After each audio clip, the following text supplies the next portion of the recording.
Hogwarts, the Scholar of Ravenclaw. Chapter 51. Although he knew the result, Ron still cast an unlocking spell on the door. As expected, the door showed no response. "It looks like an anti-lock spell has been cast on it," Hermione said, looking at the door. "Is this right? Which room with important items would not set an anti-lock picking spell?" While everyone's eyes were on the door, Harry's eyes were on the flying broomstick. "Blakely, was this level easy?" Hermione only knew the general content of this level and had no idea how difficult it was. She asked Blakely in a worried voice. Blakely recalled the process of bombarding him all the way through the level. This level seemed like he just blasted the door into pieces with a lightning strike and then passed it. Later, Dumbledore also added magic protection and automatic recovery magic. "It's pretty good, believe me, Harry," Blakely said, but Mao actually had no idea. Hermione was relieved after hearing Blakely's words, and didn't notice Gulen's strange and speechless expression at all.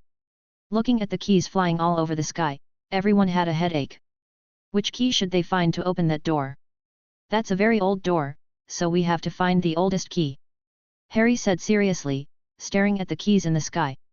"There, that key with only one wing." Harry, who was the Gryffindor seeker, had very good eyesight. He soon saw among the many keys an old-looking key with only half a wing. Blakely was speechless looking at the worn key on it, and actually gave him the key. "What if he doesn't give you a key, or gives you a fake key that will explode as soon as it goes into the keyhole?" "If Snape can do it, I can do it too," Harry encouraged himself. 3 Blakely Insiders. "You have quite a lot of grievances against Professor Snape." Professor Snape, who has been casting the disillusionment curse in the shadows on one side and is responsible for the care of the person, number, what does it have to do with me? As for Draco, he didn't want to refute it for a long time. The conflict between Harry and his godfather didn't seem to be resolved in a day, so he simply ignored it. The best flyer present was Harry, so Harry rode on the flying broomstick without hesitation. The moment Harry rode the magic broom, all the keys rioted, and they flew towards Harry like angry bees that had been bombed. Hiss! The instantaneous change prevented Harry from reacting at all. The keys suddenly hit his body, causing several small but very painful wounds on his body. Harry took a breath and quickly changed his flight path to dodge the flying keys, while trying his best to find the old key with only half of its wings. See it! Harry finally found the special key among a group of keys, but it was once again protected by other keys. At this time, Harry saw another wave of keys swooping down on him, and had to dodge again. But in this way, you will be further away from the key, so you have to think of other ways. Lightning strike! Just when Harry was trying his best to avoid the keys and trying to get close to the half-key, a purple thunder suddenly appeared. In an instant, all the keys in front of Harry were chopped into scrap metal. Of course, most of the keys actually escaped Blakely's attack range. After Blakely forcibly cleared the level for the first time, Dumbledore added an automatic dodge function to those keys, especially Blakely's thunder and lightning. It can be said that Blakely made a huge contribution to increasing the difficulty of the levels in Harry's trial. Of course Harry would not miss this opportunity and rushed out of the encirclement of the keys through the gap. Seeing Blakely's attack, Harry couldn't help cursing himself for being rigid. Wasn't this because he had a wand in his hand? Fight back! Fire is blazing! Harry looked in the direction of the old key and fired a fire spell to clear the way, turning the dodge game into a thunder fighter. Several people on the ground also issued spells to help Harry clear a path. Especially Gulen, he used the thunder runes that Blakely helped him engrave. Waves of blue thunder will emit from his body, like a mobile fort, responsible for almost half of the output. Harry seized the opportunity created by Blakely and others, accelerated suddenly, rushed to the old key at an extremely fast speed, and grabbed it. Here we go! As soon as the key fell into Harry's hand, it turned back into an ordinary key. But those other keys seemed to be going crazy, rushing towards Harry crazily, as if they were trying to fight him. Harry had no choice but to desperately dodge the attacks of the keys while looking for opportunities to throw the keys to his friends below. Blakely couldn't help but twitch his mouth when he looked at the embarrassed Harry above. It seemed that he had asked for this follow-up pursuit setting to be added. "Sorry Harry, this is all to make you stronger, not just a random comment made out of fun." Harry was indeed the youngest chaser. His talent for flying was not something he could boast of. With a single extreme turn, he was able to throw away those keys at a considerable distance. "Go on!" Taking advantage of the gap in this distance, Harry flew in the direction of several people and threw the key to Hermione. Hermione, who had borrowed the key, immediately ran to the old door and opened the door, while Draco stared at the flying keys, as if preparing for something. Gravity. Seizing the opportunity when the keys were approaching, Draco pushed down hard, causing most of the keys to fall to the ground heavily, making him unable to move anymore. The timing was very clever, just as Harry flew by, and the magic spell was released the moment the keys flew in. Should I say that he really deserves to be the next head of the Malfoy family? Armor protection. Harry's coming. Blakely and Gulen seized the opportunity and took action almost at the same time. Blakely released the Iron Armor Curse and defensive runes to protect everyone, and Gulen used the Flying Curse to directly save Harry from the flying broomstick. The two people had a clear division of labor and worked together seamlessly. They didn't even make eye contact. Come on! At this time, Hermione had already opened the door and waved everyone over. Looking at the remaining violent keys, a few people ran away. The armor spell and defensive runes could not last long. Thunderstorm. Blakely was the last one to leave as a cover person. He looked at the keys and threw them out with magic, and then closed the door immediately. Blakely threw a purple thunder ball that was only the size of a palm, but the moment it came into contact with the keys, terrifying thunder and lightning energy erupted from the center of the thunder ball, ravaging everything around it crazily. Suddenly the terrifying thunderstorm filled the entire room, striking everything that could attack indiscriminately. Chapter 52. There are many stone statues of knights in this room. These stone statues are placed on a black and white grid table in the middle of the room, like a huge chessboard. It's wizard chess. Ron, who was best at wizard chess, could tell the content of this level at a glance. There are 6 empty spaces on the chessboard, which means that they must represent different chess pieces to participate in the level. But it is too difficult, or impossible, to win a chess game while protecting 6 chess pieces. Ron, let's do it together. Seeing Ron's nervous and worried look, Blakely sighed and said proactively. In the current situation, Ron needs someone to help him share the pressure and bear the consequences of failure. Ron nodded when he heard Blakely's words. He knew Blakely's chess skills, and the two of them would also learn from each other. The difference from Ron is that Blakely always wins in various cunning and unexpected ways when playing chess, while Ron's style is to play steadily and step by step. The winning and losing scores between the two are very close. Blakely won 56 games and Ron won 59 games. In fact, there is not much difference. For example, Ron is a master of red alert management and construction. Blakely is the kind of guy who only buys a military camp when he comes up, then directly sells the base and explodes the troops on the spot, killing you directly when you have nothing. The current situation required Blakely's eccentric style to assist Ron in winning this victory, especially when he had to keep 6 specific chess pieces.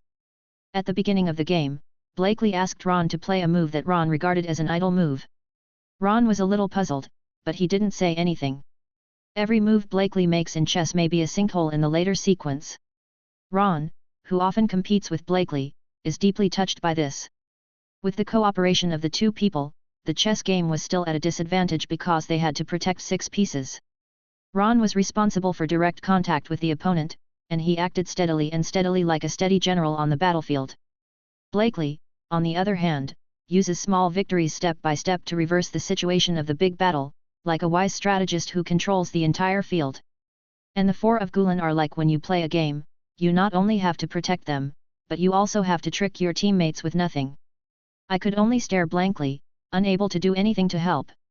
Sure enough, Blakely's initial move became an important chess piece, and the soldier had reached the end of the local chessboard and could be replaced with other chess pieces. In chess, if the soldier chess piece reaches the enemy's rear, it can be used as one of all chess pieces except the king piece.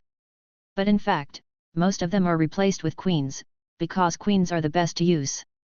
With the backhand left by Blakely, Ron and Blakely finally allowed the enemy king to take off his crown, and everyone completed the pass with many dangers. Blakely and Ron, you are great. The young male wizards from Gulen looked at Blakely and Ron with their eyes shining with admiration. The way Blakely and Ron were strategizing was so awesome. So handsome. Let's go to the next room quickly. Blakely didn't want to continue this topic. If he didn't have to protect these 4 guys, he could solve the battle in only 1/10 of the time. Where does this need to go in such a long circle? The level of Professor McGonagall is just like that. The transformation skill is amazing, but the level of chess is not that good. This level originally required the sacrifice of a chess piece, but unfortunately it was destroyed by Blakely's hidden piece. This created the possibility for everyone to pass, and Ron's possibility of leaving Blakely became a reality. It can be said that Blakely and Ron were indispensable for the perfect ending of this game. Ron was very satisfied with the adoring looks from his friends. He felt good about himself and put his hands on his hips, looking like he was awesome. It was Draco who brought him back to reality and caught up with the Black Cleese in front. They didn't have much time. They had spent too much time on this level. The next room is the level that Professor Snape is responsible for. Each dean has set a level. They have already overcome Hagrid's Fluffy, Professor Sprout's Devil's Vine, Professor Flitwick's Magic Key, and Professor McGonagall's Wizard's Chess. Next, they only have Professor Snape's Thinking Questions, Professor Quirrell's Trolls and finally Headmaster Dumbledore's Mirror of East. In fact, the only real difficulty was the last level, and he had never seen what the last level was. However, he guessed that it had nothing to do with strength, but it was also very difficult. It was most likely related to character. There is little interest in the next Blakely. This level is difficult for wizards who are not good at logical thinking. But for Blakely, Hermione, and Gullen, this level is too easy. As soon as the few young wizards entered the room, they were surrounded by terrifying hot flames, and those flames were still getting closer. Just standing in the middle of the room could feel the scorching temperature. But Blakely, Gullen, and Hermione were not nervous at all. They knew that the flame was just a fake phantom and there was no danger at all. When Blakely saw the potion bottles of different sizes on the table in the middle of the room, he completely lost interest. It only took him 3 seconds to select the correct answer to this logical thinking question. But now, Professor Snape didn't even change the question, which is really insincere. There are potions of different sizes on the table, and there is also a card with tips for this level written on it. Danger is ahead, safety is behind. There are 2 of us who can help you. Drink them all, and one will lead you forward. The other one takes you back to where you came from. 2 filled with nettle wine. 3 are killers, waiting in line. Take your pick, unless you want to be stuck here forever. First, no matter how cunningly the readers try to hide, they are actually standing on the left side of the nettle wine. Second, the contents of the bottles at the left and right ends are different. If you want to move forward, neither of them will be useful to you. Thirdly, you will find that the bottles are of different sizes, and that there is no death hidden in the giants and dwarfs. Fourth, the second one on the left and the second one on the right, although they look different, they taste the same. Sure enough, although Hermione saw this logic problem for the first time, it only took a few seconds to come up with the correct answer. The one on the far right is the potion that moves backward, while the smallest one is the potion that moves forward. But there is not much left, because someone has passed by, and there is only a small sip of this potion left. According to the rules, only one person can pass the next journey. At this time, everyone's eyes fell on Harry. At this moment, everyone has made a decision in their hearts. Chapter 53. Blakely and the others would look at each other and directly hand the bottle of advancement potion to Harry. Go ahead, Harry. Blakely said with a smile. Just kidding, this is his trial, whoever doesn't go will. Several other people also agreed with Blakely's approach. Although they were worried, there was nothing they could do. Yet, Harry didn't talk nonsense. Time was running out and he didn't have time to stir things up here. After drinking the potion, Harry rushed directly to the next room. Soon Harry's figure disappeared from everyone's sight, and then came the next question. What should we do? Draco is indeed a Slytherin. In this situation, his first priority is to maximize benefits. Ron went to inform the professors, and Draco went to inform the Ministry of Magic, saying that an unknown thief had entered the academy. Blakely distributes tasks in an orderly manner. Blakely has always been the core brain among the friends. This is when Blakely comes into play. Okay. Draco immediately understood Blakely's intention, took a sip of the returned potion and left. It is almost impossible to get the Ministry of Magic to help deal with someone who may be Voldemort, and it may even cause trouble for yourself. Only in this way can you easily find help. As for the Ministry of Magic, which may despise the enemy and send out too few forces, those who come may be fatally threatened. Draco didn't care, and neither did Blakely. Their purpose was just to expose Voldemort to the Ministry of Magic and tear off their ridiculous masks of self-deception. As the heir of a pure-blood family, Draco knew what the Ministry of Magic was like. This kind of moth would die when it died, so he could give up his seat to the person who should be sitting in this position. Ron was relatively familiar with the other professors, so it would be most appropriate for him to call the other professors. In the end, the 3 Blakely insiders decided to follow him and have a look, but they were still a little worried about Harry. On the other side, Harry reached the next room. As soon as he entered, Harry smelled a familiar and disgusting stench. It was the smell of trolls. There was also a smell of rust. No, it was the smell of blood. The dark room made it almost impossible for Harry to see the layout of the room, but he could still feel his leather shoes stepping on some liquid, which should be the blood of a troll. It seems that Snape has passed. I have to go there quickly. Harry understood the current situation and said to himself. Snape, who was in charge of taking care of him on the side, plate number, you said it, is it none of my business? Oh, Merlin's pink-patterned underwear, your way of thinking is stranger than Voldemort's nose. If you mention me again, I will kick your ass hard with my shiny leather shoes. Harry quickly ran to the next level, hoping to stop Snape in the next room. But he didn't know that Professor Snape, who was affected by the thunderstorm magic and turned into an afro, was following behind him using the illusion god curse. Arriving at the next room, it was an abandoned classroom, and the professor's chair had long since disappeared. There is a huge ornate mirror in the sunken center of the room. In front of the mirror was a black figure of a man wearing a purple turban. Harry was very familiar with the mirror and the man. That mirror is the mirror of Ariste, and he deals with it frequently during the Christmas season. That man surprised Harry. Professor Quirrell. Harry looked at the man he had never doubted in disbelief. How could it be you? I thought it was Snape. Harry said in disbelief.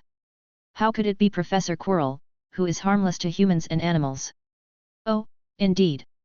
Compared to Professor Snape, who looks very bad. Professor Quirrell's voice was very calm and a little sarcastic, without any of the stuttering he often showed. Who would suspect, teach, Professor Quirrell, who is harmless to humans and animals? As if reading Harry's thoughts, Professor Quirrell stuttered again, mocking the young man. Savior. But that day, Snape tried to kill me during the Quidditch match.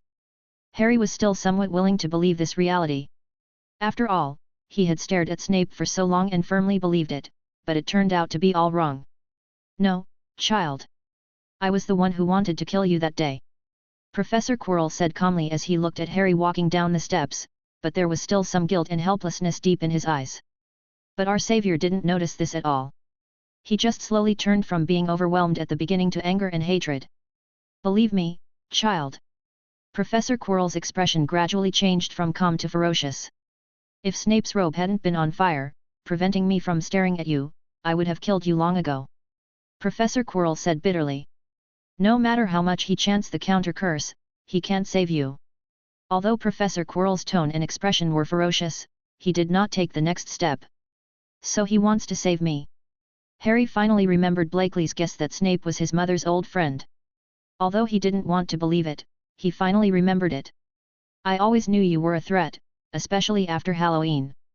Professor Quirrell stared at Harry as he continued his self-destruction. Not only you, but Blakely, Gulen, Hermione and Draco are all threats. Professor Quirrell didn't seem to include Ron, although Ron really didn't pose a threat now. Did you let the troll in? Harry narrowed his eyes slightly, but his hand quietly reached into his pocket, which was the demon banner given to him by Blakely. As long as the other party is not paying attention and shoots him, the crisis will be over. Harry still believed in Blakely's alchemy skills. After all, Blakely had always been very reliable and smart. That's right. Potter, you got the answer right. Of course Professor Quirrell noticed Harry's little movement, but he didn't make any move. I don't know if it's because he doesn't take the current Harry seriously at all, or for some other reason. Unfortunately, Snape was not fooled. Everyone else was busy working in the basement, but he went straight to the third floor to stop me. Professor Quirrell looked a little aggrieved. He'll never trust me again. While Professor Quirrell continued to talk, Harry suddenly felt the scar on his forehead hurt, and it became more and more painful. He doesn't understand that I am not alone, never have been. Professor Quirrell's tone was calm, but deep in his eyes, there was a hint of sadness and regret. Okay, what is this mirror for? Professor Quirrell frowned as he looked at the mirror of Ariste. I saw what I longed for. Professor Quirrell seemed to be saying to someone. I saw the Philosopher's Stone, but how do I get it? At this time, something happened that shocked Harry. A hoarse and unpleasant voice suddenly came from the room. Take advantage of that kid. Chapter 54. This sound made Harry's hair stand on end, but Professor Quirrell seemed to have been used to it for a long time, and his expression did not change much. Come here, Potter. Hurry up. Professor Quirrell suddenly turned around and pointed his finger at Harry, ordering in a strong tone. At the same time, a silent magic controlled Harry tightly. Let Harry walk towards Professor Quirrell step by step, holding the demon banner's hand in his pocket, and letting go of the handle of the gun. Quirrell is actually a master of magic who can cast spells silently and without a wand? Harry was shocked. He didn't expect Quirrell, who looked weak and harmless, to be such a powerful character. Tell me, what did you see? Professor Quirrell said viciously. At this time, Harry looked through the mirror of Ariste and saw that he was holding the Philosopher's Stone in his hand, and then slowly put the Philosopher's Stone into his pocket. Dumbledore cast a spell on the mirror of Ariste. Only those who know the function of the Philosopher's Stone and want to get it, and do not want to possess it, can get the Philosopher's Stone. The moment Harry put the Philosopher's Stone in his pocket in the mirror, Harry felt that his pocket suddenly became heavier, and there seemed to be something extra. Harry knew it was the Philosopher's Stone. After secretly touching his pocket, Harry's expression showed something strange. Tell me, what did you see? Professor Quirrell clearly noticed Harry's fleeting strangeness, grabbed Harry's hand, and asked excitedly. I saw I was shaking hands with Dumbledore and I won the Academy Cup. Harry answered without thinking. Just as Harry finished speaking, that uncomfortable hoarse voice appeared again. He's lying. Tell me the truth. What did you see? Professor Quirrell frowned and asked again. I'll tell him. But Master, you haven't fully recovered yet. Professor Quirrell was obviously a little nervous, and he was also somewhat resistant to the voice. I still have some strength. The voice sounded again, and this time Harry finally heard the source of the voice clearly. It was coming from Quirrell. This made Harry a little strange. Why did other people's voices appear on Quirrell's body? Professor Quirrell let go of Harry's hand when he heard the voice, turned to face Harry, and began to slowly untie his purple turban in circles. Harry turned his head and looked around, but saw no one else, and couldn't help but feel even more creepy. Harry's vision turned to Quirrell again, watching Quirrell quietly, ready to attack at any time. The moment Professor Quirrell completely removed his turban, something terrible happened. Through the reflection of the mirror of Ariste, Harry saw a twisted and weird human face on the back of Professor Quirrell's bald head, and there wasn't even a hair on the face. Not only is it horrific, it's disgusting. Harry Potter, we meet again. The hoarse voice came again. Voldemort. Although Harry saw Voldemort for the first time, Harry would never forget that face. That's right, it's me. Look, what have I become? Voldemort's hoarse voice was even worse than the wailing of an elderly crow when he was seriously ill and dying. Can it be left in England for future generations to admire for more than 300 years? Suddenly a joking young voice came from the door. He was a 12-year-old boy with a delicate face and a beauty that transcended gender. He had long black hair like a waterfall. The most eye-catching thing was the purple-pink eyes that were far more dazzling than gems. It was Blakely himself. Who are you? Voldemort has never met Blakely, and it seems that Professor Quirrell has never told him. From the look of Voldemort, did Professor Quirrell deliberately conceal some information?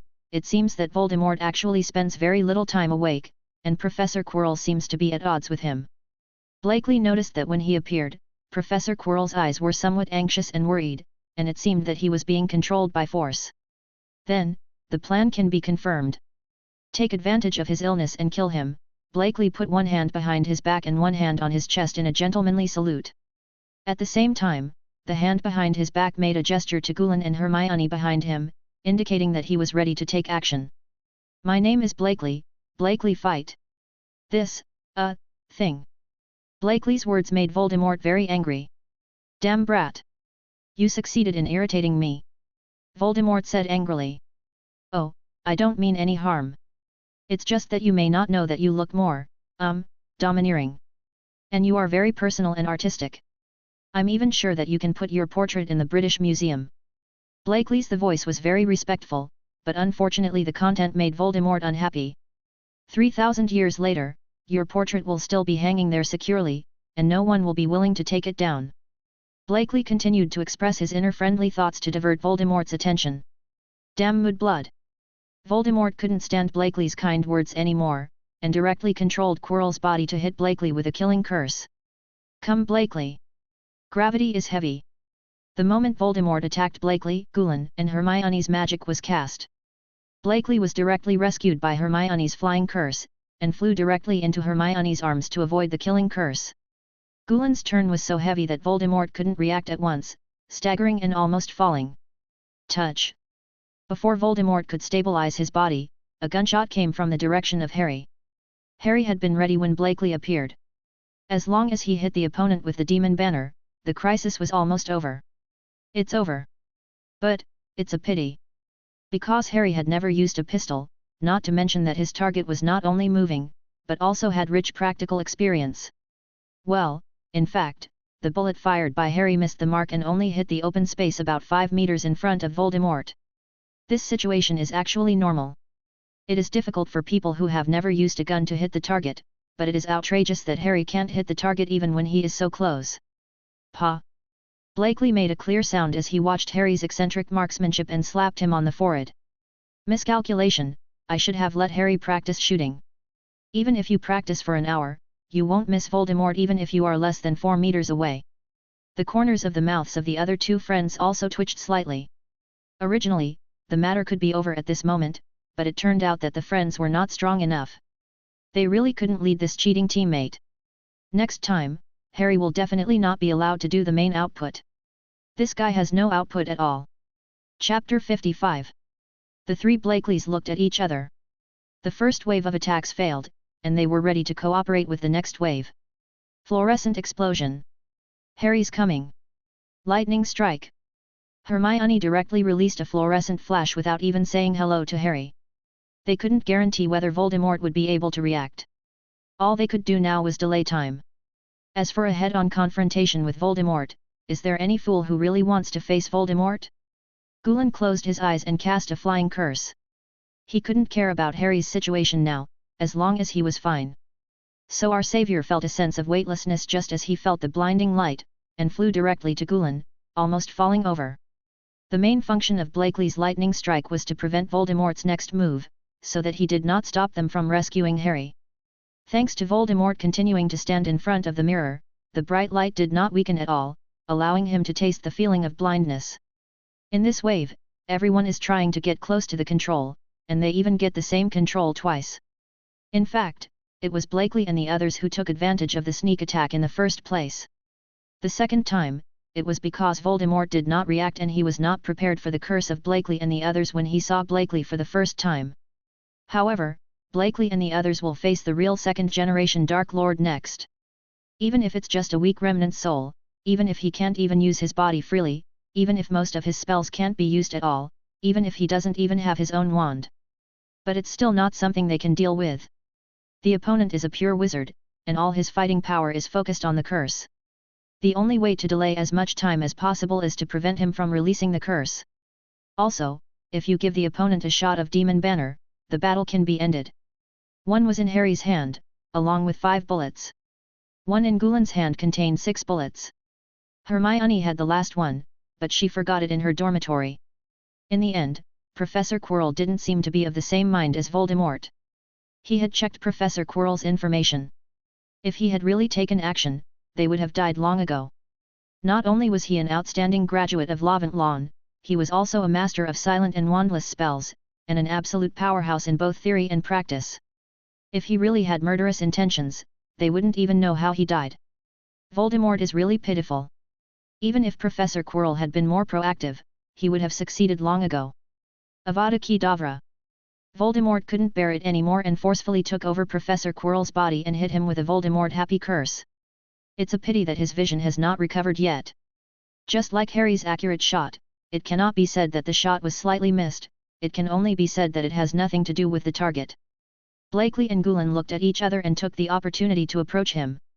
Blakeley immediately took out his time pocket watch, used time acceleration to pick up Gulen with one hand, and quickly approached Voldemort. The time pause is only 3 seconds, which is not enough at all. Time acceleration is the most correct choice. Blakeley believed that they could contain Voldemort in close combat. Both he and Gulan have runes engraved on their bodies, and their physical strength is not comparable to that of ordinary humans. Coupled with their long-term physical training, there is no problem in suppressing a pure wizard who cannot even use his body freely. The only problem is Voldemort's silent wandless spell. It depends on Hermione and Harry.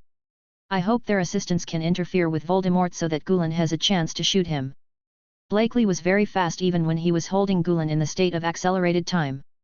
As a result, he rushed in front of Voldemort before he could regain his vision. Damn! As soon as Voldemort regained his vision, he saw a fist carrying lightning magnifying in his eyes. Boom! With a sound, Gulan's punch to open the rune was blocked by a magic barrier, but the powerful force and violent thunder and lightning still made Voldemort take a step back. Thunder runes can strengthen the body, but they are not as strong as power runes and strengthening runes, which are specifically designed to strengthen the body. But it has thunder enchantment, one punch does more damage than the strength-enhancing runes. Taking advantage of Voldemort's retreat, Blakeley summoned Poseidon and stabbed Voldemort or Professor Quirrell in the heart with a sword. Blakeley and the Quran's lengthy research found that in addition to being able to self-repair and be very sharp, Poseidon's sorcerer could easily cut through magic and even damage souls. It is simply an artifact that has a full array of spell-piercing items and a continuous damage curse. The most important thing is that it also recognizes its owner. The two men cooperated so seamlessly that Blakeley's attack almost came the moment Voldemort retreated. Are all the young wizards at Hogwarts learning close combat now? Voldemort felt bad. A wizard comes right up and slaps you in the face, can you believe it? Depend on, you're capable of fighting Todoroki with magic, you bastard. It should be said that Voldemort's combat experience was indeed rich, and he floated backwards to avoid Blakeley's sword. Gravity is heavy. Hermione, who was standing far away, knew that she couldn't help much, so she took the initiative to take control. Voldemort didn't react at all and fell directly from the ground. The three Blakeleys cooperated very well with each other. Blakeley and Gulan suppressed them in close combat, while Hermione provided remote control support, and there was no time to breathe. Although they can't hurt him, these little guys are really annoying. Voldemort was tired of being harassed, so he directly released a calendar curse and attacked all around, hoping to directly kill the two annoying little bastards Blakeley and Gulan. Seeing that the situation was not good, Blakeley directly pressed the stop button on the time pocket watch, and for a moment the whole world stood still. Blakeley knew that time was urgent, so he didn't care too much. He just picked up Gulan and ran away. Now there is only one chance to use the time pocket watch, but it did not cause any actual harm to Voldemort. Is the difference too big? While the time stop was still there, Blakeley took out the demon banner from Gulan's arms and shot him 3 times. However, the bullets stopped in place as soon as they flew out. He would not continue to attack until the time stop was over. Blakeley, who was worried, also threw a lightning strike behind him. As for thunderstorms and lightning strikes, he did not consider it. At this time, the shortcomings of ancient magic emerged. The thunderstorm range was too large, and it was impossible to use it when attacking without distinguishing between ourselves and the enemy. And there is no chance for lightning to fall. There is no time to accumulate power. A lightning strike without power is worse than a lightning strike. 3 seconds was indeed too short, and Blakeley didn't run very far at all. But thankfully, it barely left the range where calendar fire had just started to gain momentum. Voldemort was slightly startled when he saw Blakeley and the 2 men suddenly disappearing, but the bullets that followed made Voldemort react. He wouldn't be hit by these muggle weapons, just block him with a super armor spell. But something happened that shocked Voldemort. Chapter 56. Voldemort watched in shock as the 3 bullets hit the magic shield. The magic power on the magic shield suddenly decreased, especially at the place hit by the bullet. Moreover, the bullet suddenly accelerated again and directly penetrated the super armor spell, leaving bullet holes as thick as 3 fingers on the super armor curse. Unfortunately, just when the bullets were about to hit Voldemort, Voldemort suddenly turned into a black mist and evaded all the bullets. Although Blakeley's marksmanship was much better than Harry's, he still dealt the same amount of damage. There was no other way. Who could have prepared Voldemort? Just when Voldemort had just recovered, a purple thunderbolt hit him directly. The terrifying thunder and lightning was far more powerful than Voldemort imagined. The lightning strike almost split Voldemort's already weak consciousness into a deep sleep again. It wasn't until this moment that a few people actually caused harm to Voldemort. Time curse. Bastard, I will use the Cruciatus curse to torture you until your soul dies. Voldemort was attacked by such a first-year brat, and finally could no longer maintain his sanity. He was going to catch that bastard, cut off his limbs and hang him at the gate of Hogwarts, and then torture him to death with the Cruciatus curse. Voldemort directly transformed into the black mist, and in just the blink of an eye Voldemort appeared behind Blakely. The time curse not only requires an extremely unique talent, but also is loved by time. In the end, every time the time curse is used, a huge price must be paid. He didn't believe that this little bastard could use the time spell again. Even among all his knowledge, there was only a brief record of the time spell in the book. He didn't expect to see a real person now. While Voldemort was shocked and angry, there was also some jealousy and madness. You must know that the above three conditions for the use of time spells are indispensable. Even in the records, there are only 2 people who can use time spells. And now another one appears. The most important thing is that this person is not himself. Then, he will destroy this guy. If Blakely had known Voldemort's thoughts, he would have cordially greeted his 18th generation ancestor. He doesn't know how to do time spells at all. If he knew the time spell, why would he ask that unreliable father for a time turner? Cruciatus. Voldemort directly hit Blakely with an instant Cruciatus curse, with madness and pleasure in his eyes. Blakely turned his back to Voldemort but smiled. He had been waiting for this opportunity for a long time. Voldemort was at his most dangerous at this time and at his weakest vigilance. Without hesitation, Blakely used the time pocket watch for the last time today. Time stopped again. Blakely avoided the Cruciatus curse's attack trajectory for the first time, and then fired 3 shots from 3 different directions around Voldemort, directly emptying the magazine in his hand. Time flows again, and 3 bullets attack Voldemort directly. Bang bang bang! 3 gunshots came from 3 directions, all targeting Voldemort's vital points. Even at this time, Voldemort couldn't escape unscathed. Although Voldemort tried his best to avoid it, he was still shot in the right leg. At this moment, Voldemort felt that the magic power of his body suddenly became messy, like a ball of yarn that had been played with by a cat for 3 months and was half wet with urine. It was messy and smelly. Damn, what is this? Voldemort suddenly panicked. Why did his body become like this? The curse that I was most proud of suddenly turned into a rotten apple that was still on the dining table after 3 years of rottenness. It was rotten, useless, and affected my senses. I'm going to kill you. Voldemort raised his wand and cast a fire calendar spell. But the imagined magic effect didn't appear at all. The violent and uncontrollable magic exploded directly. The wand in Voldemort's hand and his entire right hand were directly destroyed by his violent magic. The terrible magic explosion blew Blakely away, causing the greatest damage to Blakely so far. If it weren't for the 3 runes engraved on his body to strengthen his body, Blakely would have been knocked unconscious by the terrifying magic power. Ah! Professor Quirrell's miserable voice came, but Blakely and Gulen's hearts sank. Yes, the demon banner is a curse that interferes with the soul, but now this enemy is 2 people, and he has 2 souls. So the question is, whose soul is cursed? If it was Professor Quirrell's soul that was hit, would Voldemort still have the power to attack in his soul state? They are now at the end of their ropes, and there is no guarantee that Blakely will be useful against Voldemort except for the demon banner. In the horrified eyes of Blakely and Gulen, a lot of black mist suddenly appeared on Professor Quirrell's body, and he directly controlled Professor Quirrell's body to fly in the direction of Harry. Now Voldemort's main goal is the Sorcerer's Stone. As long as he gets the Sorcerer's Stone, his goal will be achieved. The Philosopher's Stone is obviously where Harry Potter is. He will leave once he gets the Philosopher's Stone. Now he only has his soul, and Quirrell's body can no longer be used. In the blink of an eye, Voldemort flew in front of Harry. Professor Snape, who was casting the disillusionment charm in the shadows and watching everything, saw this and took out his wand directly. Just when Professor Quirrell, the manipulator of Voldemort, strangled Harry's neck, Professor Quirrell's only hand suddenly began to petrify, and then the petrified part began to turn into sand and float in the air. What's wrong? Blakely's eyes lit up when he saw this, and he read out at least 3 messages. First, Voldemort does not have the ability to attack independently now. Second, Harry has some kind of protective spell that prevents Voldemort from touching Harry. Third, he finally has a chance to get the rare materials he has been longing for. Blakely's eyes were so dangerous that Voldemort suddenly felt a chill. When Gulen and Hermione saw Blakely's expression, the corners of their mouths twitched. It's over, Blakely is going crazy again. Soul chains. Blakely directly used ancient soul magic, and 2 chains exuding an ominous aura appeared from Blakely's hands and drew them towards Voldemort. Ah!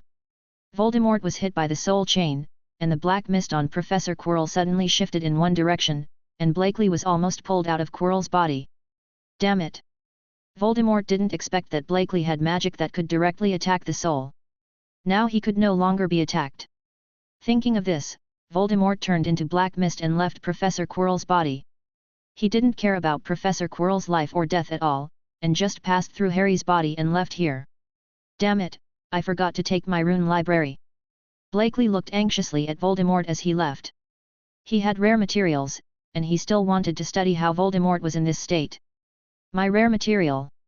Gulan and Hermione looked at Harry, who had fainted after being hit by Voldemort, and Professor Quirrell, who had also fainted, and then at Blakely, who had made the second mistake. The 2 of them couldn't help but sigh deeply. They were the only normal people among the friends in this academy. Chapter 57. Seeing the heartbroken Blakely, Dumbledore, who had just arrived, was a little confused. What was going on? But after Gulan told the whole story, he looked at Blakely a little strangely. Study Voldemort, I bet you can figure it out. But the matter between Voldemort and Professor Quirrell also needs to be resolved. From the descriptions of Gulan and Hermione, it seems that Professor Quirrell and Voldemort are not the same people. Should we keep him? This eliminates the need to find a new defense against the dark arts professor every year.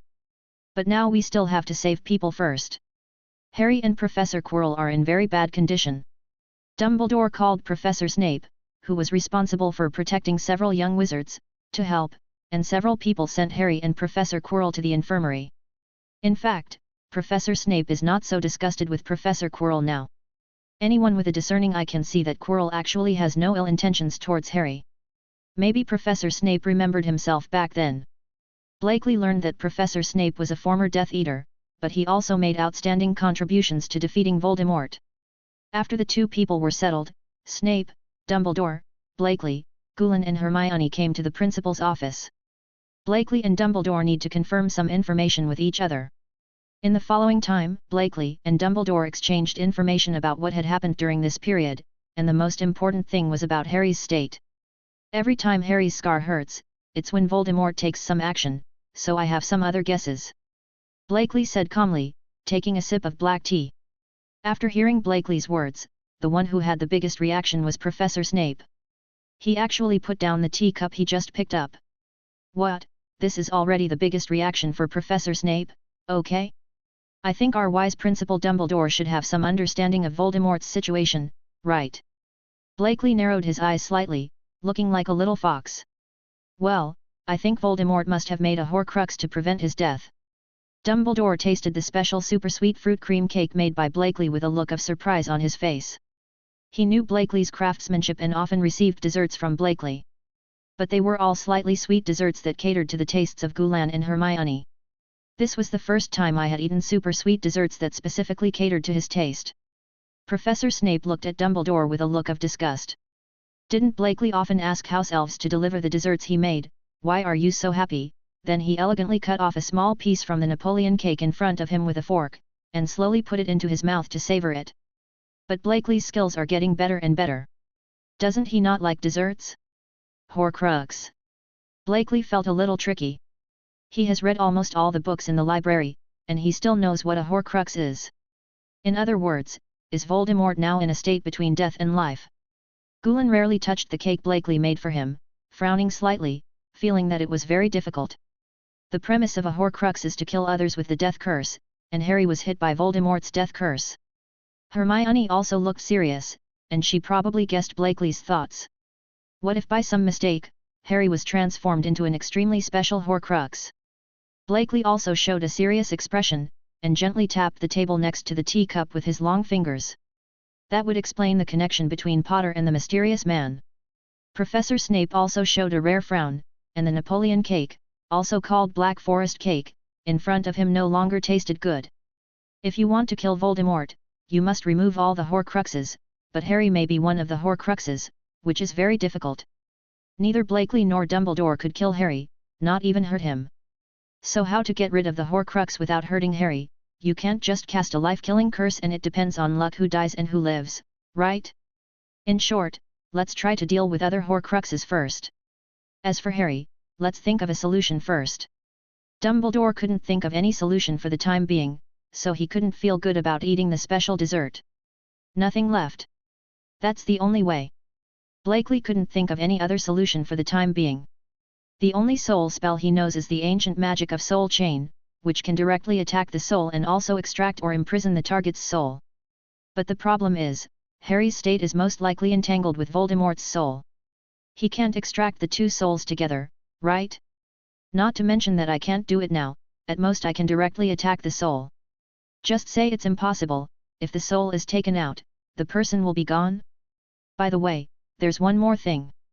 Blakely shook off Harry's matters from his mind. This matter is not urgent. You have met Roman, right? How is he? Blakely's next words made Dumbledore feel bad. No wonder he was so obedient and gave up resistance immediately. So Blackthorn is yours. Dumbledore recalled the situation when he faced Blackthorn and couldn't help having a headache. I think you should explain this matter clearly. Professor Snape is not a novice. He still knows about the Blackthorns covering the sky in Nocturne Alley.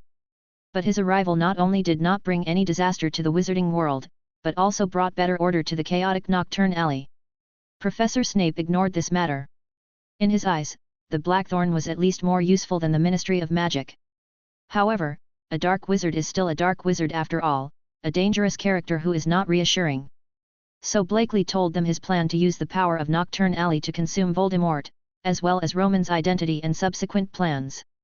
Professor Snape, who heard Blakely's thoughts, was not so vigilant. He was not opposed to using those dark wizards as cannon fodder, and Roman's problem was easy to answer. Since Roman was an orphan adopted by Blakely's father and obeyed their orders so much, it was unlikely that anything unexpected would happen. Even if an accident happens, given the temperaments of Blakely and Dumbledore, they will leave it to Blakely's mysterious father to handle it, and it will not be out of their control. Oh, that's fine. After a long time, Dumbledore sighed, as if he had let go of something. Roman went to Azkaban, wouldn't you be worried? There are Dementors somewhere. After being shocked by Roman's strength and behavior, Hermione also worried about Roman's safety. After all, this is her family's employees. Destiny Magic Department Store is half owned by the Granger family. Roman is an employee there, so naturally he is also an employee of her family. Dementors were originally alchemical products used to help someone balance the dead and the living, so here's the problem. Blakely smiled and said something that shocked everyone. Who do you think created the Dementors? Chapter 58. Blakely and the others walked towards the infirmary. Everyone was silent.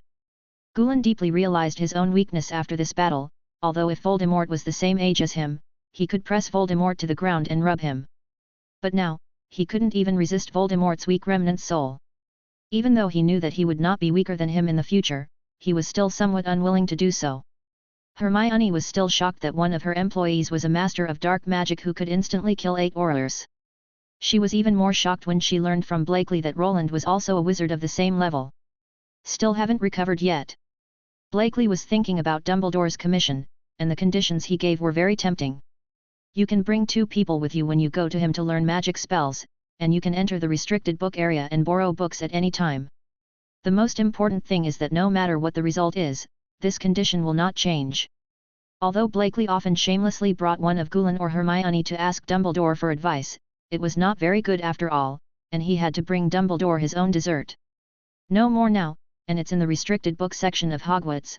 He had been craving for it for a long time, but unfortunately neither Principal Dumbledore, Professor Flitwick, nor Professor Sprout would give him the signature for the restricted book zone. But to Blakely's surprise, only Professor Snape occasionally agreed to his request. What are you asking, Professor McGonagall? Are you kidding? I can't see you at all except in class. Okay, what about Professor McGonagall leaving everything to her because of some unscrupulous old man? Cats are really miserable. Sirius Black. Blakely looked in the direction of Azkaban, somewhat lamenting that the Black family of the Holy 28 was almost extinct. It seems that the relationship between Professor Snape and Sirius Black is not very good. Blakely still remembers that when Dumbledore mentioned that the commission was to investigate the truth about Sirius, Professor Snape looked like he had eaten Voldemort 10 times. An expression like unwashed socks. There are actually a lot of things to do next. Besides Harry's affairs, there are also Professor Quirrell's arrangements. After discussion, they decided to conceal Professor Quirrell's affairs, and the Ministry of Magic personnel brought by Draco were also sent away by Professor Flitwick. What Blakeley and the others didn't expect was that the members of the Ministry of Magic actually respected Professor Flitwick and were even a little afraid of him. To this, Professor Flitwick's answer was, "Those guys are either my students, have been beaten by me, or are my fans." Only then did Blakeley realize the value of being the champion of several duel competitions in a row. He really dominated an era. He even doubted whether Professor Flitwick would become the next Dumbledore of the wizarding world in more than 10 years. In the infirmary, Harry was still unconscious, but Professor Quirrell had woken up.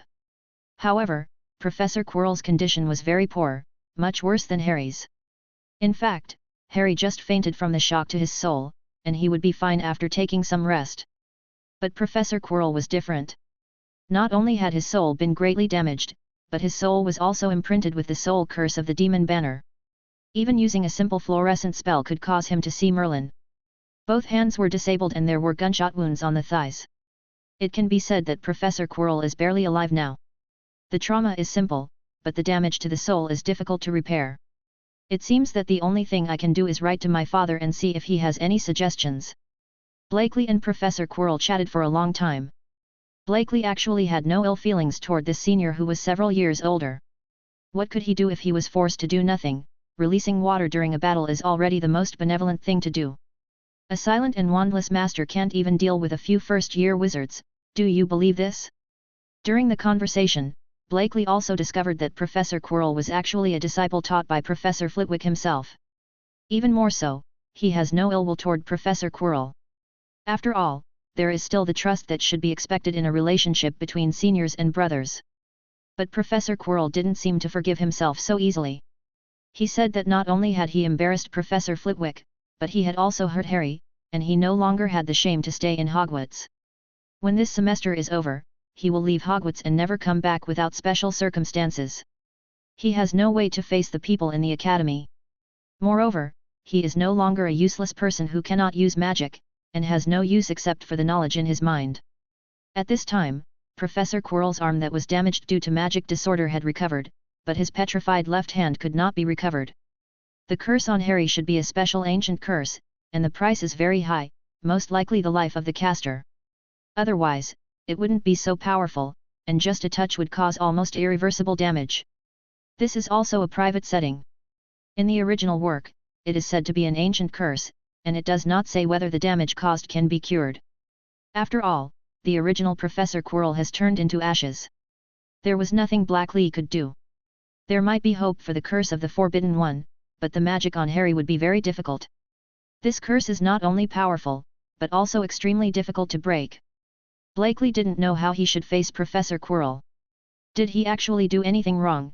No, he was just a victim and his senior brother. But he did hurt Harry, although Blakeley didn't feel angry towards Quirrell. It is the behavior of a coward to anger others without reason. These were the exact words his father said to him. He was not a coward. He put the blame on Voldemort, and he was the culprit. Don't be sad, little brother. This may be my punishment. Professor Quirrell forced a smile. He could feel Blakeley's negative emotions and hoped that the little boy would not have to feel sad for him, a sinner. Senior, are you really not sad? Blakeley's voice was trembling, and he didn't know how he felt. Of course. Professor Quirrell took a deep breath and answered with a forced smile. Unfortunately, just halfway through speaking, he couldn't hold on any longer. Of course I'm sad. I lost everything, my curse, my soul, my bottom line, my future, everything. Professor Quirrell finally vented his suppressed emotions. I just want the first research material, Professor Quirrell couldn't say any more. Quirrell just wanted to prepare to become a defense against the dark arts professor, but he met Voldemort, who ruthlessly controlled Quirrell, enslaved him, and controlled him. He has done so many wrong things, and he is on the opposite side of the academy. Blakeley felt that he should comfort him, but he didn't know how. At this time, the reply sent by Blakeley also came, and it was a reply from Dis. The letter stated that he could resolve the curse seal of the Forbidden Demon, but Professor Quirrell's injuries caused by Harry's curse could not be recovered. This kind of magic had nothing to do with strength and was very special. No one can break this contract signed with life, no one can. However, Dis said that he could help Quirrell make an alchemical prosthetic limb that would be indistinguishable from a real limb. It can also heal the damage to Professor Quirrell's soul, but Professor Quirrell also has to sign a contract with Dis. This is his rule. Blakely handed the letter to Professor Quirrell, and he read the letter carefully. After a long time, Professor Quirrell actually shed tears. I thought I could never release the spell again, Chapter 59. Blakely looked at the crying Professor Quirrell, feeling a little overwhelmed, but also happy that Professor Quirrell could recover. You must know that Professor Quirrell is not only a disciple of Professor Flitwick, but also has a very good talent. Blakely has seen this senior's transcript, which is almost all O's in the long list. It's a pity that his character is relatively weak. I believe that after this incident, Quirrell's heart will become stronger and he can take further steps. Dong dong dong. At this time, there was a sudden knock on the door. The sound came from a relatively low position, and it was Professor Flitwick. Blakely hurried to open the door, and was stunned when he saw Professor Flitwick. Professor Flitwick was calm enough to frighten Blakely. Deep in Silence's eyes was monstrous anger. Professor Flitwick in this state is like a violent calm, a countdown before the launch of a nuclear bomb. Only then did Blakely truly feel the oppression of the dual champion. In his intuition, he was facing a monster that was far more violent, crazy, dangerous, and unrivaled than the dragon. Old teacher. Blakely swallowed subconsciously and stuttered. It's Blakely. Let me have a few words with you, Senior Quirrell. Professor Flitwick's smile was still as kind as before, but it made Blakely feel cold all over. If my intuition hadn't been strong enough, I would have really thought that Professor Flitwick had not changed at all. Okay, teacher, I'm going out. Blakely knew that he shouldn't stay here now and hurried out. The alarm in his gut was about to go off. The angry Professor Flitwick was really terrifying, far more than the remnant Voldemort could compare to. You know, although Professor Flitwick looks short and easy to bully, he is actually the best among the Hogwarts professors. Even Professor Snape may not dare to say that he can beat Professor Flitwick. I don't know how long it took before Professor Flitwick came out of the infirmary, said hello to Blakely and others, and left. Because everyone was worried about Harry, it didn't take long for all the friends to come. After understanding the situation of Professor Quirrell and Harry, everyone also reduced their hostility towards Professor Quirrell. After all, he had hurt their friend. Even if he couldn't help it, he still thought more emotionally than rationally, and he was not so quick to forgive Professor Quirrell. Professor Quirrell also accepted Dis's conditions. Not long after Blakely replied, a deep crack appeared in the air, like broken glass. Blakely was very familiar with this. Who else but his father would use such a destructive space spell to travel? Sure enough, soon the familiar black figure came out of the crack in space, but behind Dis there was a beautiful woman that Blakely had never seen before. Dis is a deep, pure black. He wears a long black coat with a black robe with a hood. He is dressed like an ancient magician. It is simple but full of oppression. The style of the woman behind Dis is completely opposite to Dis. She is tall, standing at 1 meters, which is nothing compared to the 85-meter Diaz, but compared with others, she is really tall. A pure white exquisite long dress perfectly highlights her perfect figure. Her fair skin is far more attractive than beautiful jade. Her appearance is far more beautiful than the goddess carved in the hands of Greek artists. Her long silver white hair is casually spread around her head, blowing all the way to her waist. A pair of big blue eyes are extremely bright and beautiful, but there is a mischievousness of a little witch deep in them. Dis is the type who looks A but has a temperament of SSS+++. And that woman is completely opposite to Dis, she looks SSS+++ but has an A temperament. Even the styles of the two people are completely opposite, as if they are two completely opposite people. But the two people standing together are so harmonious, complementing each other perfectly. Blakely looked at the beautiful woman and was almost certain that she was a mother he had never seen before. Why did he feel like a child who had never grown up? Blakely also noticed that his father's hair was longer than his mother's. Why did he have such long hair? It was the first time for Draco, Ron, and Gulan to meet Blakely's parents, and they were frightened by Dis's methods. They had never seen what kind of curse it was. This is little Blakely. He's so cute. I'm Mom, Ellie Fit. Ignoring the surrounding atmosphere, Ellie stretched out her white, jade-like hands and kneaded and squeezed Blakely's beautiful little face. Okay, as soon as I opened my mouth, my temperament completely disappeared, and I fell directly from A to B. Ai Lee's voice is very nice, but she feels out of touch. She sounds like a very lively girl. Hello, mother. Blakely spoke clearly with difficulty under Ali's brilliance. Hello, Aunt Fit and Uncle Fit X5. Call me sister. Ai Lee's face was still smiling, but it looked very dangerous no matter how she looked. Sister. Several young wizards called sister sincerely, because they felt that something terrible would happen if they didn't do this. When Dis saw this, he couldn't help but twitching his mouth. Calling your grandma is too young, okay?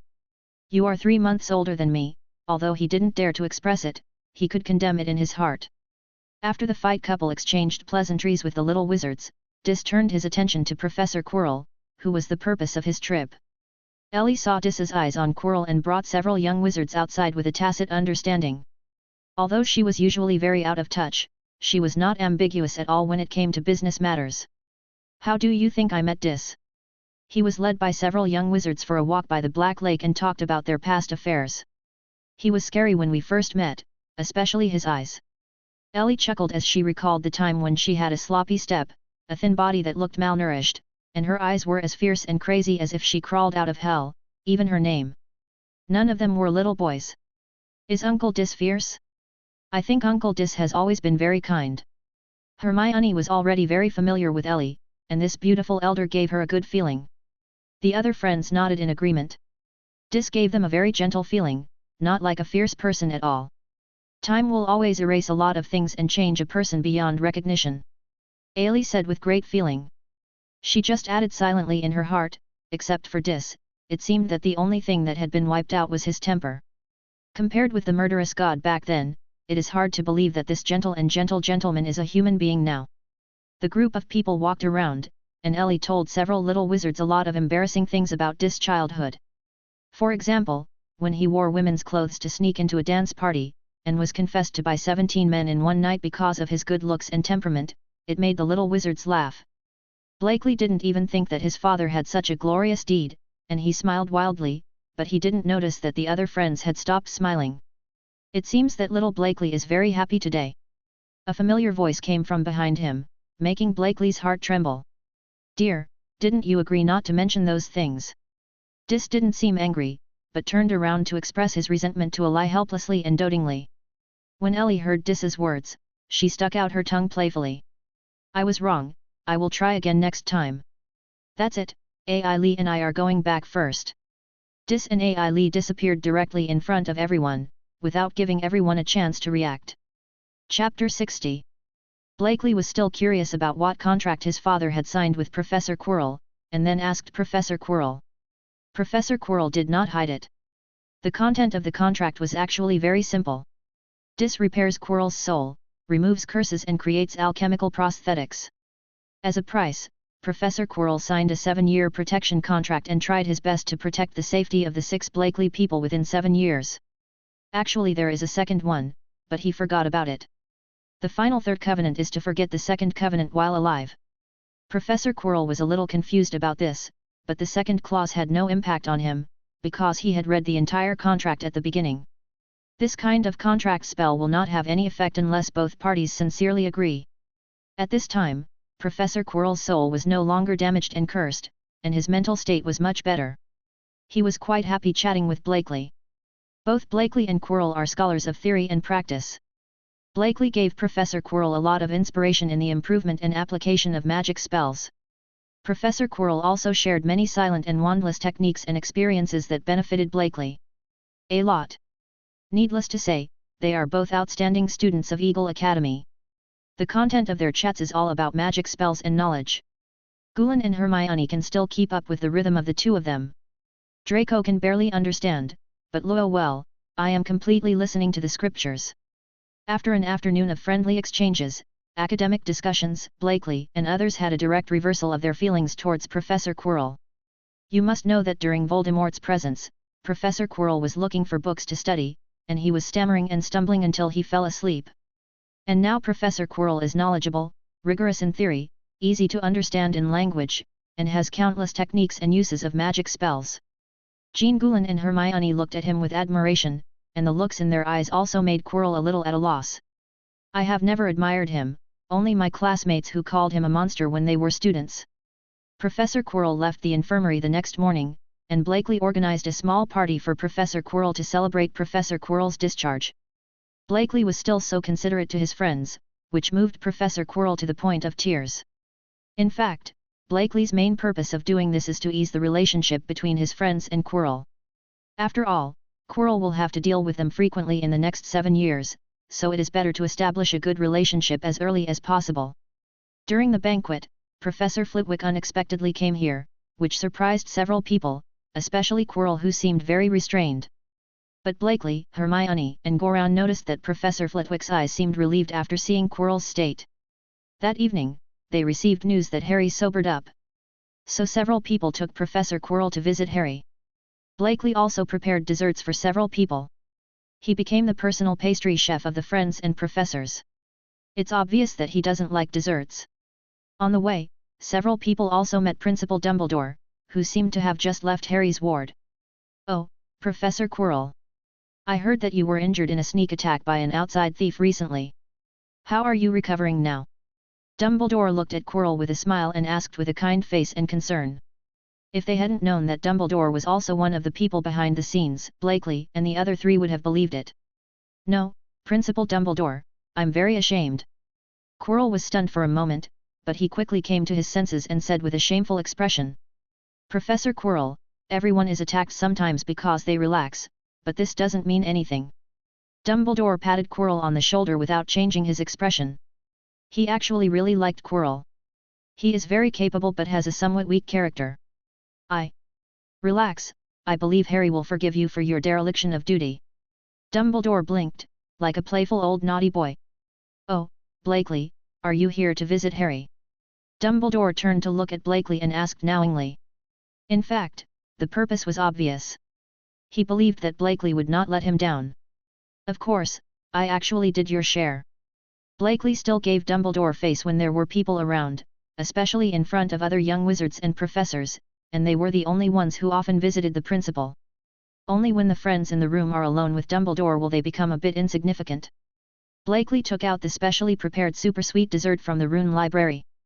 He had known for a long time that Dumbledore would definitely come to visit Harry as soon as possible, and he might even have been hiding here to avoid college affairs. Poor Professor McGonagall must have been working overtime again, and I don't know if she will lose her hair and become bald. Ha ha ha, great! The desserts made by Blakeley are so delicious that I want him to come to the kitchen to cook. Dumbledore looked at Quirrell like a child, as if he was joking. But Blakeley always felt that he was not joking. This unscrupulous old naughty boy could definitely do it.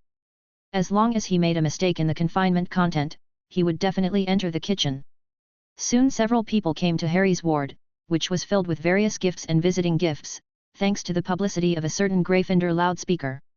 We won't say who it is, just everyone understands. What Blakeley didn't expect was that after Professor Quirrell apologized to Harry and understood his experience, Harry quickly accepted and forgiven him. I don't know if Dumbledore and Harry said anything. But there is also the reason why Harry has a good personality. You must know that Hermione, Draco, and Ron are three troublesome people who often have various frictions. In particular, Draco and Hermione and Ron had the most friction. If Harry and Blakeley hadn't intervened, the three of them would have collapsed long ago. That's right. It's all Ron's fault. Gryffindor and Slytherin are remnants of history, and Hermione and Ron just don't get along.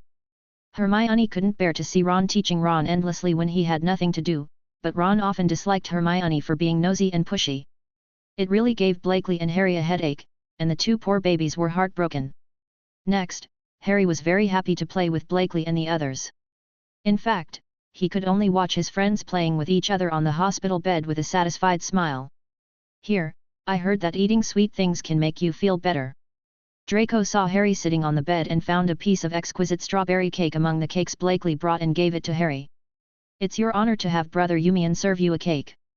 Why don't you follow Brother Long's example? Draco and Dragon have the same pronunciation. Thank you, Draco. Harry took the cake and thanked him. He had been familiar with Draco for a long time and was used to his arrogant character. It would be better to say that he was very grateful to Blakeley for his mediation at that time, which gave him a good friend. He is no longer the pitiful little boy he once was, looking at his friends in the room. Blakely was playing chess with Hermione, and it looked like he was going to lose again. Ron and Gulen were quarreling. How could Ron be Gulen's opponent when it came to the quarrel? Professor Quirrell was also watching Blakely and Hermione play chess, and seemed surprised by Blakely's chess skills. Draco was sitting next to him, peeling an apple with a magic spell. The next battle with Voldemort made Harry even more determined. He had so many partners by his side. Chapter 61. After 2 days in the infirmary, Harry was ready to be discharged. But our savior is not happy because final exams at Hogwarts are coming up. The Academy will not exempt them from the exam or reduce the difficulty of their exam just because they defeated Voldemort. Fortunately, his study progress had dropped a lot in the past few days, and he devoted himself to final review as soon as he recovered.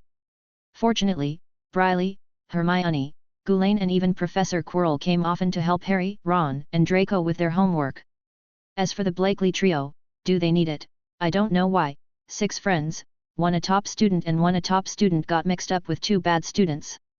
After Professor Quirrell recovered, he returned to class, swept away his previous teaching methods, and publicized that a very powerful wizard had cured him. At this time, Professor Quirrell was very high-spirited. Whether it was his profound knowledge or his vivid teaching, the young wizards were impressed and admired him very much. Especially the little wizard of Ravenclaw, when he learned that Quirrell had graduated with almost straight O's, he admired this senior even more. To convince the eaglets, the quickest and best method is to use your own knowledge directly, and Professor Quirrell happens to be the most knowledgeable. He is the most knowledgeable person in his generation. Oh, this paper is just like my grandma's shoelaces, smelly and long. Ron whined as he struggled with his homework. He still has a lot of homework to do, and it will be handed in tomorrow. Harry and Ron were crying looking at those ridiculously long papers. If Blakely and Draco hadn't lent them their homework, they wouldn't be able to complete this homework now. Assignments are only collected once a month, but you have accumulated a month's worth of homework until today. Who do you blame? Draco didn't give the 2 of them any face, and his face was full of hatred. Of course, the target is Harry. Ha ha ha, I think you should be more worried about the exam in a week than your homework. Gulen, who was eating sweets and watching the fun, didn't mind the matter. As for his results, are you kidding me? Is this second Ravenclaw seat for nothing, or are the dual club members here for free? Yes, after Professor Flitwick's introduction, Blakely, Hermione, and Draco all joined the dueling club. Blakely and Gulen are naturally qualified as the first and second ranked Ravenclaw of this year, and Hermione is also absolutely qualified as a disciple of Professor Flitwick. Draco also entered the dueling club because of his talent and ability to master ancient spells, while Harry and Ron were a little behind. A week passed quickly and the exam day arrived. The exam lasts for 2 days. After the exam, you can go directly to the next exam. Blakely actually completed it in half a day. Mainly because the potions class took some time, and other subjects weren't easy with his powerful spell level and photographic memory. The next step is to announce the Academy Cup, right, then you can go to Atlantis. Since the attack on the Tight Forest, those fishmen have never appeared again. Were they dealt with by Rant? Also, what is the function of the keys in their mouths? There was no way they would take the risk and attack him for no reason. The death of Poseidon was absolutely important, and they had no reason to give up. Blakely pondered this matter at the long table in Ravenstraw, and he had a hunch that he could find the answer to this during this trip. Gulen looked at Blakely with a thoughtful expression on his face. He didn't seem to want to touch the dinner at all. It seemed that he was thinking about something. So Gulen secretly took away the freshly cut steak from Blakely's plate and replaced it with the empty plate he had just eaten. When Blakely came back to his senses after thinking about it, he looked at his empty plate and couldn't help but be startled. Where is my steak? Where did my big steak go? Gulen, give me back the steak. Blakely didn't know what was going on, so he grabbed Gulen's collar and started to fight. Dang dang dang!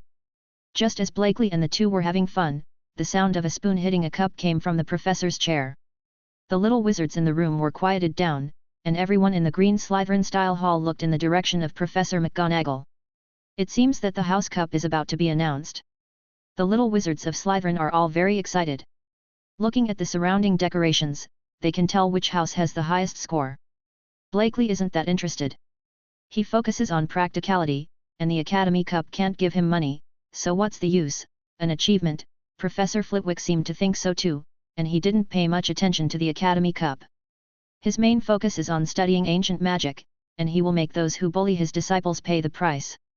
Therefore, while studying magic, we are also studying the combination and improvement of ancient and modern magic. Professor Flitwick will be even more powerful next semester.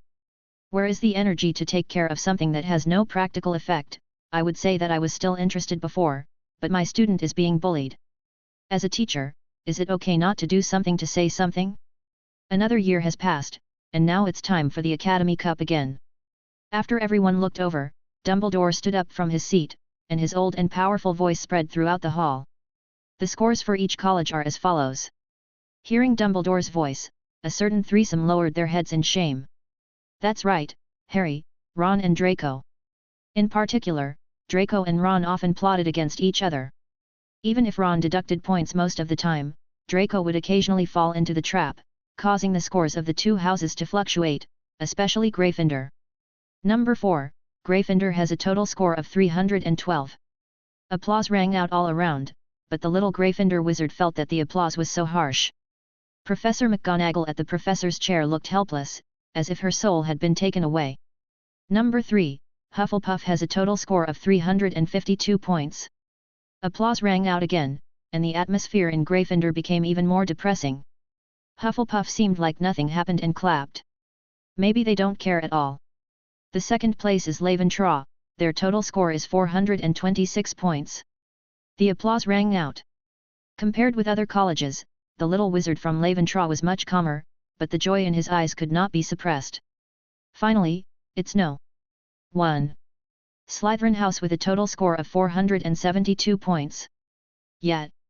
The long table of Slytherin burst into cheers, but only the Slytherin House in the hall and Blakely and a few other students who had friends in Slytherin were applauding. It seemed that everyone was applauded by Slytherin. Great opinion. Although Professor Snape stood behind everyone with an expressionless face, Blakely could feel his joy. Awesome! Draco said happily to the little follower on the side, and looked in the direction of Harry and Ron. Although Harry was in a bad mood, he still gave Draco a smile and a thumbs up. Although they are competitors in the academy, they are still good friends in private, and he can still tell them apart. Ron didn't behave so well. He tilted his head, not wanting to talk to Draco. Yes, very good, well done. Slytherin is good.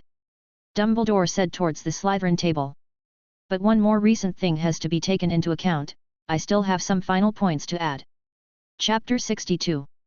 When Dumbledore's voice fell, the whole place fell silent again, and everyone looked at him. Blakely also looked at Dumbledore and the corners of his mouth twitched slightly. Isn't this bad? I have said that this plan is unfair to many people.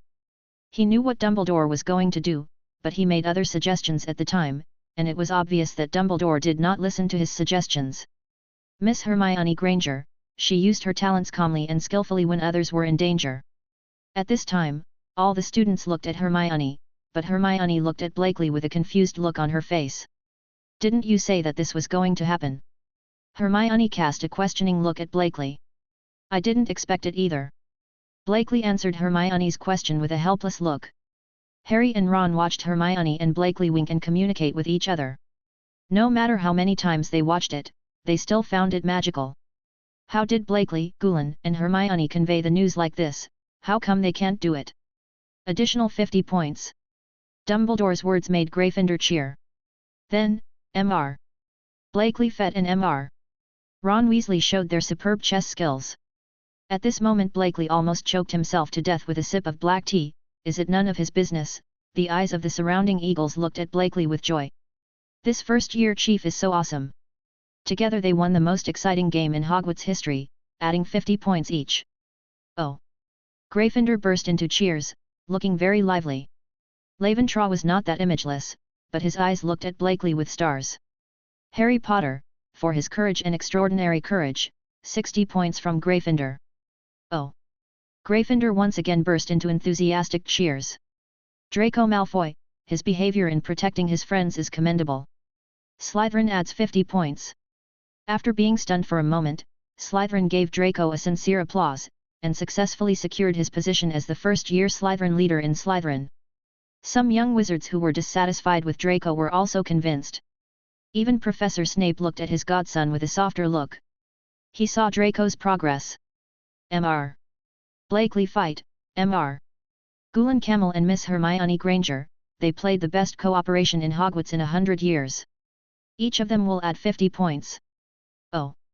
Cheers came again, and this time the calm Ravenclaw couldn't hold his breath anymore. Shouting like Gryffindor, they just wanted to say, Chief Fit. One person added 100 points. We tied with Slytherin. Hermione said happily. As for Ravenclaw's score?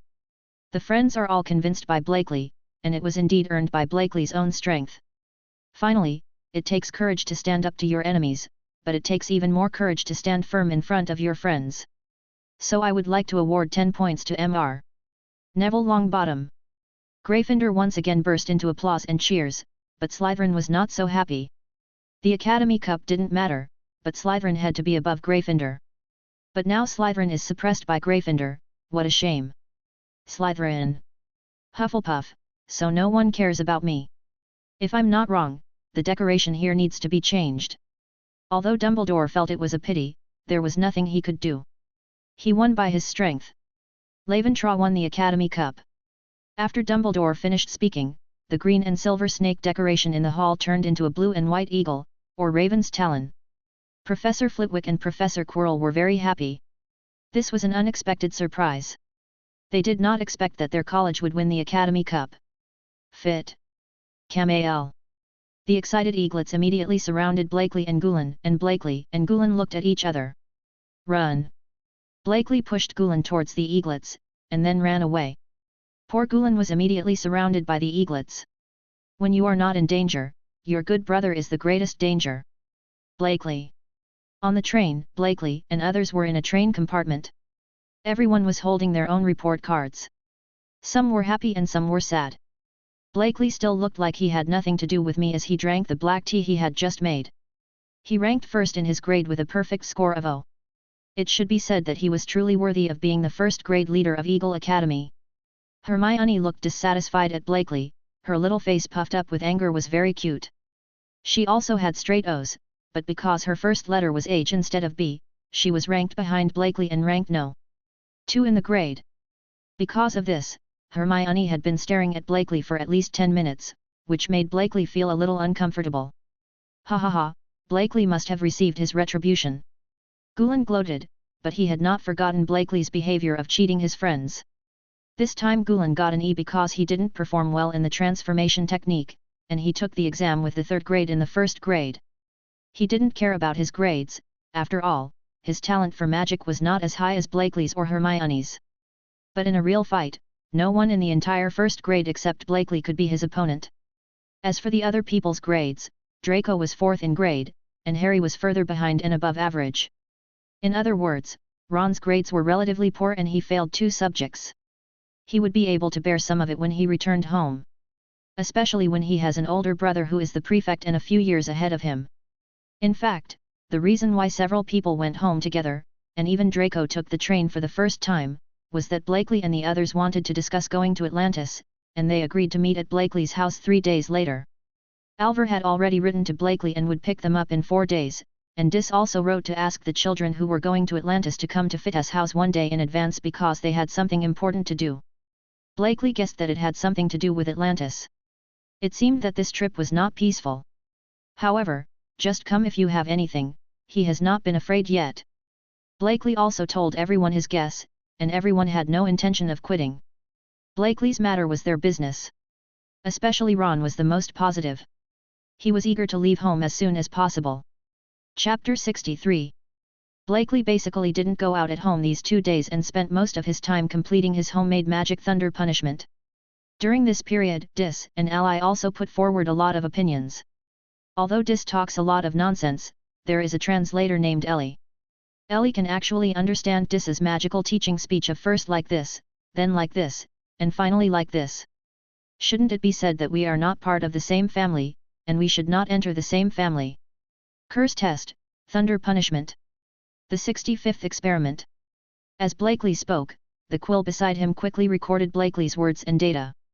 As Blakely's spell was activated, an invisible magic shield protected Blakely, and at the same time many purple light balls appeared in the air.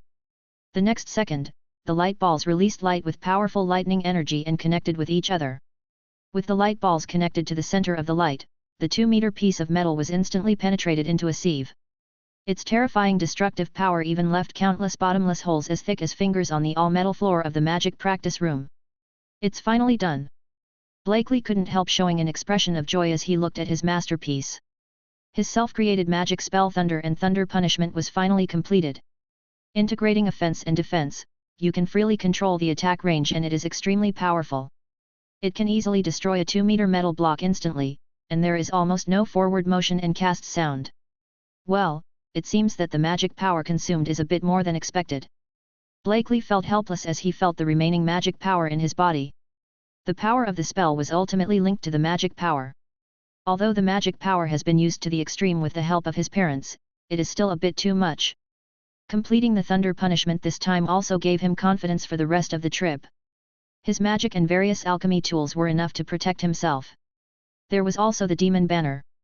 He asked his father to help him make 3 more, and some bullets for emergencies. It can be said that Blakely was well prepared for this trip.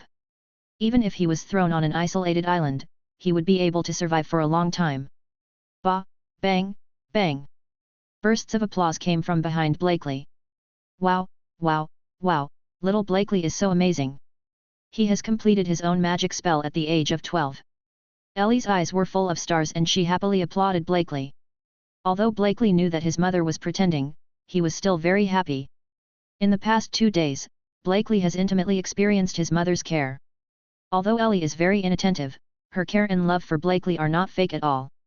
Although he often plays pranks and especially likes to tease his father, he is very measured.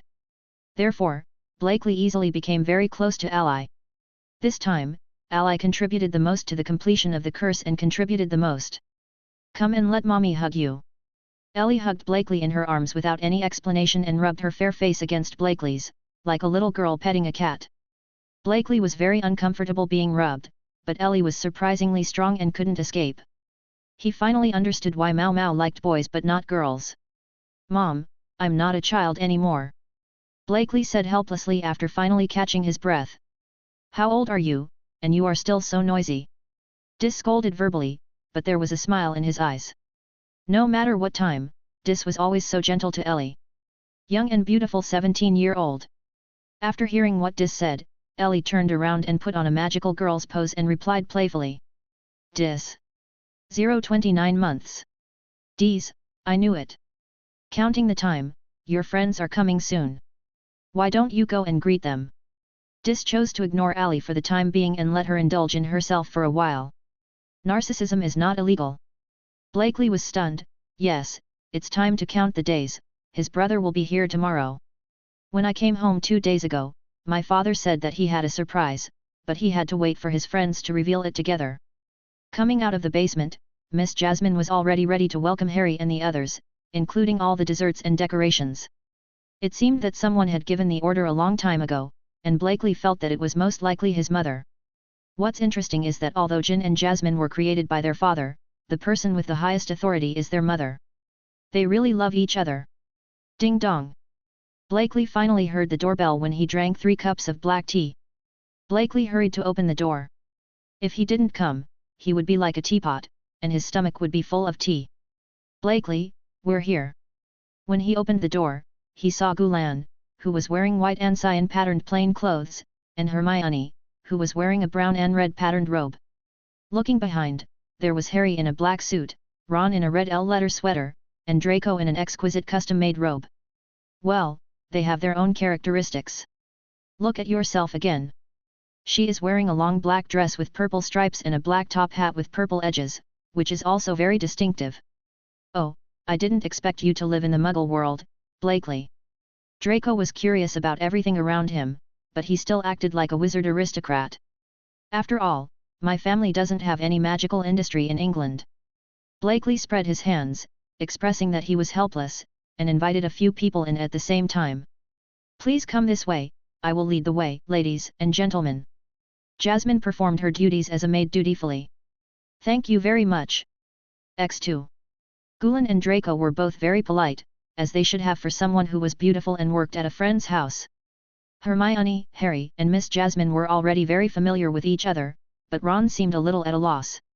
He had never seen a maid before, and was a little uncomfortable with it. In fact, this is related to the different division of labor among pureblood families in the wizarding world. The Malfoy family mainly controls huge wealth and business, and is a family with a large proportion of money. The Weasley family mainly holds a lot of actual power, but is very strapped for money. Another typical example is the Ollivander family. They have a lot of technology and are also a very powerful family. These families may not be very strong in certain aspects, but none of them are fuel efficient. Blakely also knew this very well. In fact, his good relationship with Ron was more purposeful than emotional. Ron was really not that good now. But the family behind him holds a lot of actual power and is a powerful help in the fight against Voldemort, and he and Harry have a very good relationship. But Blakely still hopes that Ron can grow up, and of course Harry. In addition to my own reasons, this adventure also has the purpose of accelerating the growth of my friends. Chapter 64. Looking at the 6 noisy children in the room, Dis smiled slightly and planned to scare some little wizards. Okay, ladies and gentlemen, please turn your eyes over here. Dis clapped his hands, attracting the attention of all the little wizards. Everyone should also know that the trip to Atlantis is not that safe. Dis stretched out a slender finger and looked at the few little wizards with a little bad expressions with a smile. So, I have prepared a surprise for you, which can improve your strength, but what you can get depends on you. Dis only revealed his true purpose at this time, and he was still worried about himself. The child went to Atlantis, where there is still. Everyone's eyes lit up when they heard Dis's words, especially Draco and Blakely. One was his ambition for power as a member of the Snake House, while Blakely became obsessed with power after being attacked that time. Perhaps, at that time, he was powerless and unable to protect his friends, which made Blakely change his mentality. He hates his weak self. Maybe he doesn't even know that the thing he desires most in his heart is not only knowledge and the people around him, but also the desire for power. As for what it is, let me keep it secret for now. Seeing the expressions of curiosity on the faces of the little guys, Dis gave it a try. I'll explain it to you on the way, so come with me. After Dis said, he walked towards the basement, and the 6 little wizards hurriedly followed Dis's footsteps. Dis came to the study and twisted a vase. The bookshelves slowly folded together under the surprised eyes of Blakely and others, revealing a passage. Little guys, do you know the origin of wizards? Dis took the lead and entered the tunnel. In an instant, all the fire in the tunnel ignited itself, lighting up the entire tunnel and startling the little wizards. I read in a book that wizards' talents were innate in the first place. Later, some method was used to hide the magic power in the blood and pass it down from generation to generation. Blakely frowned slightly. He always felt that his father's problem was very heavy. And today's wizards are all the descendants of those wizards. After countless generations of inheritance, the bloodline has become thinner. Except for some people who have returned to their ancestors, only pure-blood wizards have a greater chance of enabling their descendants to possess magic power and become wizards. Hermione continued Blakely's words. An unknown method. Dis's words came from the front, indifference mixed with unknown emotions. That was one of the darkest and crazy periods in the history of magic. Dis's eyes of different colors looked forward, but he seemed to be seeing those crazy people in ancient times. Indeed, in the beginning, some people were born with great power. Those people were called messengers at first. Later, as the power they mastered became stronger and stronger, and their influence on people became greater and greater, they got new names. Dis continued his story. That's God.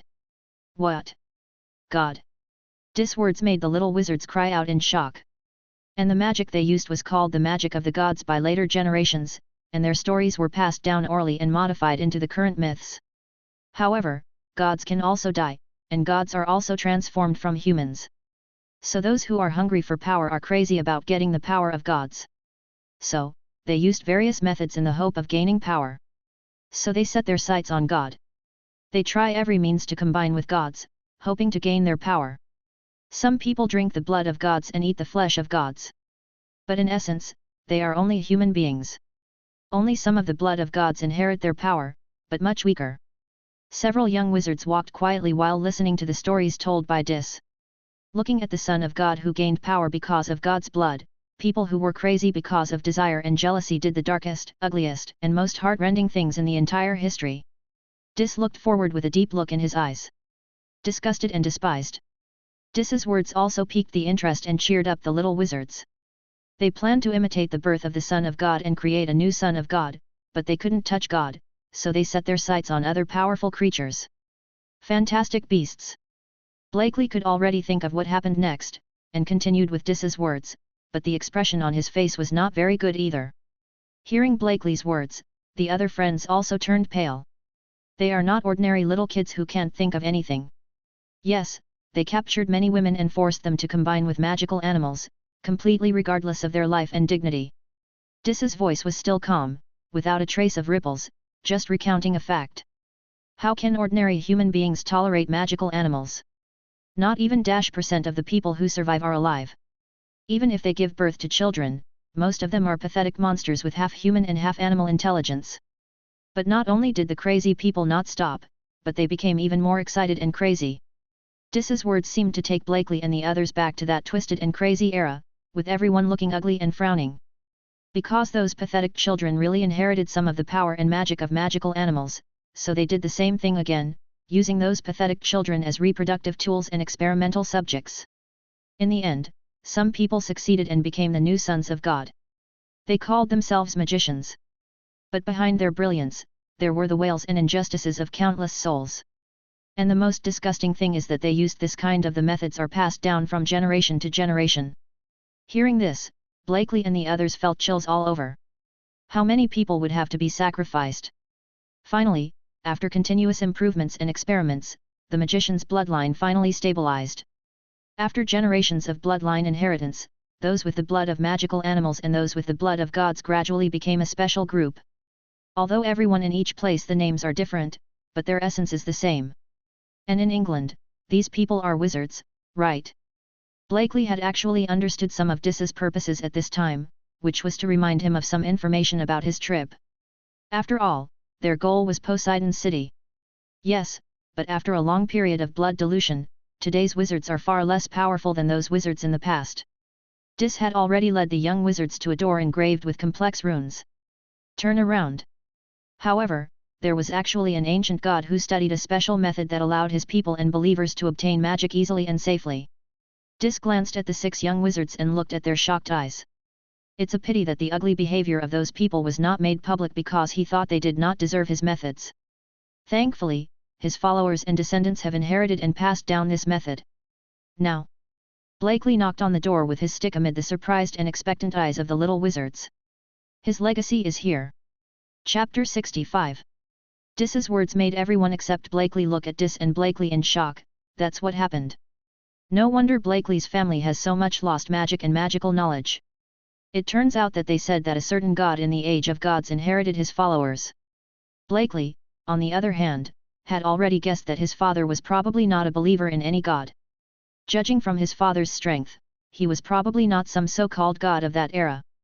I just thought it was strange before, but judging from the information my father revealed today, the so-called god who invented the special method should be my father himself. Dis put his hand on the door covered with runes. With the injection of magic power, the runes on the door lit up in a specific order.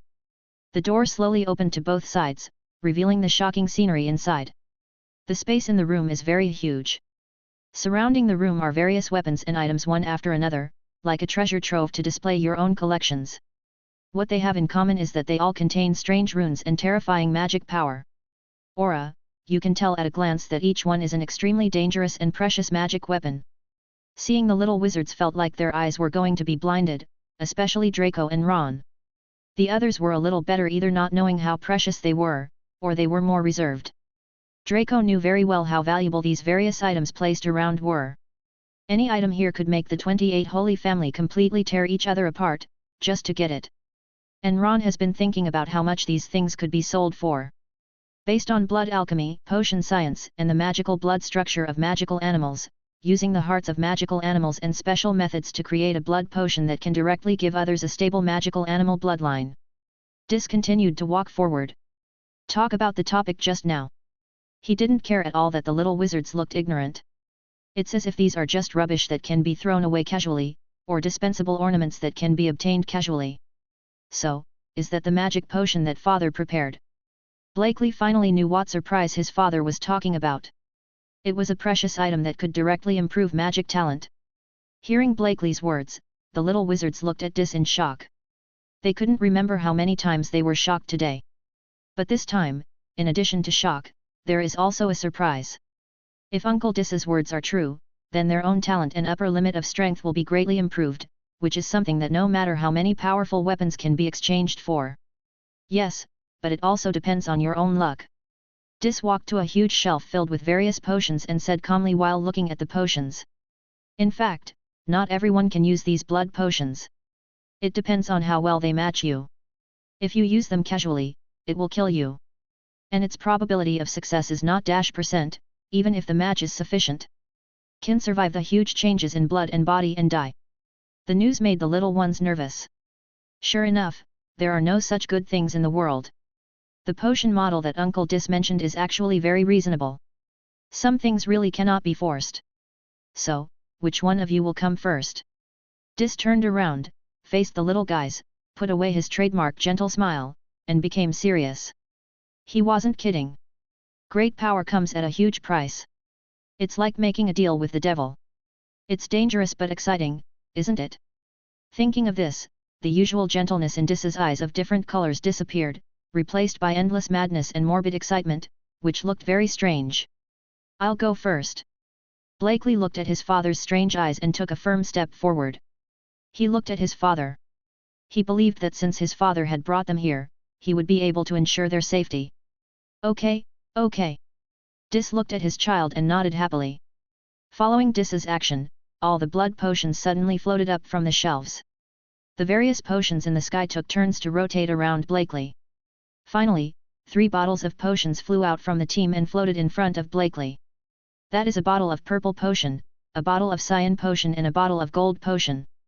Child, it seems that 3 bottles of potion chose you, and now you choose them. Dis's beautiful eyes of different colors flashed with some surprise. He did not expect that 3 bottles of potion chose Blakely. He put his hand on Blakely's shoulder, and said to Blakely in a gentle but serious tone, "Child, choose the potion you like most, record it without accepting any intuitive or subjective influence, and try your best. Just follow your instincts and choose." Upon hearing Dis's words, Blakely's hand that reached out for the golden potion based on his intuition suddenly stopped. In his intuition, the bottle of golden potion gave him the most powerful feeling, but his father's words made him hesitate. Blakely took a deep breath and followed his instinctive choice. As Blakely let go of himself, he felt that his instincts seemed to be guiding him in a certain direction, as if a golden thread was secretly pulling him. Is this one? Following his instinctive guidance, Blakely grabbed the bottle of purple potion. Is it really this? Little guy, our contract has been completed. Looking at Blakely's choice, Dis raised the corners of his mouth slightly and murmured in a voice that was small enough that only he could hear it. Who is coming next?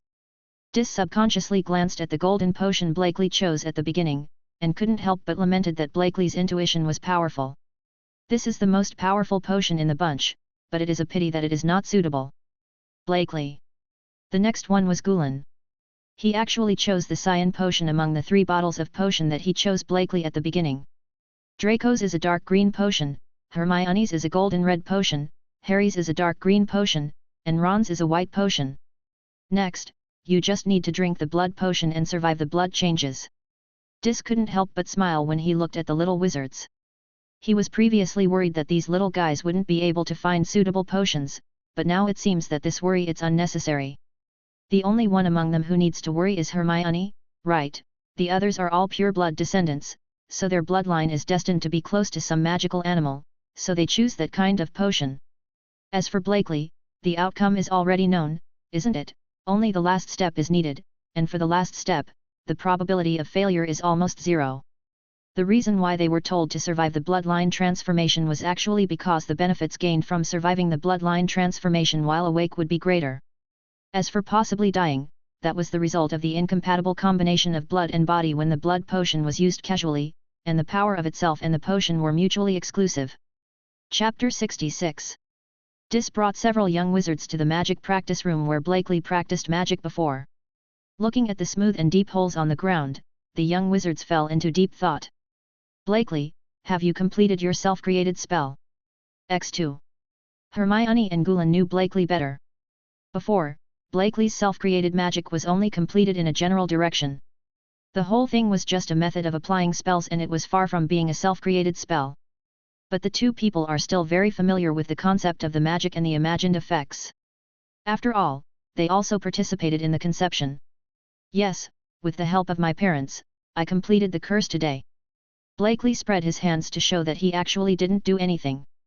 Although more than % of the work was completed with the help of my mother-in-law. Draco was surprised when he heard the conversation between the three people. You can actually create your own magic. In Draco's impression, people who can create their own spells are veteran spell masters, so he was shocked when he heard that Blakely and the others were creating their own spells.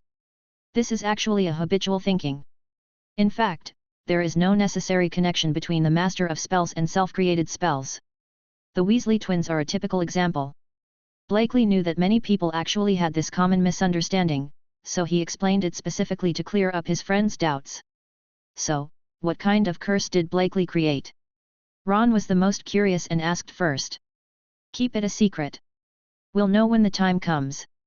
Blakely put a slender finger in front of his mouth and made a secrecy gesture. Okay, little guys. There is plenty of time for chatting, but business is more important now. Dis interrupted the chat of these little guys and quickly finished the business. He also had to go to accompany Ellie. I haven't seen her for 7 minutes and 32 seconds. I miss her. Blakely looked at his serious father and wondered what this maniac who doted on his wife was thinking. In the past 2 days, he had discovered another side of his father. After my mother came back, all she could think about was her, like a doting wife. Blakely shook off his complicated thoughts and drank the potion in the bottle. The peculiar herbal smell slid into the throat along with an indescribable fishy sweetness. The next second it seemed as if the potion he drank started rioting, as if what he drank was violent thunder. Tyrannical magic and unspeakable power filled his body, and then Blakely felt his own changes and the tremendous pain of the reorganization of his bones and muscles. Ah! Accompanied by the bone-crushing sound of bones grinding all over his body and the unconscious purple thunder and lightning emerging from the inside of his body to the surface of his body, Blakely let out a miserable howl like a beast. Several friends were startled when they saw Blakely in pain, and turned to look at Dis anxiously, with worries and doubts in their eyes. Dis was relieved when he saw this scene and put a slender finger on his face. He came to the front and made a silent gesture, indicating that this was a normal reaction. Dis looked at Blakely with a painful look on his face, but he breathed a sigh of relief. The best outcome was that everything was normal. Then he thought of something, a sinister smile that flashed away. Child, don't lose consciousness, stay awake. Dis's words came from not far away, forcing Blakely's spirit, which had been gradually comatose due to the huge pain, to regain consciousness. He just tried to stay awake until the blood potion finished taking effect. Blakely no longer knew how much time had passed. He just felt that it was as long as a century. At this time, Blakely was soaked with sweat, but his eyes were exceptionally bright. My height has increased by 2 centimeters, my muscles have become stronger and more elastic, and my physical fitness has improved significantly. The most important thing is that Blakely feels that his induction of magic power has become more obvious, especially the induction and use of lightning energy, which seems to be smoother and more comfortable. Moreover, the magic power that can be stored in the body improved by the blood potion has been greatly increased. It feels like if my magic power was a bowl of water before, it is now a large wash basin, and the difference in quantity is not 1/30.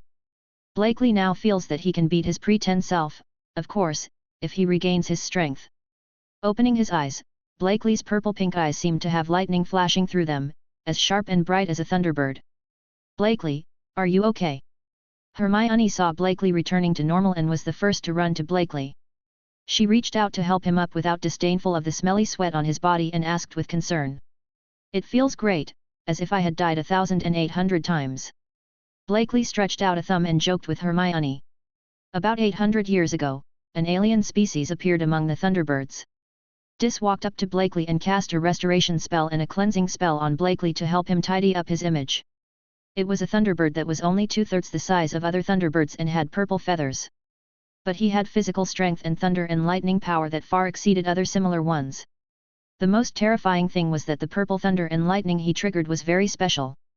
Not only extremely powerful but also difficult to recover. In the end, he became the king of the Thunderbirds of that era, and the wizards of that era tried their best to get his power. Dis looked at Blakely as if he was recalling something. This bottle of blood potion was made from his heart. Now, if your patroness spell is Thunderbird, you can also try Animagus. Dis said with some profound meaning. Hey! X6. The main reason why Animagus cannot turn into magical animals is that magical animals have their own special magic power, and this magic power is completely different from humans. As long as part of their own bloodline corresponds to their own Animagus, only then can you transform into the corresponding magical animal. And this requires two conditions. First, one's own bloodline must be the same creature as the magical animal Animagus that one should transform into. Second, the bloodline must be able to affect one's own magic power, so as to ensure that the magical animal one transforms into will not be repulsive to oneself. Dis explained as he looked at the 6 little wizards who were confused. And with the thin bloodline of wizards now, there would have been no one who could meet those two conditions 300 years ago. So that's it. Blakely thought thoughtfully. Is the essential reason why the magical animal Animagus cannot appear because of the different nature of magic power? Wait a minute, Dad. Isn't your current explanation and teaching very effective and straightforward? Why are you so bad at teaching me magic? Blakely felt that he had discovered a bright spot. Hey! Hey, you're so big! Blakely felt that his intelligence had been insulted. The good guy had lied to him for so long. The key was that he returned his letter. Chapter 67. After seeing that Blakely was fine after just losing his strength and casting a recovery spell, the friends were relieved. Several people took turns drinking the blood potion, and only then did Blakely know that the painful transformation that seemed to him to have lasted for a century was actually only about 18 minutes. Among them, the potion Gulen drank was one of Blakely's previous choices. From Dis's mouth, everyone knew that it was a long-extinct magical animal that existed in the world of the dead and before the 3 brothers divided the authority of the god of death. A kind of thunderwolf between the worlds of the living. It was a dangerous creature of at least XXXXX level that could control strange cyan lightning that could directly attack spirits and souls, and was extremely strong. They usually follow the god of death, and after the god of death disappears, they also disappear with the god of death. The blood potion that Harry drank came from the deer of Hades that appeared in local English mythology but was actually extinct. It is a kind of magical creature that is extremely good at black magic and plant magic. It is a very powerful magical creature of about XXXX level. In fact, the creatures that are mythical by people are not as powerful as the legends say. Hermione's magic potion is a magical animal called the Sphinx that appeared in the African desert in ancient times. In fact, there is still one in the Forbidden Forest to this day. It is also a legendary magical creature, with extraordinary wisdom and powerful magical talent, very much like Hermione. Ron's is a unicorn potion. This kind of creature is familiar to young wizards, but it has a shortcoming. That is, it greatly improved Ron's white magic talent, but it also made Ron unable to use black magic anymore. The most noteworthy thing is that what Draco drank was the dragon's potion. Dis told him that it was made from the heart of a black dragon, which could greatly improve Draco's black magic talent and curse magic talent, and at the same time, his body strength is also greatly improved and gains the dragon's powerful recovery ability. This made Draco, who liked dragons, very happy. Seeing how happy Draco was, Dis didn't throw cold water on him. This is not a real dragon. There are many classifications of dragons at the beginning. From high to low, they are divided into dragon gods, divine dragons, dragon kings, dragons, sub-dragons, flying dragons, and earth dragons. Finally, there are blood dragons. Origin. The real dragons refer to giant dragons of at least the sub-dragon species. Not only do they have wisdom far beyond that of humans, extremely powerful bodies, scales that are almost immune to magic, they are also born with extremely powerful dragon language magic. He is also proficient in various languages and can learn almost any magic in one go. There are no restrictions on learning magic. But they all left, all leaving this world to find their next trip. The ones left now can only be regarded as blood descendants with dragon blood, not even earth dragons. Only the potion that Blakely chose at the beginning was the blood potion of the Thunder Dragon, and it was planted by the Dragon King. However, the assimilation and corrosive nature of the dragon's naturally superior creatures towards the inferior creatures will turn Blakely into a half-dragon, half-human monster, and even his soul will become a monster. It is really an unreasonable and powerful creature. The young wizards who had been greatly promoted were all grateful to the Fett family for their help. Draco even stated as the sole heir of the Malfoy family that as long as he was alive, the Malfoy family would always stand behind Blakely. This is not as simple as a simple promise. At this time, Draco represents one of the most influential and financially powerful families in the Holy 28. Ron was much the same, saying he would always stand by Blakely. Well, unlike Draco, he represents his family. But he is also a person who has a clear sense of grudges, and he will remember this kindness. Gulen didn't say anything publicly. He had always stood behind Blakely and would only express his gratitude through actions. Because it was already very late, all the friends stayed directly at Blakely's house. Anyway, everyone is carrying luggage, after all, they all have items for the Traceless Stretch spell. During the last Christmas, Blakely gave Ron a test specimen of the alchemy seamless stretching spell that he made. Well, it was actually only 6 cubic meters in size, but it made Ron happy for a long time and declared Blakely one of his best friends. He also showed off in front of his twin brothers, causing him to be pranked by the Weasley twins for a long time. In the evening, Dis personally cooked a large table of delicious meals to entertain the children in order to see them off. Actually, it was Ally who was greedy, and then Dis complained and went into the kitchen honestly. It had nothing to do with Blakely and the others. It's delicious. I didn't expect Uncle Dis' cooking skills to be so good. Ron was completely conquered by Dis's powerful cooking skills.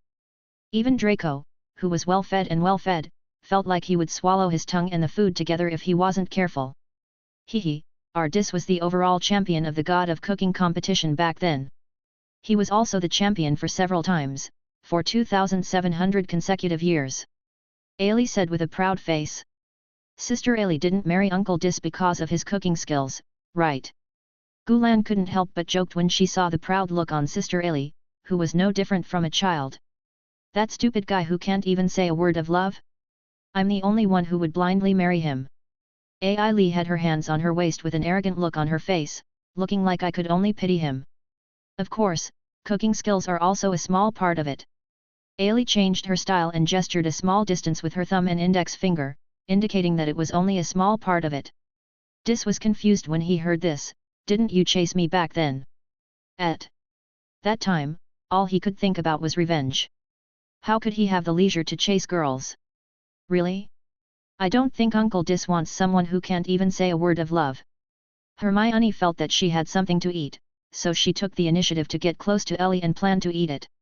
Really, from the time we met until now, I haven't even said I love you. Ally looked at Dis with a resentful look on her face. Ahem, based on common sense, there really isn't. Dis felt guilty when he saw it. He coughed to relieve his embarrassment, but he also admitted it. At that time, when we first met, he said to me, "Who are you?" It was really not cute at all. But his love was not less at all. Ailey smiled sweetly.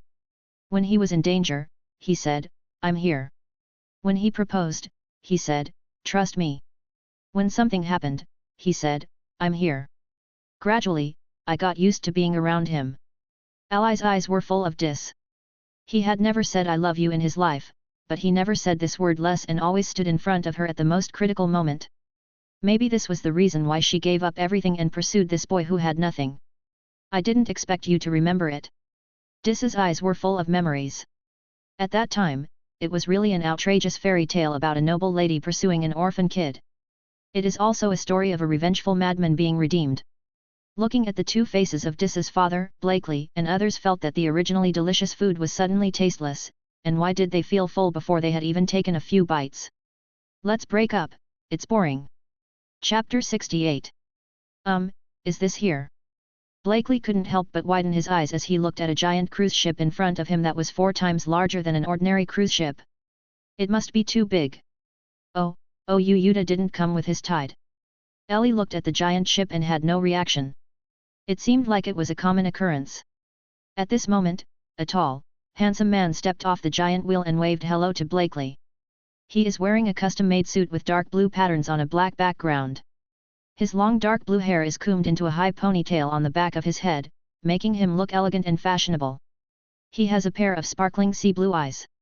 He wears custom-made white gloves on his hands. His elegant temperament makes him look like England. All children. Mother, long time no see. Aohu said hello to Ailey first, and it was true that he hadn't seen her for a while. After sending my mother back last time, I was kicked out by my father and stayed in a hotel for a few days before leaving. Counting the days, it has been half a year. You must be Blakely. I'm going to Audio fight. If possible, I hope you can just call me brother. Audio's style is very chic, like a playboy who doesn't make people worry, but it feels very friendly and not annoying at all. Brother, I am Blakely. Blakely looked into Uzumi's blue eyes and replied with a smile to this brother whom he met for the first time. Don't be nervous, this time is no different from going on a trip for a few days. Aoho crouched down and put an arm around Blakely's shoulder and said nonchalantly. Soon the giant ship sounded its whistle, reminding everyone that the giant ship was about to start. Aoho hurriedly said goodbye to Ellie and boarded the giant ship with the 6 little ones. The giant ship is very big, and there are all kinds of well-dressed upper-class people on the plywood. Blakely was a little confused. It seemed that this was not a ship going to Atlantis but somewhere else. Was it near Greece? This cruise ship belongs to a friend of mine. She invited me after she knew that I was going to Atlantis. Anyway, she would pass by Greece on the way. Aohu noticed the confusion of Blakely and others and explained with a smile. I heard you said you wanted to pick someone up midway, so I thought it was some important person. It turns out it's these little guys, Captain Uwo. Just when Uwo was walking around on the deck with a few young wizards, a pleasant voice, a female voice, came from behind several people. Several people looked in the direction of the sound. A lady with an extremely hot figure, long white and slender legs, gorgeous long wavy golden hair, fair skin, and a beautiful face walked towards Yuda. She was dressed in a dashing custom-made tuxedo, like an aristocratic young master from the ancient Middle Ages, if you ignore her proud peak. Oh, Lilias, this is my brother Blakely. I received a commission from my father to take them to Atlantis, so I got off the ship. Oh had seemed to be talking to the lady named Lilias. He was very familiar with him. He patted Blakely on the shoulder to indicate that it was this guy and started talking naturally. Really? Mr. Fight. Lilias's beautiful and delicate face was close to Blakely's face. She gently pinched Blakely's chin with one hand, and said in front of Blakely in a teasing tone. I am the vice-captain of your brother, Captain O'Hurlpole, Lilias. Nice to meet you, my cutie. Captain. Blakely couldn't help but look at Aohu. I have a ship called the Tide, and Lilias is my vice-captain. Yuda said with some embarrassment, actually, this giant ship belongs to her, and I owe you a favor for helping me this time. Captain Ujiao, have you forgotten that the Tide is also mine? Lilias showed a sly smile, stood on tiptoes and brought her delicate face in front of Ujiao, and the two of them were almost touching each other. You are mine too. Lilias breathed into Aduo's ear. Wow! Several little wizards covered their eyes. Can we see this? They reveal a small gap between their fingers and secretly eat the melon. Brother, is this being taken care of? Okay, no need to work hard. Blakely looked at the two people with a smile on his face. Aduo coughed twice with an embarrassed look on his face and changed the subject. There are children here, and I have to arrange their accommodation, and this time. I have arranged the rooms for the 6 little guys, but there is no room for you, Captain. Do you want to sleep on the deck? Or? Lilias said as she put her hand on Ouze's muscular chest. She gave him a flirtatious look and said, would you like to sleep in my room? Can I sleep on the deck? The deck is full. Bart, please help lead a few children to their rooms. Mr. Ovorit and I have something to discuss. Don't disturb us before the dance starts in the evening. Lilias grabbed Ovorit's arm. The collar went in one direction. Blakely looked at the time. It's 8 in the morning and it's going to be at night. Thank you for your hard work, brother. Strong man, go on your way. You're still a strong man, I guess all of them have become martyrs. Gulen yawned. Odo was dragged into the room by Lilias because he didn't bring his own ship. He cried and fussed, and his mentality collapsed. It's really pitiful. 5555 Blakely continued to yawn. That's enough for you too. Don't think I can't hear you. Just as the two heartless little guys were chatting, a familiar voice came from the direction where Yuda was taken away. Ha ha ha ha, kids, there's a dance tonight, remember to dress up and attend. Lilias's voice sounded closely after Ujiao's. Please follow me. An old man in his 50s wearing a butler's uniform smiled and led several people to their rooms. The single rooms for several people are right next to each other. The rooms are gorgeously decorated and have the standard of a presidential suite. Moreover, there are only 6 of them on this floor and no one else is staying. The rooms for several people were all the same, and there was a huge living room, private pool, and various entertainment facilities in the middle of the room. Blakely was sure that this was a tourist ship for a group of nobles and wealthy people. Blakely packed up his belongings, because according to Jiao's plan, they would stay on this ship for a few days or so of course they had to pack them up. As soon as I turned around, I saw my own swimming trunks. In line with my good brother's instructions, I put on a beach swimsuit. The colored light in the room was very good. Blakely wore his Hawaiian-style beach pants and came to the balcony of the room. As a result, he directly saw Hermione, who was also coming out to enjoy the air next door. I specifically checked when the swimsuit was invented, and it was June 1946. It had already appeared at that time, so please don't bully me. At this time, Hermione looked at Blakely with a strange look on his face. He was only wearing large flower pants and gradient sunglasses, and he looked like he was going on a trip. This guy didn't really think he was on a trip, right? Chapter 69. Gulen and the others were speechless, but also a little moved. It can be said that Blakely took care of everyone, but what exactly did he do? Do you know that you will be close to Azkaban? Why are you looking at me? My death means that we are all the same. Is there any problem with just writing a few random sentences? Blakely said confidently, ignoring the weird expressions of several people. Well, that's true. Several people looked at the parchment in their hands, but still didn't know how to write. Here, let me write it for you. Blakely rolled his eyes, grabbed Gulen's parchment, picked up the quill, and began to use his talent. I'm going, Blakely. Stop. Gulen quickly came up to grab the parchment in Blakely's hand, but Blakely nimbly dodged it. Blakely finished writing in a short time while the two were having a big fight. By the time anyone reads this letter, I will be gone. It seems pretty normal from the beginning. Please don't be sad for me, Blakely. In fact, I have always wanted to tell you that you are the wisest, smartest, and most knowledgeable person I have ever met. I knew this idiot would never be reliable in normal times. In fact, I wrote a poem for you, how did I not know? Go find him, you know where he is. F you. Blakely, I will fight with you. Hey! Don't kick me. I'm going to help Hermione. Otto, who was in the living room, looked in the direction of the study with a puzzled look. The thick solid wood door could not block the sound of chickens and dogs jumping inside. Does writing a 300-word essay need to be so lively, really lively, kids? The dance was held as scheduled in the evening, and the uneasiness in the hearts of the 6 little ones was relieved a lot after Blakely's erotic manipulation. Hermione attended the ball for the first time today and dressed up specially. With Blakely's help, her long, fluffy wavy hair was combed in a particularly delicate and fashionable style, which made her already pretty and cute smile even more charming. A dress that is as gorgeous as the sunset is decorated with exquisite golden patterns. Hermione looks like the noble Lion Queen of England, domineering and beautiful. It's just that the lion is still a little immature now. The Blakely 6 immediately attracted the attention of many people. Of course, most of the people present were adults, and they didn't care about anything. They were just a few good-looking little guys, most likely just children from rich families. The dance is about to start, and many people are already here. Okubo and Lilias also walked up to them and told them about the process of the dance. Although several young wizards were very excited, in fact only Blakely, Gulen, and Draco could dance, and they were all male, so the scene was a bit awkward for a while. Blakely didn't want to dance with a man, so he could only turn his grief and anger into food and wander around several buffet tables. Damn it, they still had so many illusions about the dance, but it was shattered before it even started. What Blakely didn't know was that several beautiful girls saw the handsome Blakely, Gulen, and Draco and were very fond of them. As a result, they just came and wanted to invite the 3 of them to dance together when they saw these 3.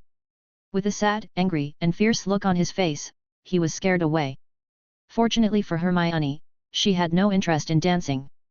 However, she saw Nakuru in a pure white dress and happily went to chat with her. Just when Blakely and others were venting their grievances like hungry ghosts reincarnated, there was a sudden commotion at the dance, which attracted Blakely's attention. It turned out that a very beautiful lady entered the dance scene. The lady was dressed in a pure white luxurious gauze skirt, covered with tulle. She was as beautiful and hazy as a fairy in the lake in the mist.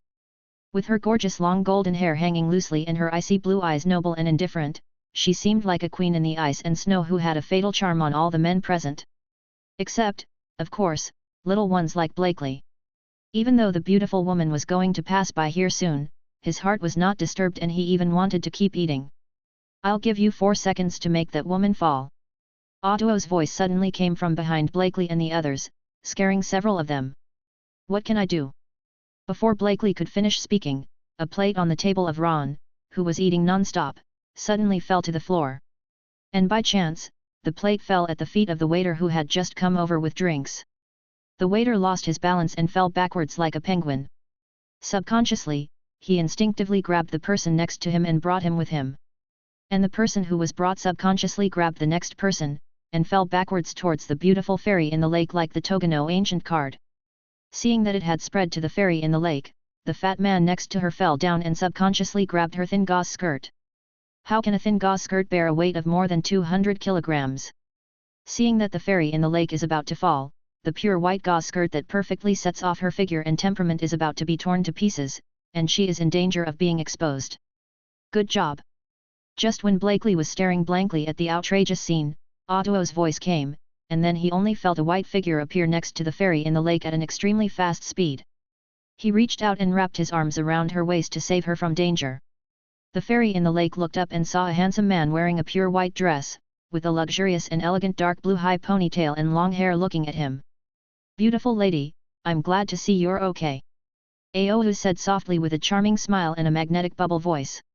All of a sudden, the lady's face turned red with embarrassment, but she had no intention of letting Oyu Dao let go of her.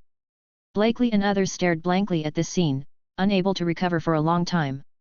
"Is this okay? Ron, you are awesome." Crack! Blakely heard the sound of something breaking.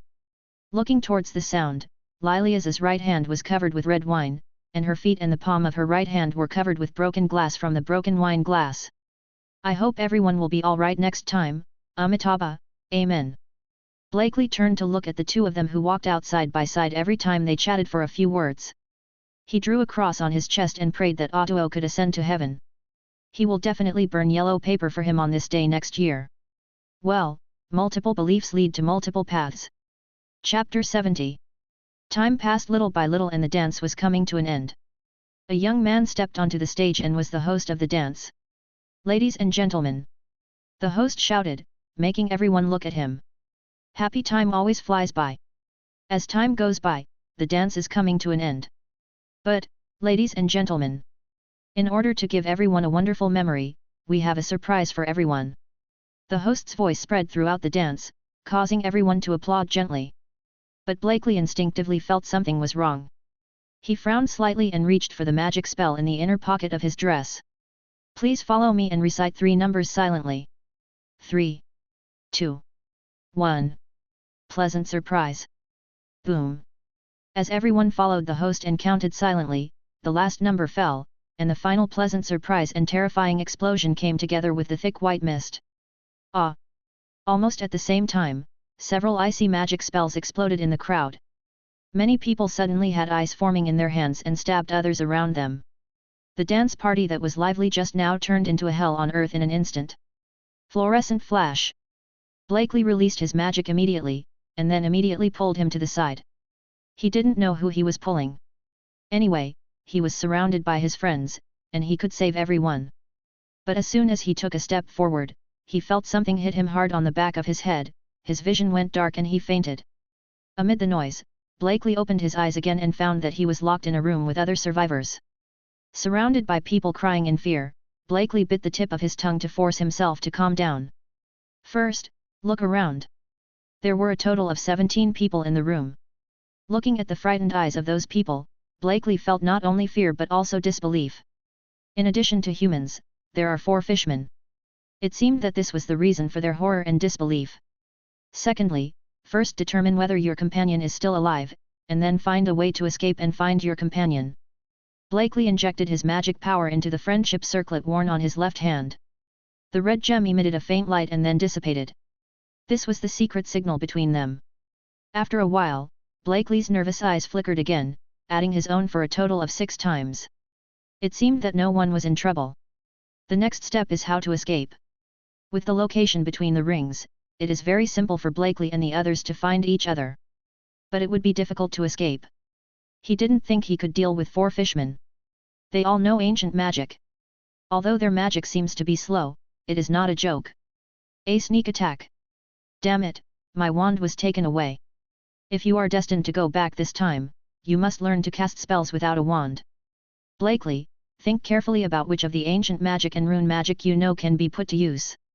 Oh, damn, my hands are tied and the rune magic can't be used. When Blakely was thinking frantically, several fishmen suddenly came from outside. They looked around the room and walked straight towards Blakely. He roughly picked up Blakely and walked outside. Blakely was very cooperative and secretly observed the surrounding situation. There were quite a few murlocs around, but not too many, scattered on the boat. There are some other people chatting with those fishmen. It seems that these sea people also have human appearance? It seems that those sea tribes in human form have sneaked into the ship, and they managed to master this giant ship so quickly by working together internally and externally. What Blakely didn't know was that in the ventilation duct above his head, the hot-looking Lilias was watching Blakely with a charming smile on her lips. Calm and composed little guy. Lilias expressed her appreciation in her heart. As for Ovo's safety, she might as well worry about the woman Ovo cheated on. That guy is the sea monster. Blakely was taken to a room. The first thing he saw when he entered the room was a dozen fish people and several humanoid sea people.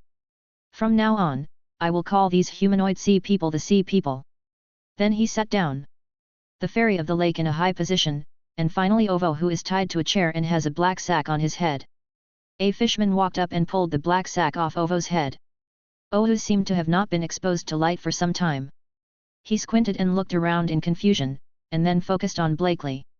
I have never met this man, I don't know him at all. Ovo spoke in fluent ancient Greek. Blakely. Blakely suddenly breathed out fragrance.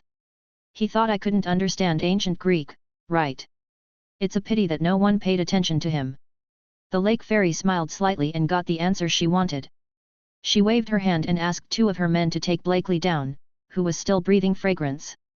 Blakely didn't stop performing after he went out. He was thinking of a way. It seemed that Ajiao was fine and there was no need to worry about it for the time being. Because the demon banners were not taken away, maybe they didn't search them properly at all, or they didn't take Muggle creation seriously at all. Touch. At this moment, a figure fell from the sky. In one hand was a willow wand that Blakely was familiar with, and in the other hand was a classic Thompson submachine gun. Dava is chewing a big melon. Lilias hit a fishman with a life-killing spell before she even landed. The skill of her technique was astonishing. Get down. Lilias landed and loaded her gun immediately. The Thompson submachine gun was pointed in the direction of Blakely and the other fishmen, and a bunch of bullets were fired. Blakely quickly lay down, and then felt the sound of the air breaking above him. Da-da-da-da.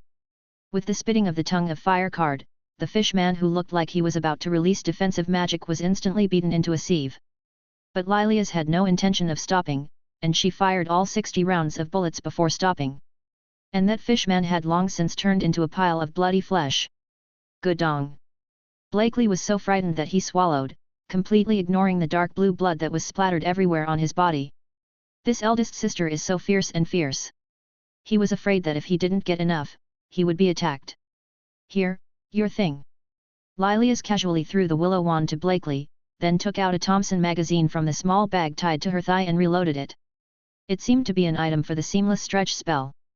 Blakely quickly picked up his wand. Just now, he had actually used a silent and wandless cutting spell to cut the rope tied to his hands.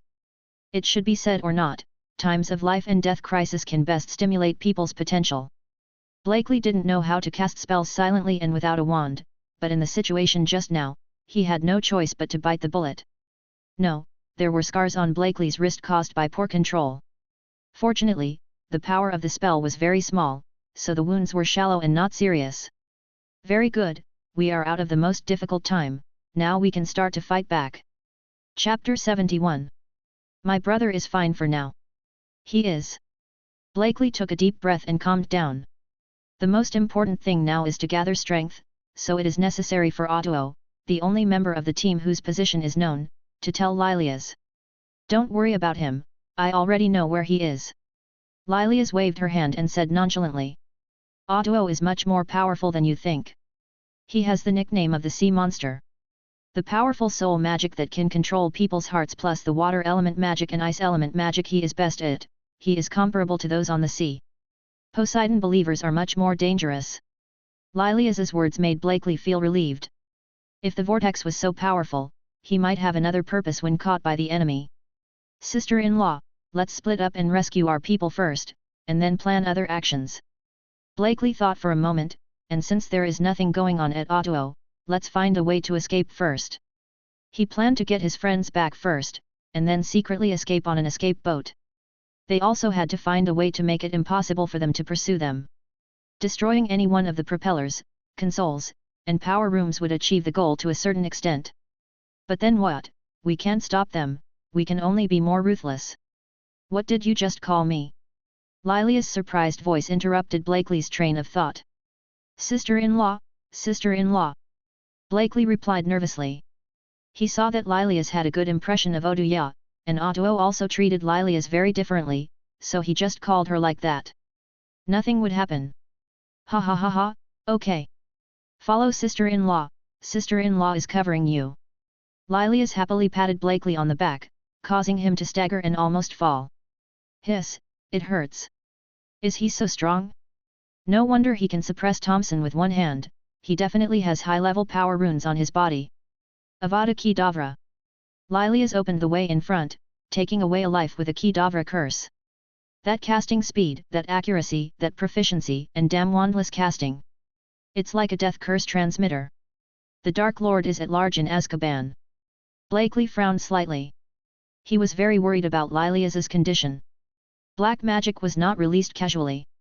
It could eat away at personality and change a person's psychology. Are we almost there? Lilias actually won't release the life-killing curse anymore. It has reached the limit of her control. But only the death curse could kill them instantly and silently, so she had no choice in order not to expose her position. Damn it, they used anti-apparition here, otherwise she would have solved it long ago. As for the initial behavior, it was just to vent his anger and attract attention so that Bart could do what he should do. We're here. Blakely replied quietly as he looked at the door. The first thing he found was Gulen, who was closest to him. They had already sent secret signals to each other before, hoping that Gulen could be ready. Blakely and Lilias looked at each other. Lilias took out a packet of powder from her pocket and blew it in along the vent in the room. Blakely looked confused. What are you doing? Drug, or strong drug? Lilias explained to Blakely in a low voice. Why are you carrying the drug with you, for whom? In just 12 seconds, there were sounds of falling to the ground in the room. The effect of the medicine was really strong. But for safety reasons, the two of them waited for a few seconds before going in. When I opened the door, I saw people everywhere, including a few fishmen.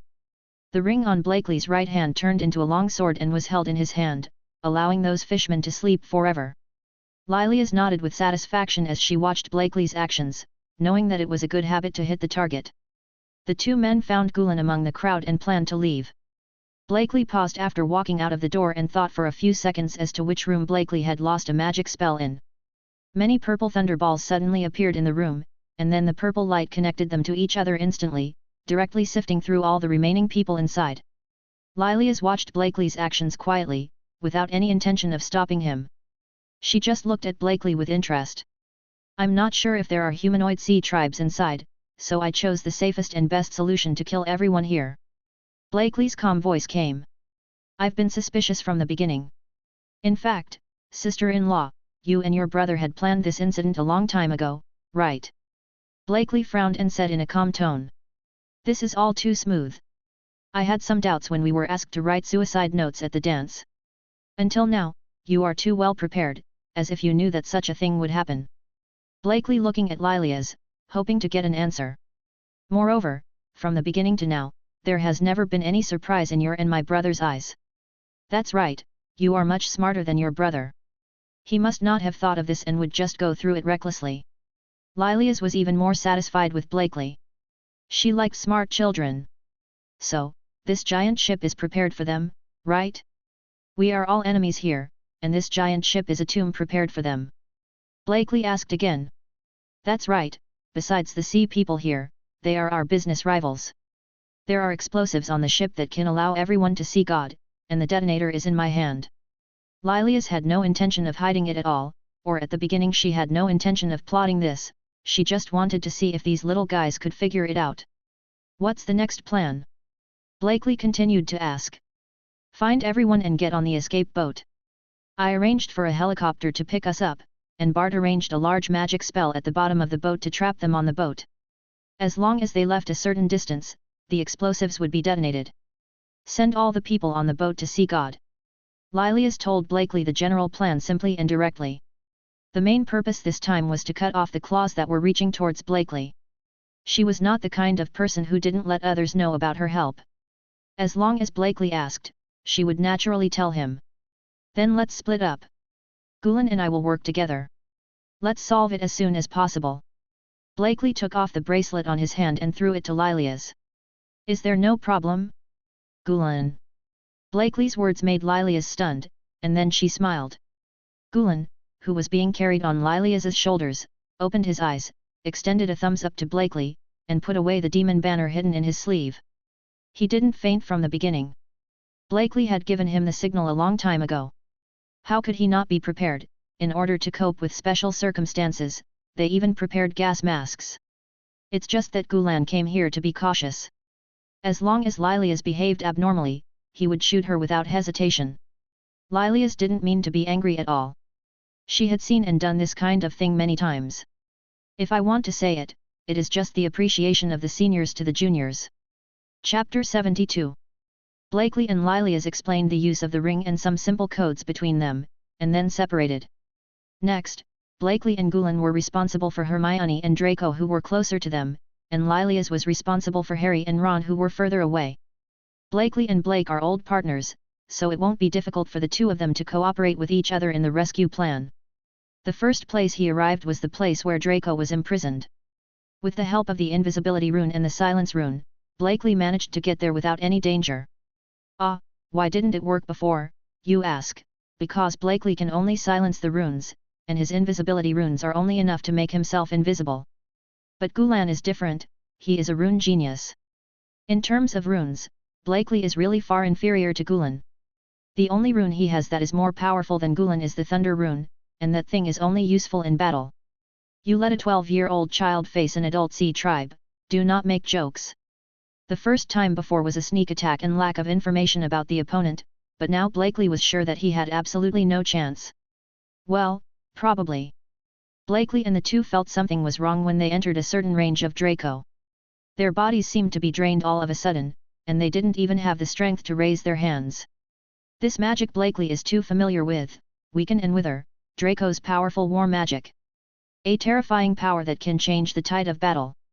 Blakely can also use magic of the same standard, but unfortunately he doesn't know any magic that won't hurt him before he loses control. Do you want Blakely to blast everyone in the room and himself into char with a thunderstorm, or will a thunderbolt draw everyone here, or maybe a lightning strike attacks in one direction and is wiped out by enemies in other directions? It seems that I still need to learn curse magic. At least it is easier to control to a certain extent, isn't it? Blakely said sincerely, and he was not worried about being discovered. His voice could not be transmitted within the range of his runes.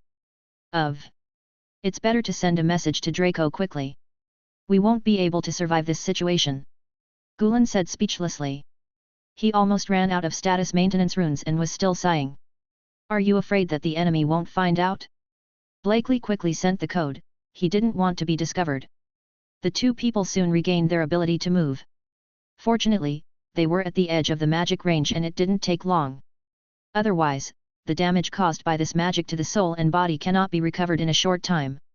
The two people walked forward for a while and released the hidden magic, because it was no longer necessary. They were surrounded by the weakened and dying sea people, and no one could escape. This spell is extremely concealed, and the effect is very weak when it is first released, but as time goes by, the effect will become stronger and stronger. It only takes a few minutes to make everyone within the range of the spell lose all ability to resist. And as time goes by, this damage becomes irreversible. If you weaken to death, your soul will disappear, leaving you without even a next life. What a powerful curse! Blakely sighed. This curse is scary because of its concealment and effectiveness. It is a kind of stacked curse. It becomes more and more terrifying as time goes by and is almost impossible to prevent. It truly is the curse that ends the war between wizards and goblins. So, why hasn't he come out yet? Gulan asked from his soul. Yes, why hasn't he come out yet? He already knew that Gulan's wand had not been taken away, which meant that they locked the person up without even searching him. Since the wand was in his hand, why didn't Draco come out? When he arrived at his destination and saw the intact gate, Blakely thought he had figured out the reason. Could it be that Draco couldn't even handle the rope? It was not easy to solve the rope without sound or wand. Although Draco had a wand in his hand, it was almost as good as not having one. He remembered that Draco's charm was hidden in the inner pocket of his clothes, and he couldn't reach it with his hands tied. Invisible Flying Blade. Blakely released a magic spell, which was their improved cutting spell. It can cut distant or nearby objects from a distance without making any sound or appearance. Actually, it is an alternative form of Shen Feng Wu Ying. However, the wounds caused by this spell will not be incurable, but it can release multiple slashes at the same time with one spell. Now Blakely can release up to 4 slashes. Power and magic strength. It has to do with magic control and the amount of release. 4 invisible slashes instantly cut the door into several pieces. After all, the door was only made of wood, and Blakely could cut them easily. Sure enough, as soon as he entered the door, he saw Draco being tied to the ground. At this time, Draco was struggling to stand up. But one of them didn't hold up. Bang! Does it sound good? What sounds good is a good start. Pfft! You can't laugh. The merits of this smile may have been lost for several years. Blakely said that he has been professionally trained so that no matter how funny someone is, no one will laugh unless they can't help it. Ha ha ha, Draco, we have to leave quickly. We don't have time for you to make out with Mother Earth. Well, Mother Sea. Blakely helped Draco up and used the cutting spell to cut the rope that tied Draco. Not forgetting the bad breath. You can do some good deeds. Gulan was speechless. Didn't he see Draco's resentful look? Wouldn't you laugh when the person involved is not present? Well, this guy isn't much better. Where are we going next? Draco flexed his wrists and asked with a bit of anger. Draco's personality has changed a bit since he drank the blood potion. Dis also told Draco about this problem. Other creatures are fine, but the dragon's blood is too assimilated.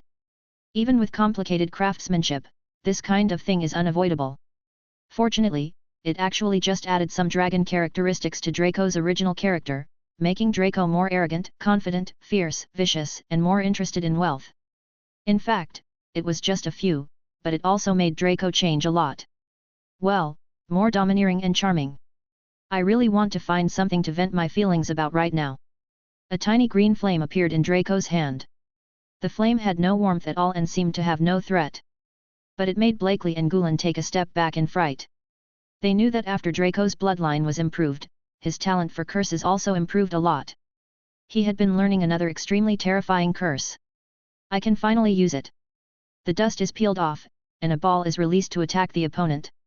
Depending on the magic power gap between the two sides, there will be a certain probability of directly obliterating the enemy.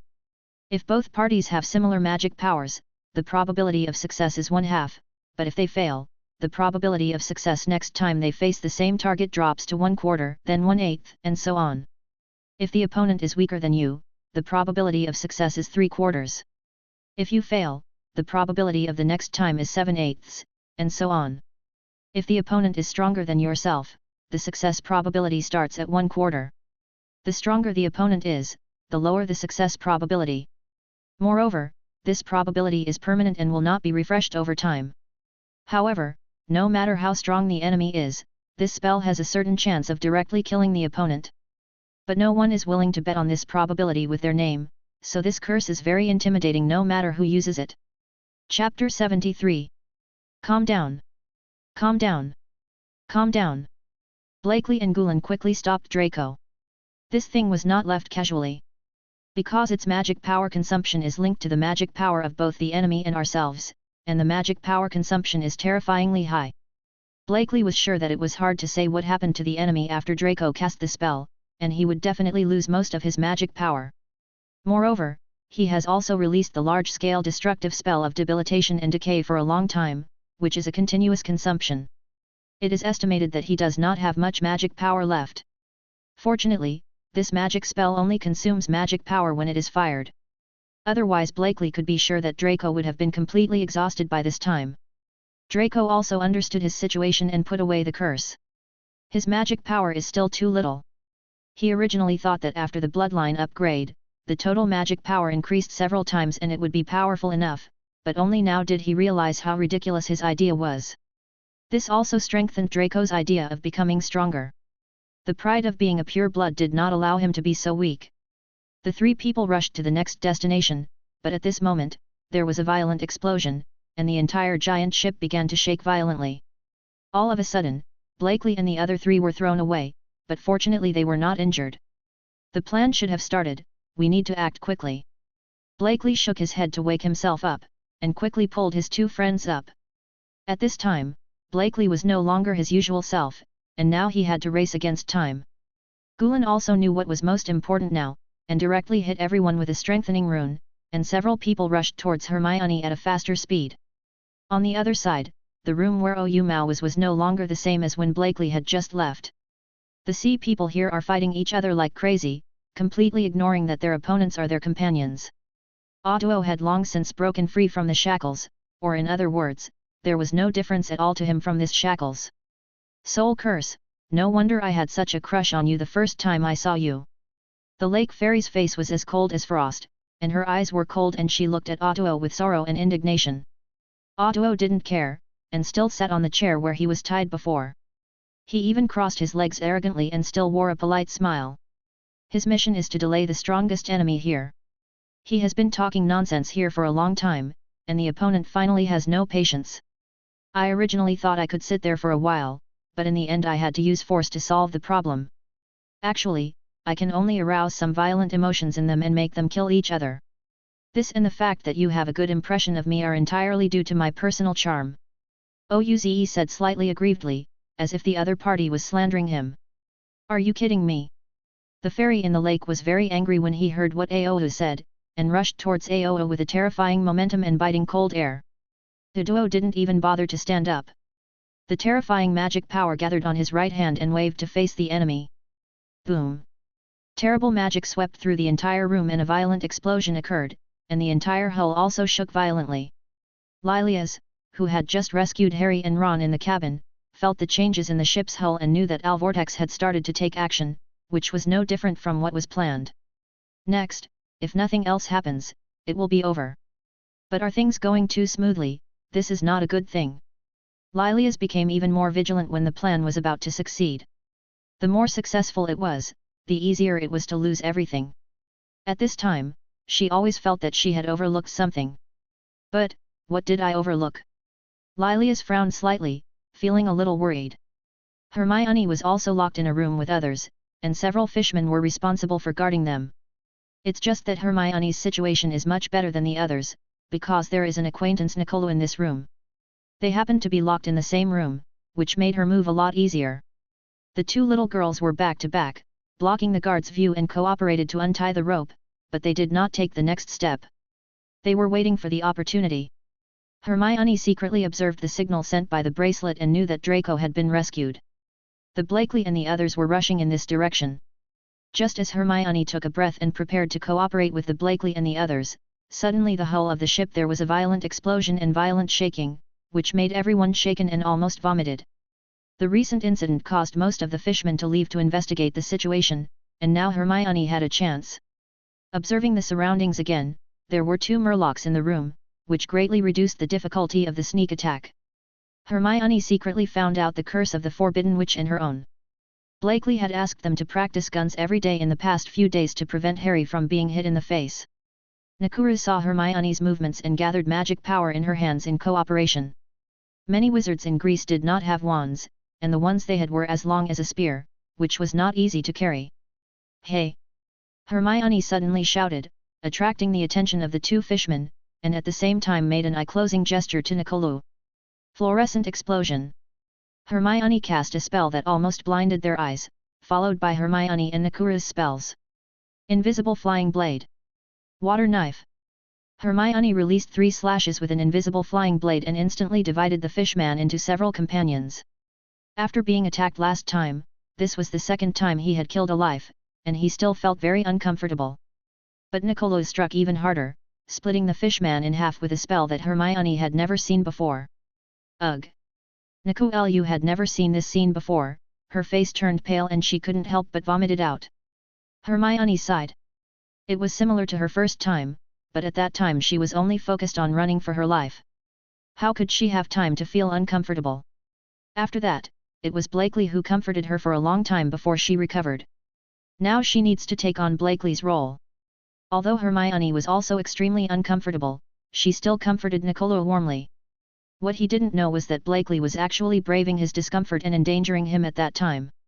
In fact, until now, Blakely and the others have endured the discomfort and tried their best not to think about it in order to persist on the ship until now. No one wants to make their companions worry, and no one wants to drag their companions back. It is this idea that allows them to truly become stronger and truly grow. In the mid-air far away from the giant wheel, a black figure stood in the air, staring at the giant wheel with 1 red and 1 purple pupils, as if he could see everything happening on the giant wheel through space.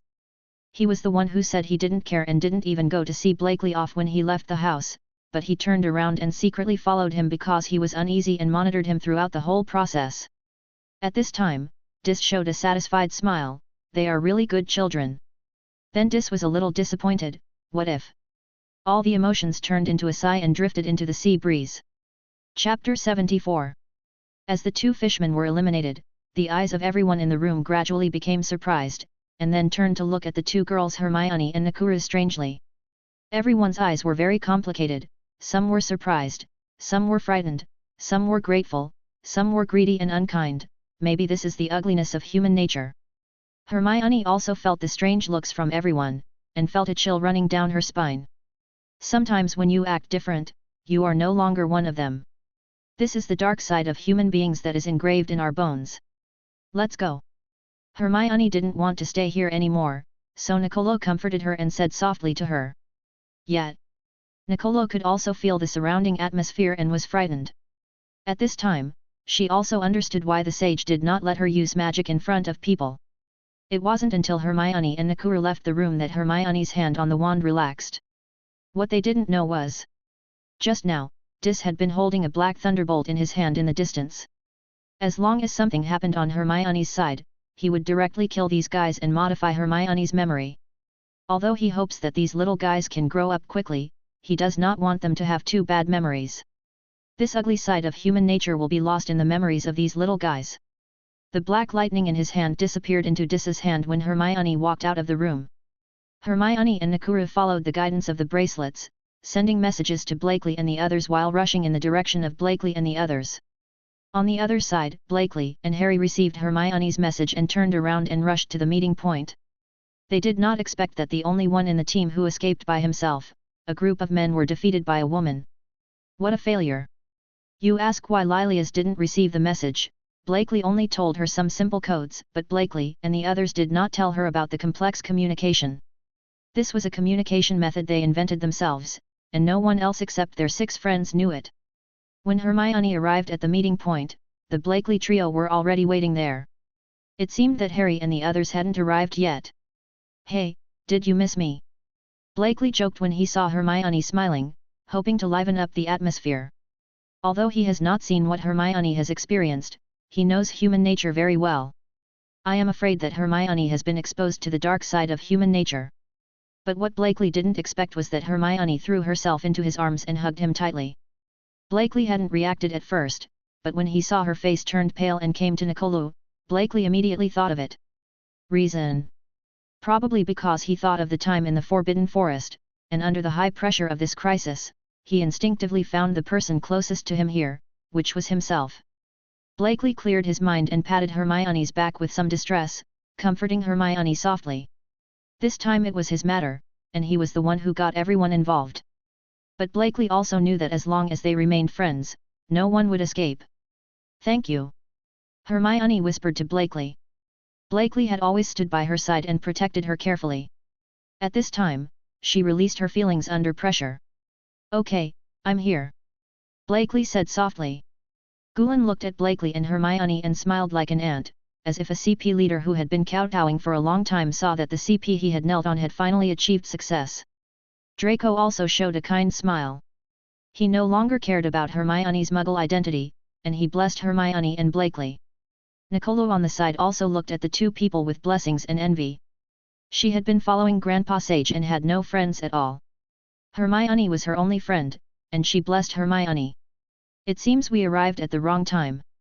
Lilia's voice came, and she also brought Harry and Ron.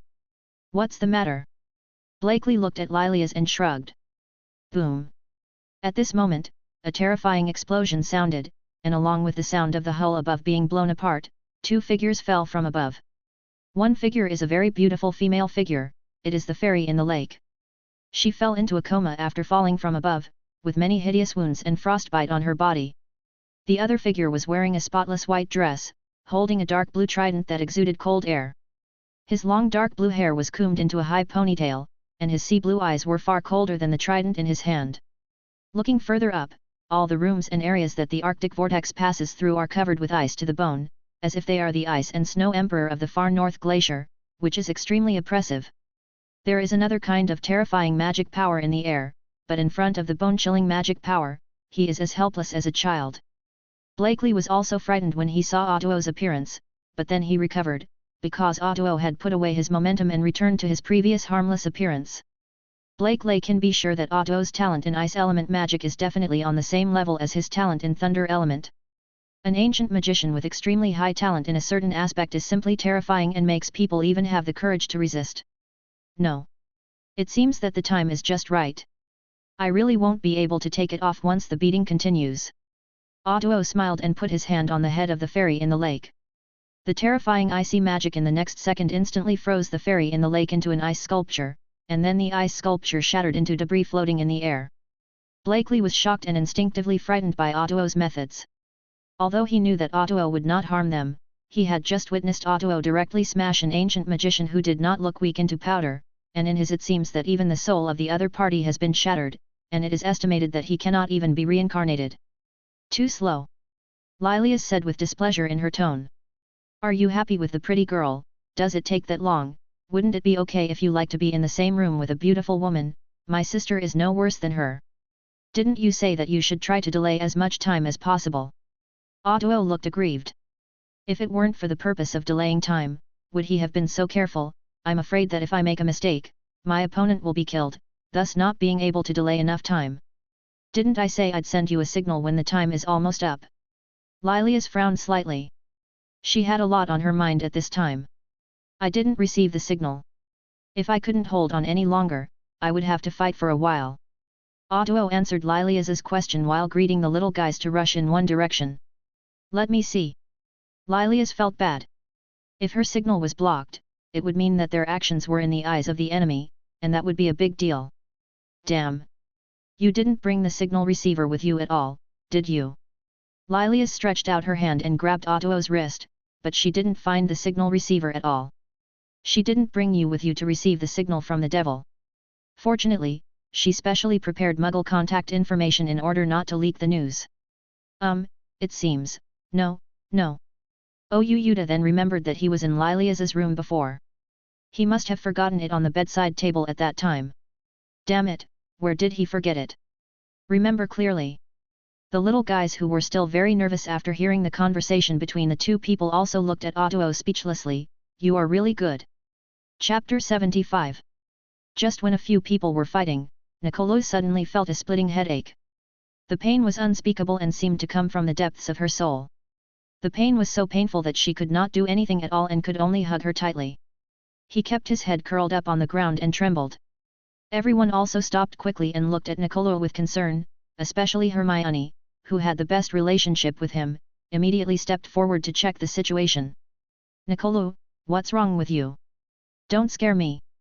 Hermione didn't see any wounds on her best friend's body, so she became even more anxious. Blakely also frowned slightly. When he saw Nakuru for the first time, he saw it with the eyes given by his father. Nakuru only had one kind of magic power in his body, not like Voldemort. Could it be another person's soul attack? No, it doesn't look like it. Otto and Lilias also frowned, and they were also thinking about the current situation. Otto and Lilias knew what Blake had in hand. If Blake didn't see any problem, and he didn't feel the magic power fluctuation, it shouldn't be someone else's spell attack, nor was it a problem of soul and magic. Hey, it would be nice if the fourth brother was here. Otto sighed softly, and his voice was so small that only Lilias heard it. Lilias couldn't help but curl her lips. Lonatos, that guy is almost the same as you, except that he is a reckless man with brains, and you are not. In fact, the children adopted by Dis are all at the same level of talent, but the most aggressive ones are only the fourth child, Lonatos, and the seventh child, Ovary. But Lonatos is an old yunbai who does everything well. Oh, the vortex is far away. Lonatos is the protagonist of the next book I am planning to write. It belongs to Genshin Impact, but he will have to wait until this book is finished. It is also because of this that Weo has the best relationship with Lonatos. He knows that Lonatos has a natural ability and he can distinguish the strength and status of others. If he were here, things would be much clearer. At this moment, Nicolo fainted. Then something unbelievable happened. Like a controlled puppet, Nicolo stood up stiffly and made a strange sound of bones rubbing against her body. At this time, Nicolo seemed to have pressed the fast-forward button. Her whole body grew crazily. In a short time, she grew into a beautiful woman with light blue slightly curly hair.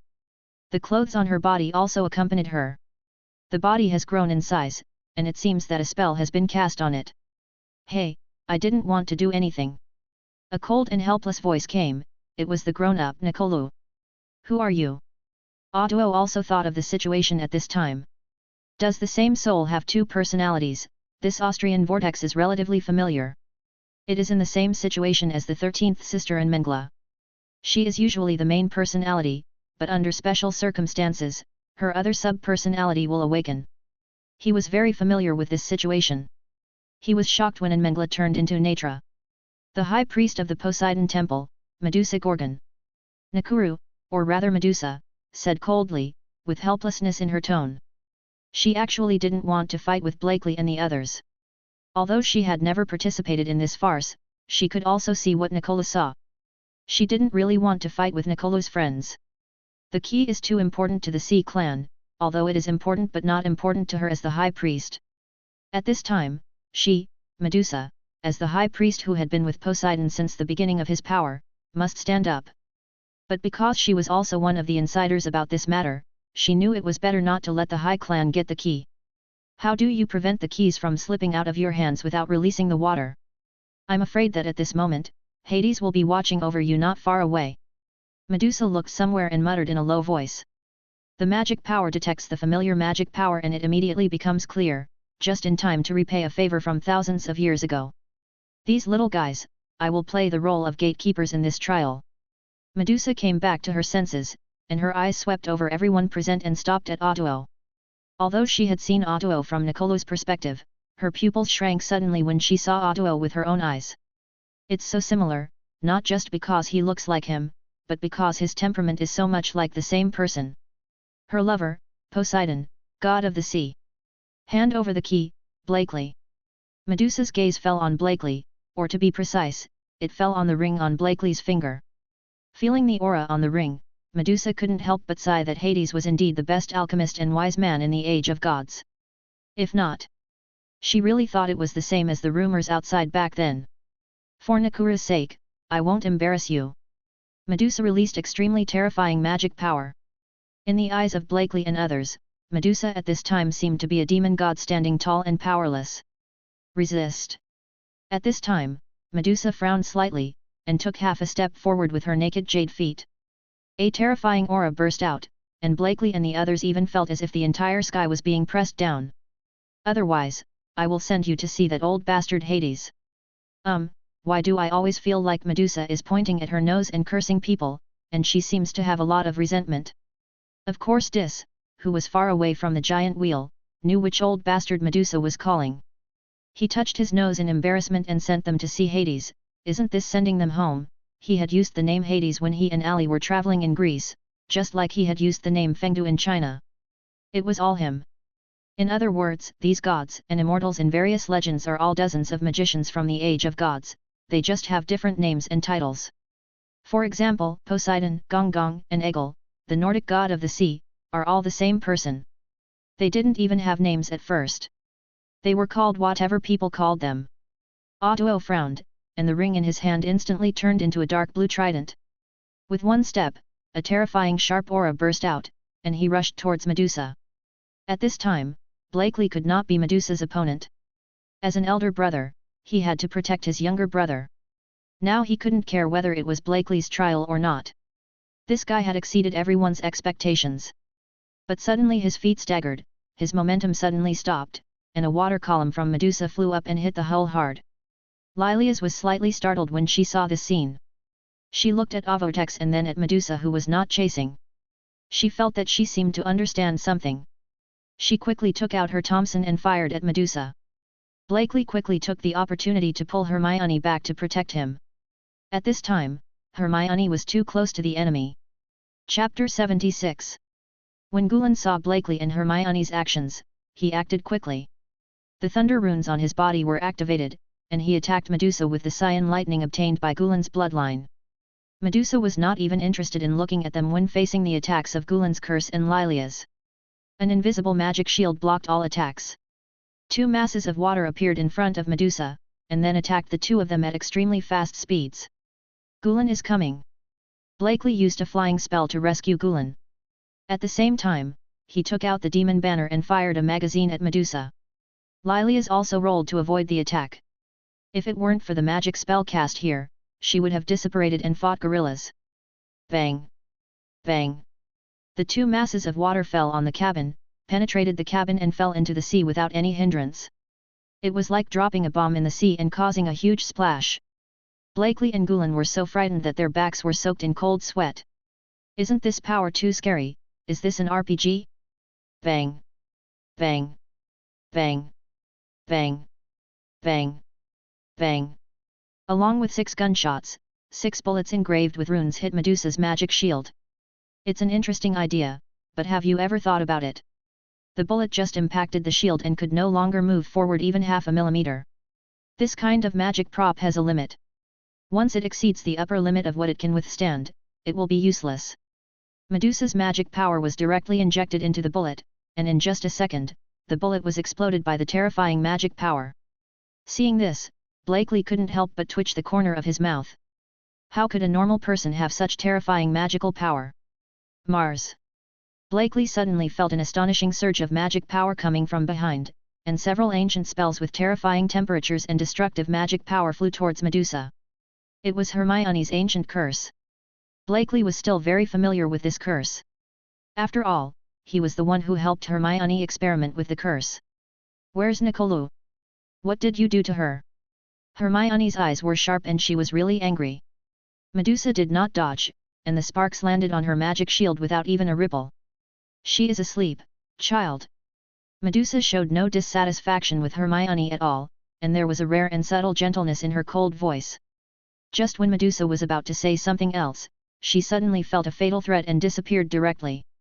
A green flame hit a door in the cabin. In just a moment, the door was wrapped in flames, and then disappeared from everyone's eyes. Medusa appeared behind Draco, and it was Draco who had just released the spell. It turns out to be this magic. Although it is very weak, I do feel a fatal threat. Medusa still didn't want to accept this spell. Who knows whether the damn success rate will succeed? Speaking of which, this old bastard Hades invented this mental spell. He always does some dangerous and disturbing things. An invisible magic attack hit Draco, and Draco fell to the ground in an instant, not knowing whether he was alive or dead. It's here. Draco. Harry fell to the ground instantly when he saw Draco, and activated his magic crazily. The blood potion of Hades' deer allowed him to be far more talented in plant magic and black magic than ordinary people. Unfortunately, he did not know how to do it. Any plant magic and black magic. Fluorescent polymerization. Harry released the most powerful spell he knew and attacked Medusa with all his strength. But it was of no use to Medusa. In just a moment, Harry was hit by an invisible spell and fell down, not knowing whether he was alive or dead. Damn it, there is nothing they can do against Medusa. They can't even break the enemy's magic shield, and they can't even create a ripple. And any random attack from the enemy is fatal to them. It's really an absolute lack of strength. This gap is really disappointing. What should we do? Stop, you want this, right? The Poseidon's sorrow in Blakely's hand turned into a cross sword and he raised it above his head to show Medusa. So, do you want to give it back to me, child? Medusa appeared in front of Blakely, with a hint of complexity hidden in her plain eyes. The gap is too big. This is the optimal solution. Blakely stared at Medusa, his intuition telling him that Harry and Draco were fine, and Medusa had no murderous intention towards them. The most important thing now is to resolve this matter before the other party becomes murderous.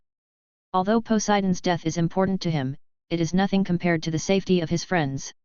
When Hermione saw Medusa suddenly appearing in front of Blakely, she subconsciously wanted to get out from behind Blakely and block him in front of Blakely, but Blakely pulled her tightly and protected her behind him again.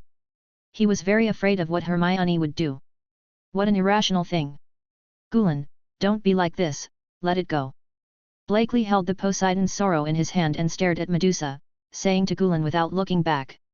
Gulen sneaked out of the demon banner's movements, paused, and then threw the demon banner to the ground with a wry smile. Yes, in the face of absolute power, what is the use of such children's tricks? It can only irritate the opponent, and it even has trouble dealing with the remnant soul of Voldemort.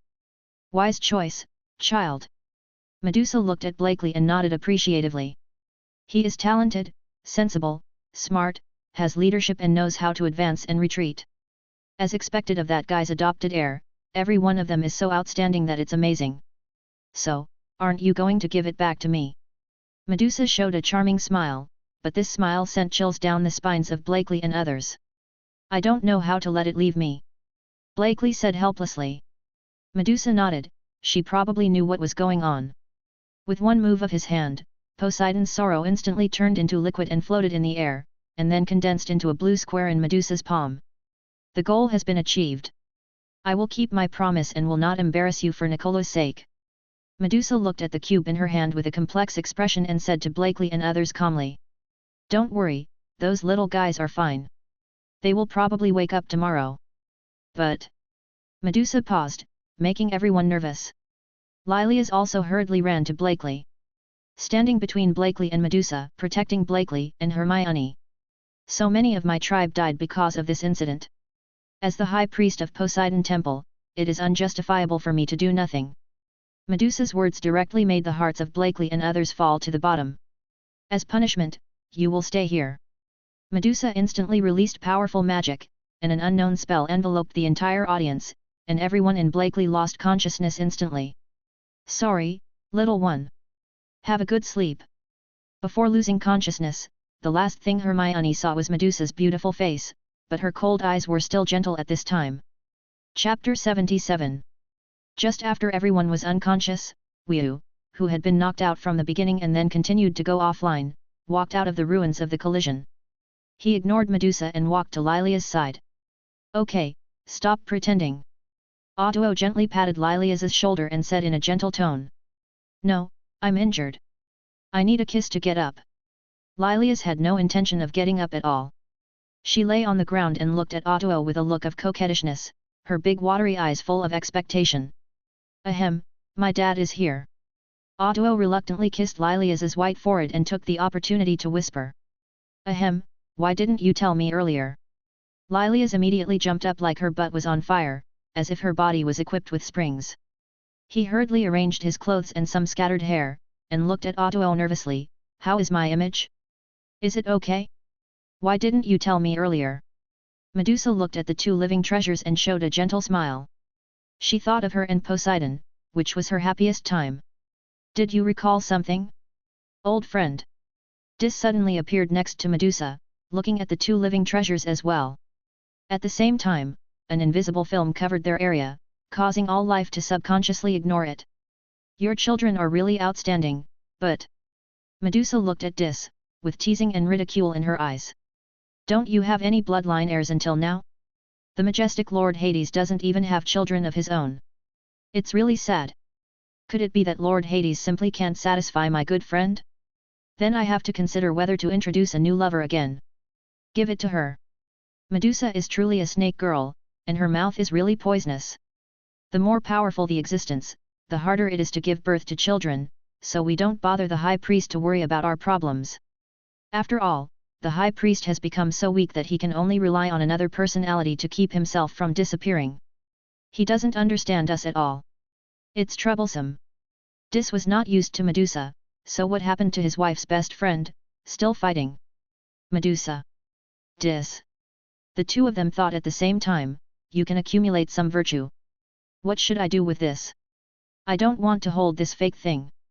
Medusa casually threw the cube in her hand to Dis, and took out a handkerchief to wipe her jade hands with a look of disgust. You really don't want to see what's inside? Dis sighed deeply. Old friend, you've held on for too long, isn't it enough? My promise has not been completed yet. This is what I promised him. Medusa was silent for a long time before finally answering Dis's question. Take advantage of this time to go back and take a look. Otherwise. Dis took a deep breath. Otherwise there would be no chance. For the first time, Medusa's expression changed significantly, but it only returned to normal in an instant. My people are almost gone, here. Medusa didn't want to continue this topic and looked around instead. I have collected all the souls, and I will personally send them off to start a new adventure soon. I remember that in the past, you didn't care about your own people, right? Dis replied. I have never loved my people. There is only one person I love, and he died because of his people. I hate them, but I promised him to take care of his people until the end. Medusa's eyes were full of anger and helplessness. What a miserable love. By the way, do you have a story about your relationship that has been passed down? Dis chatted one after another, looking at Otto and Lilias fighting together, and thought of himself and the way Ellie used to be. It's really ridiculous. Every god is chased and gathered by their people to the death. How can they be so miserable? Medusa said angrily. She was really angry at those guys. They are just winners and losers. They were losers back then, and it was normal for them to be smeared by rumors, but they really went too far. Gods in the entire Greek region were discredited by those guys, except Hades, because they didn't dare. Hades had the power of one man to overturn an entire table, and they were afraid of him. Ha ha ha, you are pretty good. If Zeus knew that they were slandering him like this, I don't know what his expression would be. Dis laughed, but it was just a little sad. I'll probably come back to life with anger, then I'll be angry to death, and then I'll be angry again. Back and forth several times. Medusa covered her mouth and chuckled. She really wanted to see that serious guy like Zeus become so angry that he was still alive. There are also Odin and Loki. Aren't they also very miserable? Dis smiled and continued to list. Oh, there are also Jehovah, Apollo. Yes, yes, they were also miserably hacked. Medusa agreed with a smile. They are all gone, and all the old friends are gone. Medusa had laughed enough, and felt disappointed again.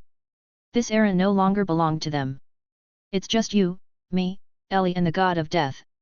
Dis's smile ended abruptly, as if it had been cut off by a sharp steel knife. This topic is not funny, is it?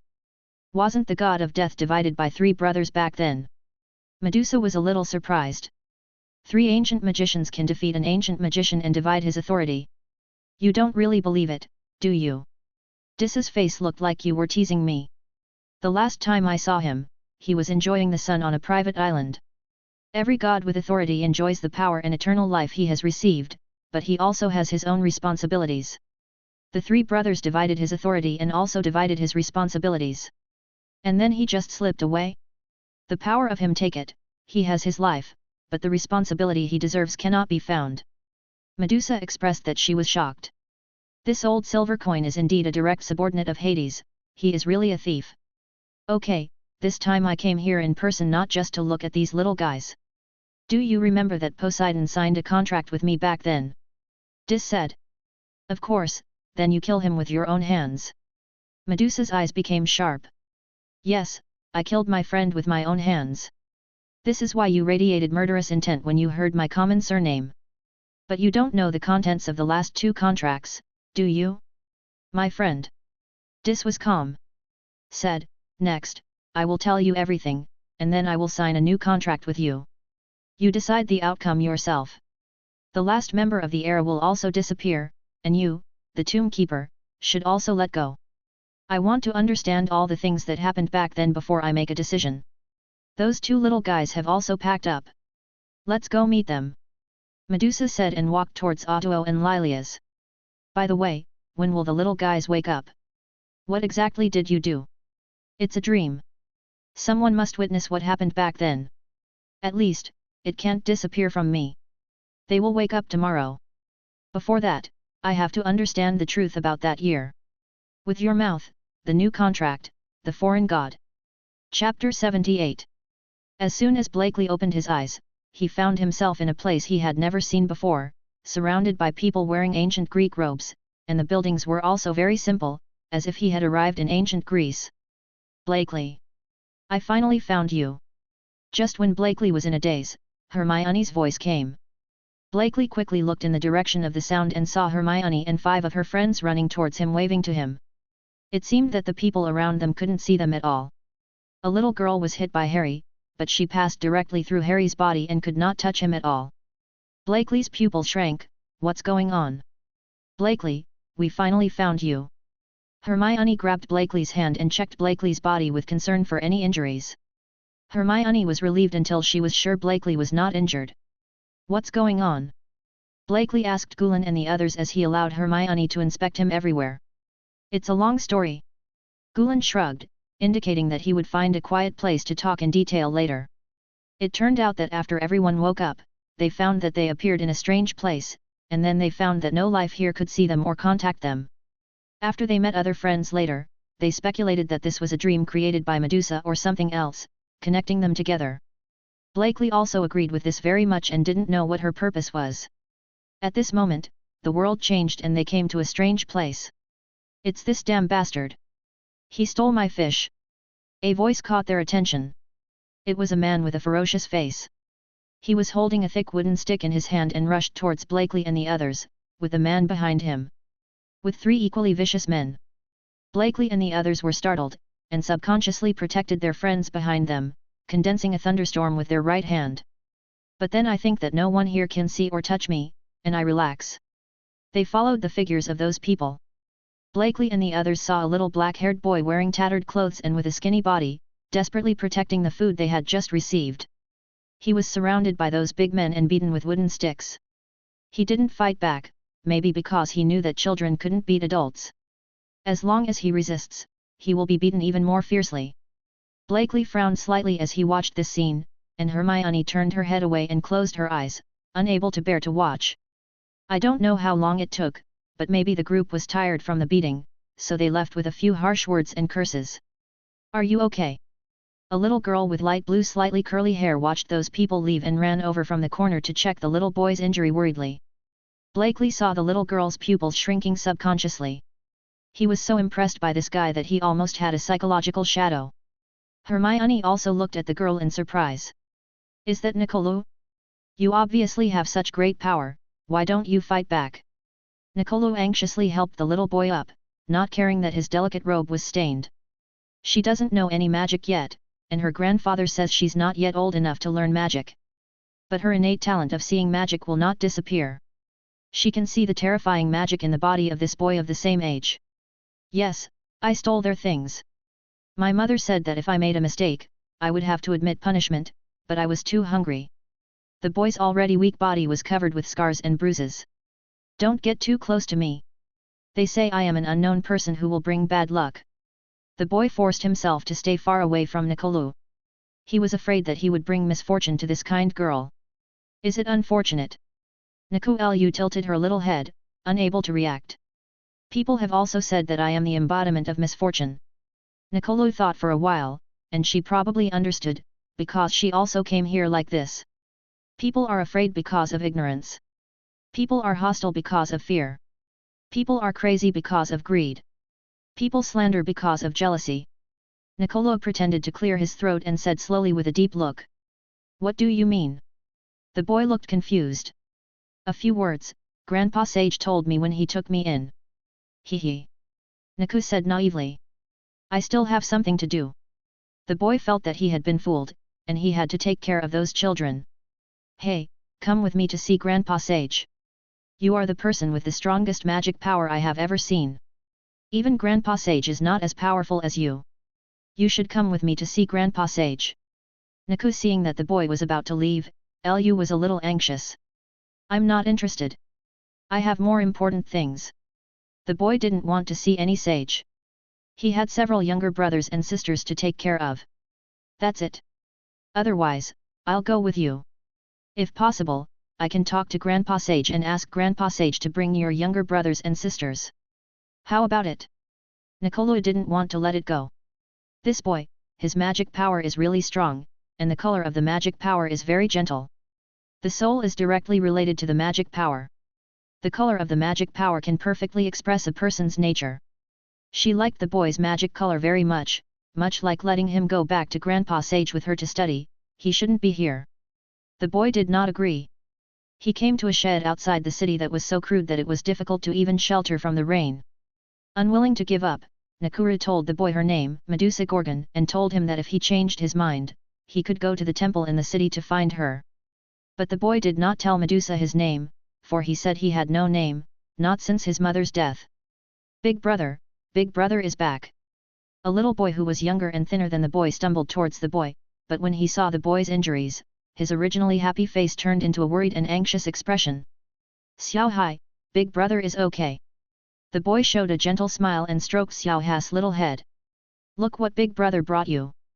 The boy took out a small fish and a few fruits from his small bag and placed them on a clean stone.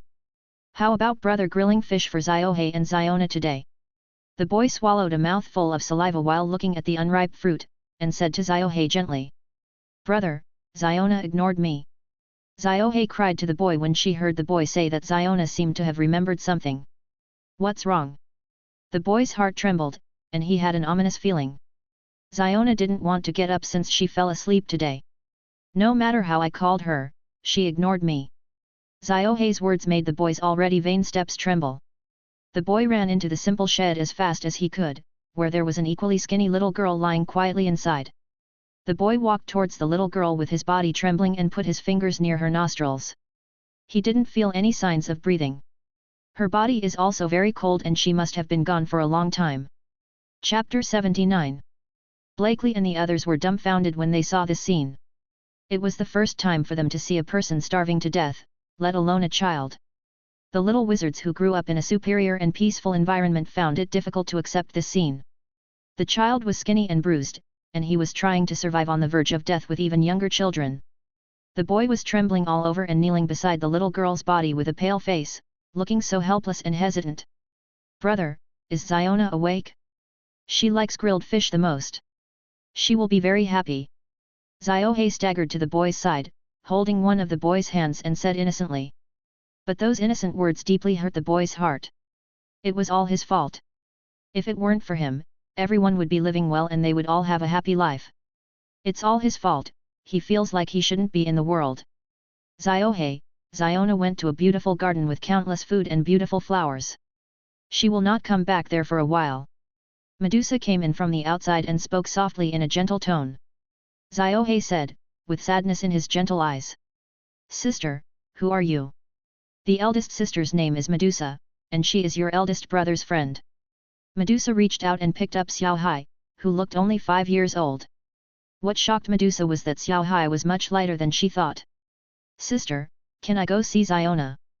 The brightest star in the sky at night is where Cortana goes. She has been watching you. Medusa is already familiar with this kind of thing. Now is the age of war, and death and hunger have long been everywhere.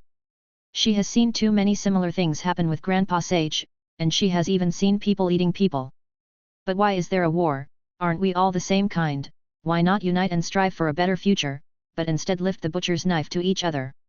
Medusa didn't know, she thought Grandpa Sage should know better, but when she asked Grandpa Sage, she just said a word that had nothing to do with her question, greed. Medusa didn't understand, and she didn't want to think about it that much. She and the boy separated Xiaohei and buried Xiona together. Medusa also held a simple ceremony to send off the deceased for Xiona. Although it was very simple, the boy was grateful for Medusa's actions. Although he was puzzled by these rituals, he had also seen magicians perform rituals for the dead. After the two buried Xiona, they sat together. The boy prepared food for Xiaohei, while Medusa sat on the ground without any scruples, watching the sun slowly set and dye the whole sky red. This scenery is so beautiful, but it also touches the saddest memory in Medusa's heart. The sky that day was exactly the same as the sky reflected by the sunset. Sorry, I followed you. Medusa looked at the boy for a long time, with an apology in her tone. I know. The boy was silent for a long time, and then his voice was slightly hoarse for his age. It sounded like he had just cried, probably secretly crying. Follow me back to Grandpa Sage. Xiao Hai also has magic power. Grandpa Sage will not refuse. At least, Grandpa Sage will ensure the livelihood security of you and your brother. Medusa persuaded again. Okay. After a long time, the boy's voice came again. I am an ordinary girl from the village, but my life is not peaceful. Medusa seemed to be telling something that had nothing to do with her, her expression showing no fluctuations. Because my eyes can see things that others cannot see, all the villagers call me a monster.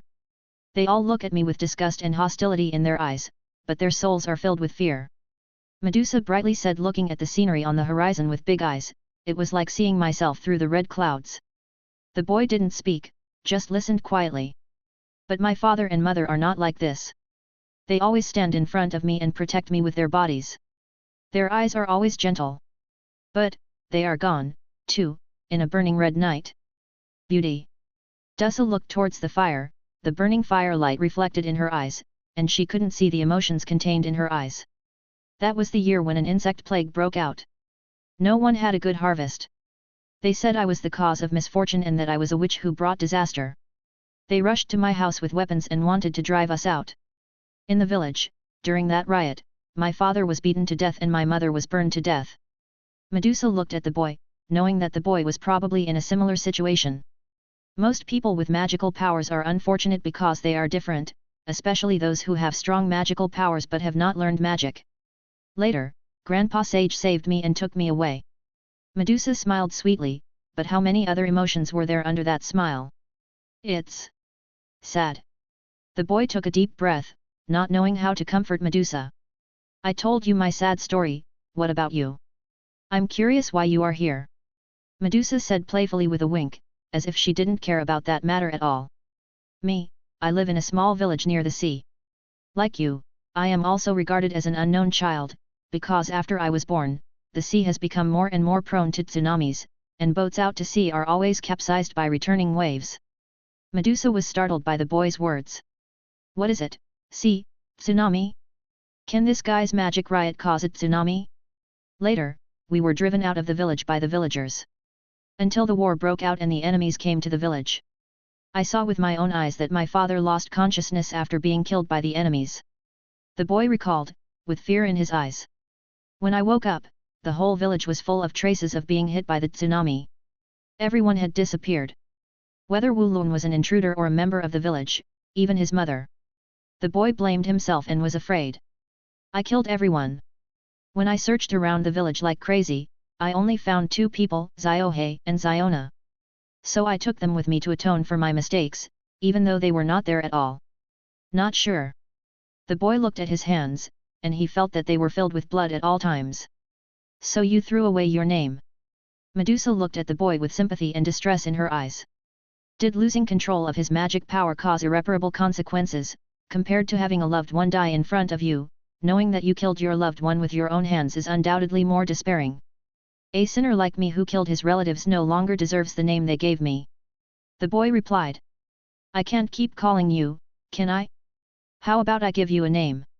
As a fellow sufferer, Medusa said. The boy neither agreed nor refused. Then call him Poseidon. Chapter 80. Poseidon later followed Medusa to see Grandpa Sage, a kind old man with a grey beard.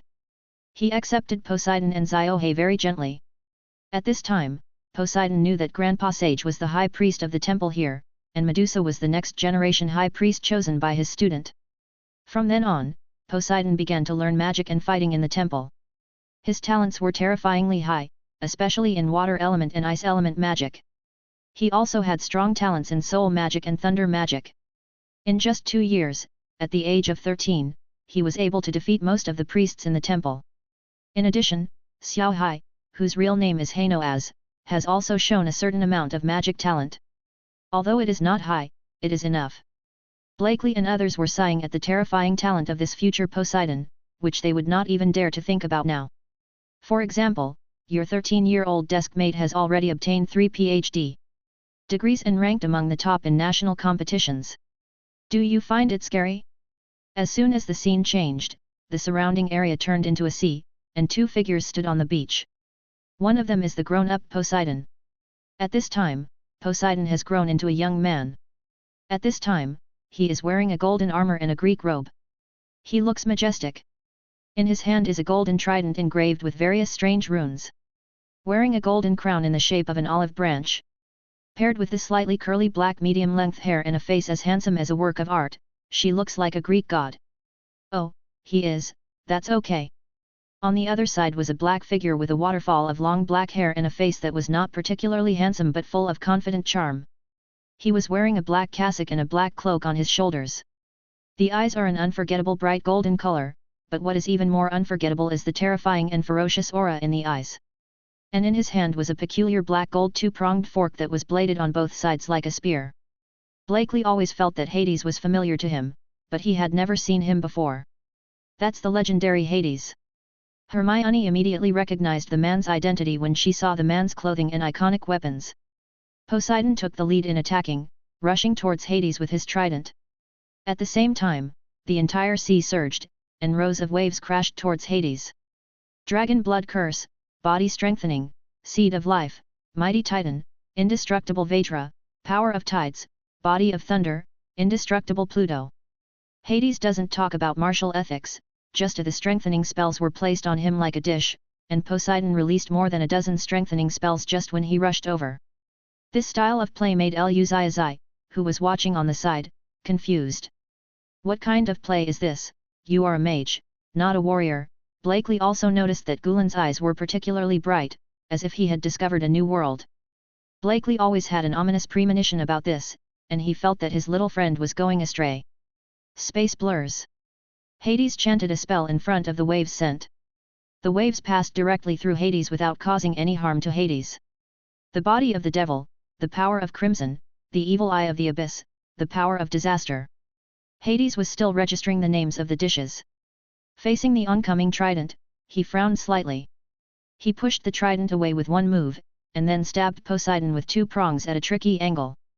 Poseidon quickly blocked with his spear, and the two forks stabbed hard on the handle of the trident, but the powerful force still knocked Poseidon away more than 10 meters. Moreover, a shadow that was exactly the same as Poseidon was knocked out of Poseidon's body in an instant. It was only an instant and only half of it was knocked out, but it still made Poseidon almost lose his fighting ability. The two-pronged fork has extremely strong additional damage to the soul. Blake looked at the two-pronged fork with deep fear in his eyes. You must know that Poseidon had blocked the attack just now, but he was still almost killed by Hades. Blast out of the body, so what will happen if it is hit directly? No fight, no fight. I almost died on the spot. The artifact you made is really scary. Poseidon waved his hand and said to Hades. Ha ha ha, how old you are already very good. How about the trident I made for you? Hades loosened his hand holding the two-pronged fork, and the two-pronged fork turned into a black light and disappeared into his body. Not see. He walked over with a smile and stretched out his hand to pull Poseidon up from the sea. It's amazing, but I was tricked by your weapon before I even started to do anything. Poseidon looked resentful. Did he agree to help him experiment with new weapons? That's right. Xiaohe and I have collected materials for a long time and put a lot of effort into building this. A tall and beautiful girl with long white hair and a white robe ran over from the side and pulled Hades's hand. Hand, he answered the words playfully, and the other hand was still holding the slim Medusa. Persephone, don't you care about your Hades family? Poseidon seemed to be complaining, but it was more of a joke. In fact, he and Hades talked very well and had a very good relationship. Otherwise Hades wouldn't help him refine the artifact. You know, he has been refining the artifact in the name of Hephaestus outside. If he didn't even bother to deal with other people, let alone help him spend so much effort to refine it. Made an artifact. And that's even when he was looking for the materials himself. Luan. My Xiaohe is the best. I already said, don't call me Xiaohe. Forget it, call me whatever you like. Hades said helplessly. Then, Persephone and Medusa looked at each other, and they both grabbed Hades' right hand and raised it to the sky. 3 sisters of Invisible Island. 3 sisters. Hades couldn't believe his ears. Why did he have 3 sisters? Pfft, ha ha ha ha. Poseidon burst out laughing without any hesitation, causing Hades' forehead to burst into black lines. Okay, if I don't hit women, why don't I deal with you? A few people were playing and having a good time. At this time, they were like carefree children. In this invisible island that only a key could open, they could put down their heavy burdens and truly take off their clothes. Masks, maybe they are the real ones at this time. When the 2 girls were tired from playing, they lay on the grass by the river and fell asleep quietly. But the 2 older boys were sitting relatively far away from them, facing each other. There was a pot of strange drink on the stone table where they sat opposite each other. The 2 of them were drinking at each other as if they had something to say. Chapter 81. Hades was the first to speak while holding the cup in his hand and looking at the purple drink in the cup. Is your city-state about to go to war? With Tesses. Hades' tone was not a question, but an affirmation. Yes, our gods are going to war for the survival of the land. Poseidon also looked at the drink in the cup and himself in the reflection of the drink. Your god is no match for him. Hades said seriously. This is a fact. Tesses is very strong, at least Poseidon and the gods of the city-state are no match. I know. Poseidon nodded. Their god was just a small god. It could be said that even he might not be able to defeat him. But he is God's dependent and the person whom God trusts most. He would not and could not object.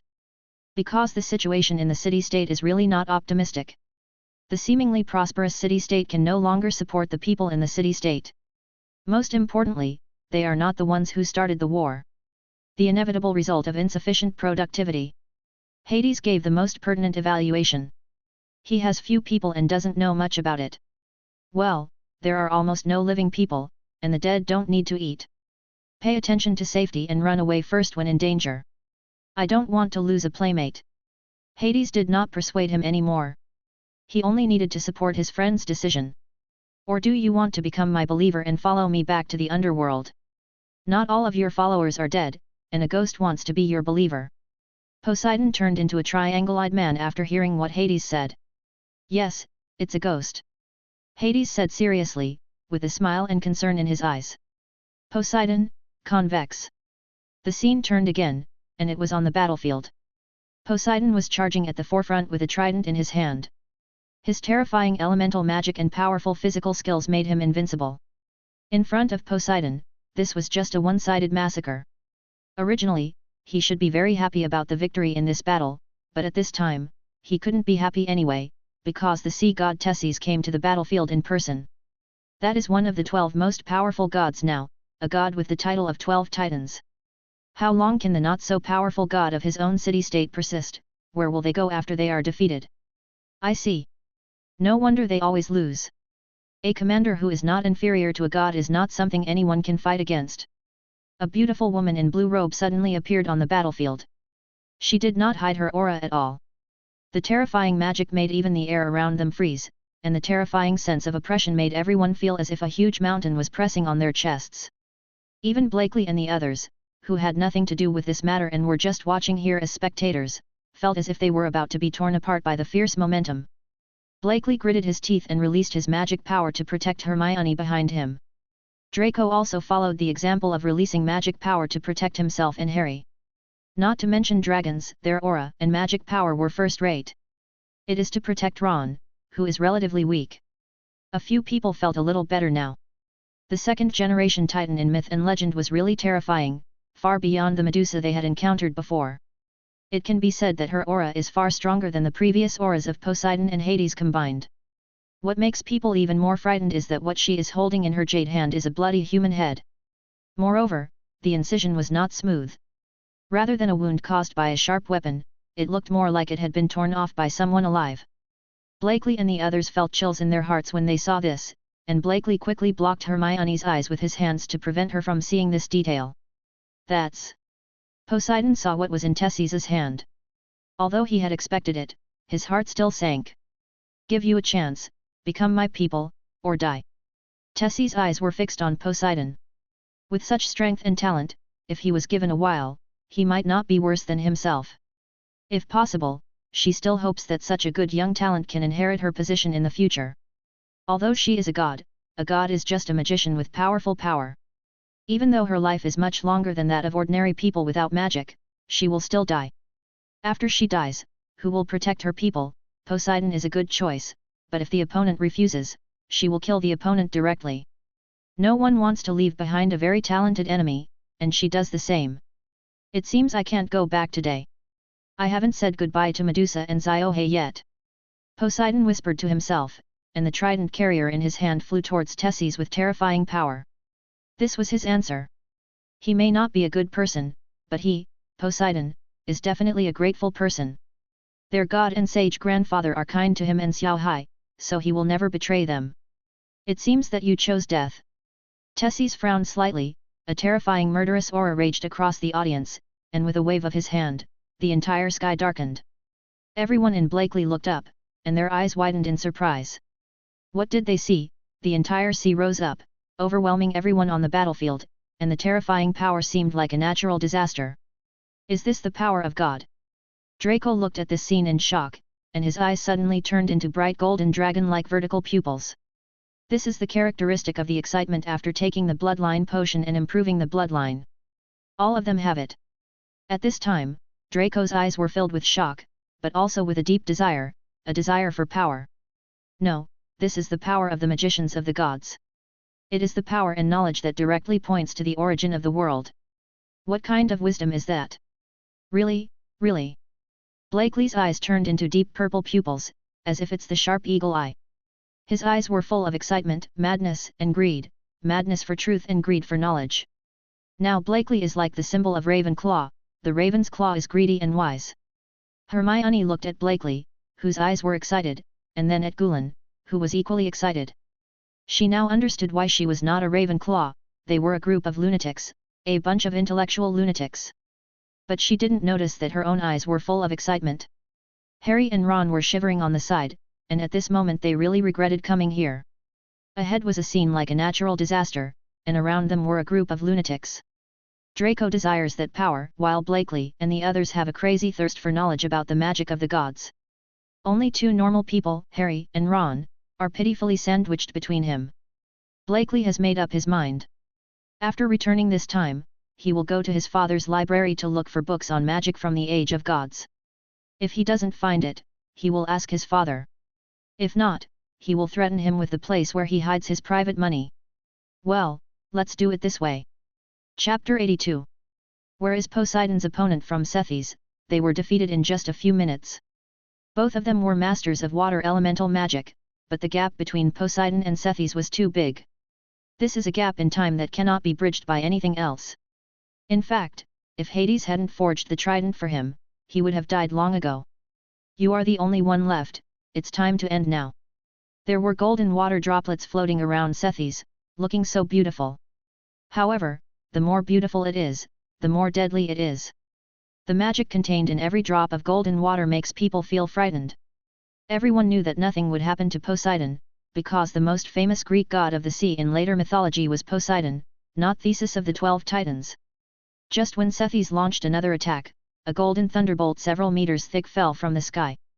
The terrifying destructive power forced Tethys to use all the golden water droplets to block the thunder and lightning in the case of a sneak attack. Blakely saw the golden thunder and lightning, and his eyes were shining. He didn't know if he could learn the God's Age of Thunder spell. Didn't I tell you to run away when you were in danger? Why are you so disobedient? As the voice came, several familiar figures of Poseidon appeared in front of him, with their backs to him, protecting him behind them. It was Medusa, Persephone, Zeus with medium-length white hair and a figure with long red hair. Wait, who is the red-haired one? It's me. The red-haired figure seemed to be able to guess Poseidon's thoughts. His body changed and he turned back to Hades in just a second. I really didn't expect that Hephaestus, the god of fire, and Hades, the god of Hades, are the same person. No wonder no one has ever been able to find Hades. It turns out that's the case. Tethys was actually shocked. Anyone can do the transformation magic. But there are always some traces. And Hades's curse is like essentially turning into another person, as if he has grown into what he has become, which is really hard to prevent. Ha ha ha, Poseidon really loves to joke. In fact, Tartarus and Erebus are both me. Are you surprised? Are you surprised? Hades looked like he was smiling, but it gave the impression that even if he did not release any, the magic power is no weaker than that of Ceres. What? This sentence directly shocked Blakely and others. Tartarus and Erebus are the founding gods in Greek mythology. Are the god of hell and the god of darkness the same person? How many vests does this guy have, and who is he really? If this is the case, then how terrifying is this person? So, will Hades also come to interfere with the business of living people? Ceres obviously did not want to confront Hades. I'm just here to follow my lover and take these souls back to the underworld. As for what I want to do? It depends on my newbie. Hades pointed at Persephone with his chin. Little Black, don't do it, leave it to us. I'm here to vent my anger on Little Blue. A spear appeared in Persephone's hand, blocking Hades's face. That's right. This guy injured Poseidon, we have to teach her a lesson with our own hands. Zeus squinted his eyes, and the thunder and lightning in his hand became more violent. In fact, as soon as the battle started this time, Medusa felt a very powerful magic power and guessed that Poseidon had come to the battlefield. Medusa knew Poseidon's temperament, so she quickly found the only two gods she knew, Hades, the god of Hades, and Persephone, the goddess of harvest, who often appeared in Vulcan vests. I don't know what's wrong with this couple. They often appear in front of the gods in various vests. Only a few people they know well know which vests belong to them. It was actually easy for Medusa to find them because Persephone had a good relationship with her and left her a way to contact them. Surprisingly, another acquaintance, Zeus, was also there. Based on the principle of brothers helping friends when they are in need, we came together.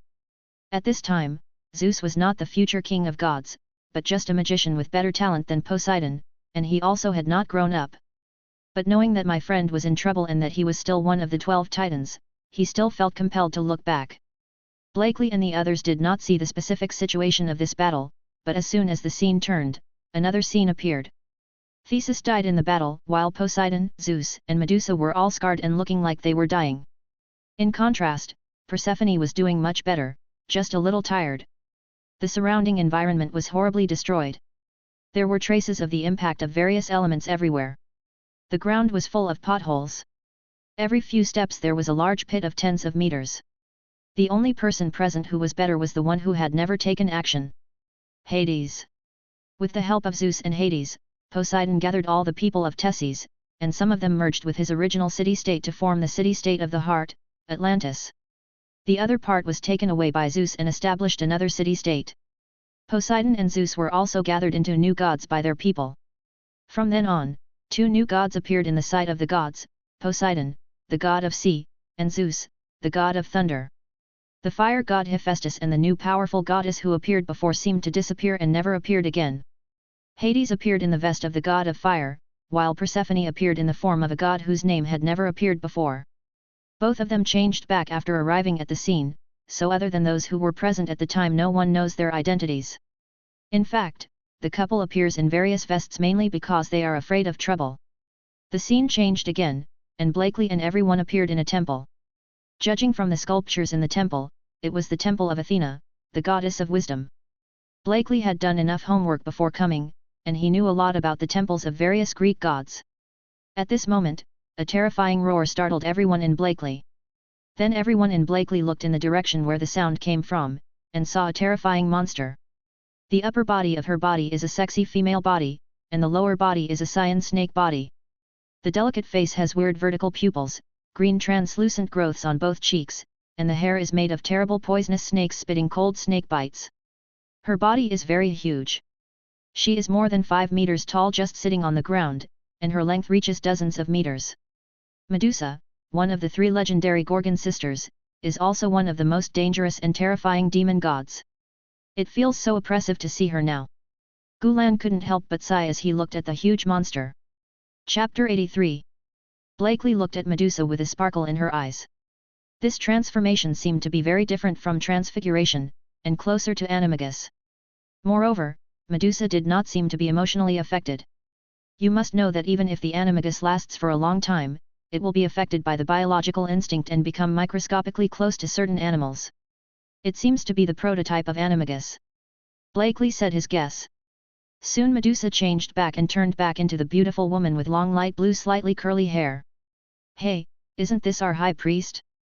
You haven't seen me for a few days, but you've become beautiful again, and you didn't say you were looking for me when you came. It's really sad. A nice voice came, but why was the tone so? Crumbs. A blonde beauty who looked exactly like the statue of Athena came in from the outside. The believers around saw the beauty walking in and walked out in awe. Seeing the other party coming towards her, Medusa watched her change from blonde hair to Persephone with speechless eyes. Then, Persephone held Medusa's delicate chin with her delicate jade fingers, and brought her face so close that she almost kissed her. I'm so sad. How are you going to make it up to me? How about you come and stay with me tonight? The voice was very charming, but more playful. You don't care about your little white guy. Poseidon, who was following behind, looked at Hades on the side with a speechless face and some resentment. Your wife was teasing my high priest just now, don't you care? Be careful if I tease your auxiliary. Well, that little Lolita Sudella is not easy to mess with either, so let's forget it. Haha, the weather is so nice today. Hades' eyes were wandering and he didn't dare to look into Poseidon's eyes. This guy was definitely a floor tile of family status. Don't play dumb. What does it matter? Isn't the transformation magic I taught you useful? I'll teach it to you without asking for anything in return, so don't worry about these small details. The four good friends were making a fuss again, just like four children who had not grown up. Blakely and the others were speechless for a while. Are these ancient magicians so childish? It wasn't until the slapstick was enough that Poseidon and Medusa explained the purpose of their arrival. In fact, Poseidon asked Persephone for help today, mainly to ask her to help improve Atlantis's crop harvest. With the development of the city-state, the harvest of the city-state can no longer meet the needs of the people. Because Poseidon's territory is near the sea, the people's life is mainly based on fishing. Unfortunately, after a long period of hunting, the harvest has become less and less. As the god of his own people, Poseidon must be responsible for them. In the end, there was really no way but to ask Persephone. Upon hearing Poseidon's purpose, Hades and Persephone were silent. It wasn't that they didn't want to help, but it was just a drop in the bucket. The current production is too low, and even the god of harvest cannot solve the food problem for a city near the sea. But seeing the always proud Poseidon lowering his head, neither of them could speak. The spectators like Blakely also fell silent. The only people who made him put down his pride and bow his head to ask for help were his people. In mythology, Atlantis is almost the most prosperous city-state in Greece, which shows that Poseidon is definitely a good leader. But it is always a city near the sea, which is doomed to the limitations of this city. In the end, Hades agreed, and Persephone agreed to help Poseidon in his city-state. The scene turned again. Hades and Poseidon looked at the busy people of Atlantis in the fields of the city-state, but the atmosphere between them was a bit dull. You should know the result. Hades sighed and drank the wine in the cup. 300 years ago, I was still a teenage boy. I asked Grandpa Sage what God was. Poseidon did not respond to his friend's words, and looked into the distance, recalling the events of that year. Grandpa Sage replied, God is responsibility and faith. He is the first person to jump out to protect his people when they are in danger. I have always remembered it in my heart and have never forgotten it. Hades did not speak. He could not comment on what Poseidon was going to do. He was undoubtedly a great hero to Atlantis. When a collective problem is so serious that it cannot be solved. When a collective problem is too serious to be easily solved, there is only one solution left. That is to shift the problem, to turn the sword of the problem from the inside to the outside. 32 people. Poseidon's fingers turned slightly white as he held the wine glass with more strength. This was how his important people left him. Today alone, 32 people in Atlantis left this world forever because there was not enough food. I have no choice, old friend. Poseidon lowered his head weakly. The last time he was so weak it was still when Ziona left. Sorry, old friend. I won't help you. Hades put down his wine glass with an apology in his tone. I know, old friend. You also need to be responsible for your people. After all, they have died once. If they die again, it will be all over. Poseidon showed a smile, knowing that his old friend would not object. He is enough. Is there anything I can do to help? As we all know, Hades, the god of Hades, would not interfere in the affairs of living people, but the forging madman Vulcan would not. Yes. Poseidon was waiting for this sentence. He had already been waiting for him here. Say it, old friend. Help me bring Medusa to your home, Ziobi, and try not to let her know about this.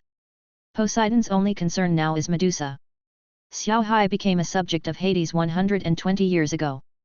Blakely and the others don't know what Poseidon is going to do. The people who hate war the most are going to start a war because of survival. Just like Hitler, in the eyes of outsiders he was a war madman and a terrible devil.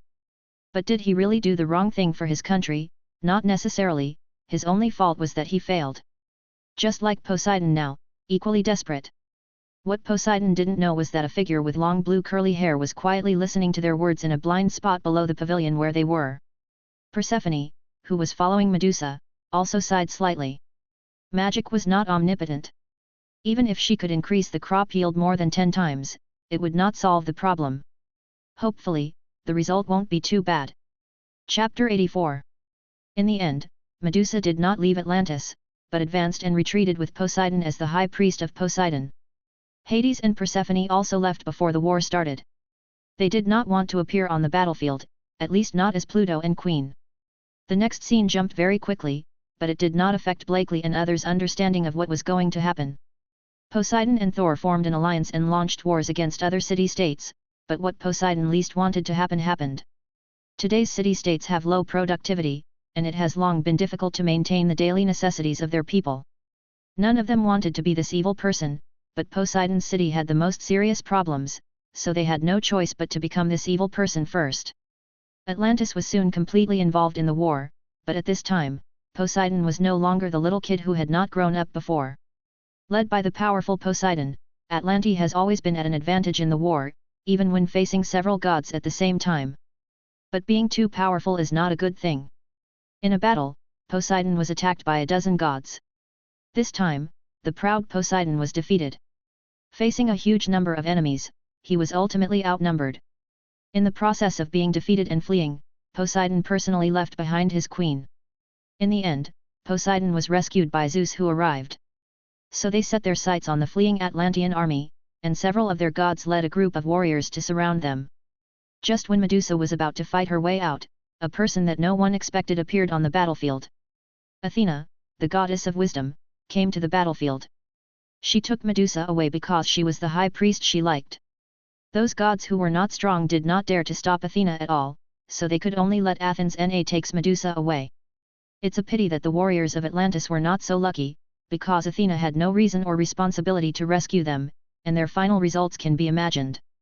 When the scene finally turned, Poseidon and the others appeared in the temple of Zeus. Athena took Medusa to the temple of Zeus and changed back to Persephone. This time, no matter what Medusa said, Persephone was not wanting her to step into the battlefield again. Medusa was finally left by Persephone in the temple of Athena as a priest of the temple. After Poseidon returned to Atlantis, due to this defeat, almost half of the Atlantean army was killed. In this case, Poseidon thought of a magic spell.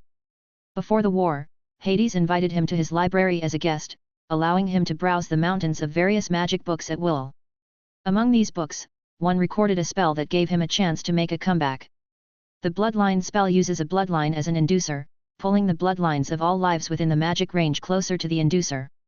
In other words, as long as you use this magic spell and Poseidon himself as an introduction, you can make all the people of Atlantis become demigods close to his bloodline. But he didn't seem to notice more important things. That is, this kind of thing is absolutely not allowed by the gods. It wouldn't matter if there were just a few demigods with the blood of gods, but the demigods in the entire city-state were enough to make all the gods unable to sit still, which would undoubtedly affect the foundation of their rule. Maybe he thought of it, but if he didn't, would his people have a way to survive? He is their god, and he carries the life of a city on his shoulders. Maybe he can choose to be indifferent, because no one will completely break up with a god for no reason. Even if Atlantis is defeated and destroyed, he himself will not have any impact. But his people can't do it. Just as the sage grandpa said back then, God is responsible. Therefore, Poseidon chose the latter between surviving alone and the game of life and death. Atlantis is back, but this time it's different. The warriors of Atlantis are so powerful that they are simply not comparable to the warriors of other city-states. This attracted the attention of the gods. No one who could become a god was a fool, and soon they found out the reason. They captured an Atlantean executive, extracted his soul to see why, and finally got the truth. When they learned about Poseidon's behavior, the gods were very angry, and Poseidon simply trampled their bottom line to nothing. They must completely destroy this city-state full of demigods and massacre all the people of Atlantis. They formed an alliance and prepared to conquer Poseidon. When Hades got the news, Hades' hand that was holding the cup trembled a little, and the cup instantly turned into pieces. He had never experienced such a big mood swing, and the terrifying magic power was out of control for a moment. The terrifying magic power unconsciously pressed down from his body, sweeping across the entire island and pressing the entire island down by several centimeters. This terrifying magic power made everyone in Blakely feel like they saw Merlin from the perspective of bystanders. For a moment, they all thought that they would be crushed into powder by this terrifying magic power. In fact, except for the Hades couple, there were no more people on the island. There was nothing else left, everything was destroyed by the magic. Is this the strength of Pluto? Everyone in Blakely swallowed involuntarily. They had never felt so scared. In just a moment, the magic riot changed the terrain of the entire island. So, if he wanted to, could he plow the entire earth just by releasing his magic power and walking around the earth? Hey! This time, no one can save him. After a long time, Hades sighed heavily. He originally thought that nothing would happen to his old friend. At this moment, a golden thunderbolt fell next to Hades. The thunder and lightning dissipated, and a tall, handsome man with white, slightly curly, medium-long hair appeared next to Hades. It was Zeus, the god of thunder. Hades, Poseidon. Zeus panted, as if he had just performed an extremely strenuous exercise. After he got the news from Poseidon, he rushed to Atlantis. Unfortunately, Poseidon did not see him. He also said that he did not know Zeus, the god of thunder, and said many things that made Zeus angry, so he was angry and left him. What do you mean, damn guy? No wonder the joint contract between the two parties was suddenly unilaterally terminated. Does this guy look down on him? He was swearing, but his eyes were full of anxiety and worry. Then he went to find Hades without giving up. But since the war started, Hades has never appeared again. How does he know where this guy is? In the end, he decided to use the stupidest method and used his speed to search every corner of Greece. Then he found this place after feeling the magic power of Hades.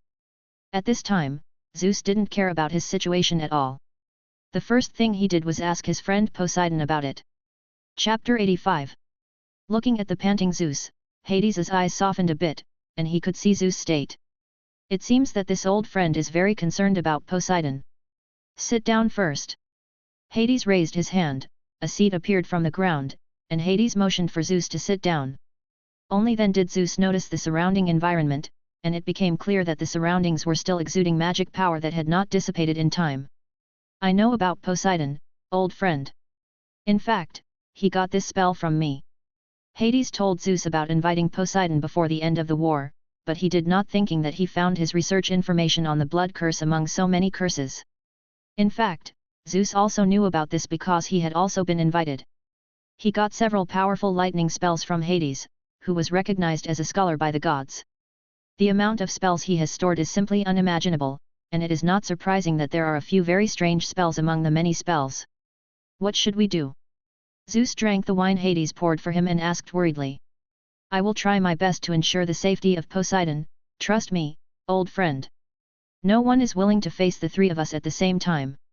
In fact, the main problem lies with Atlantis, not his master himself.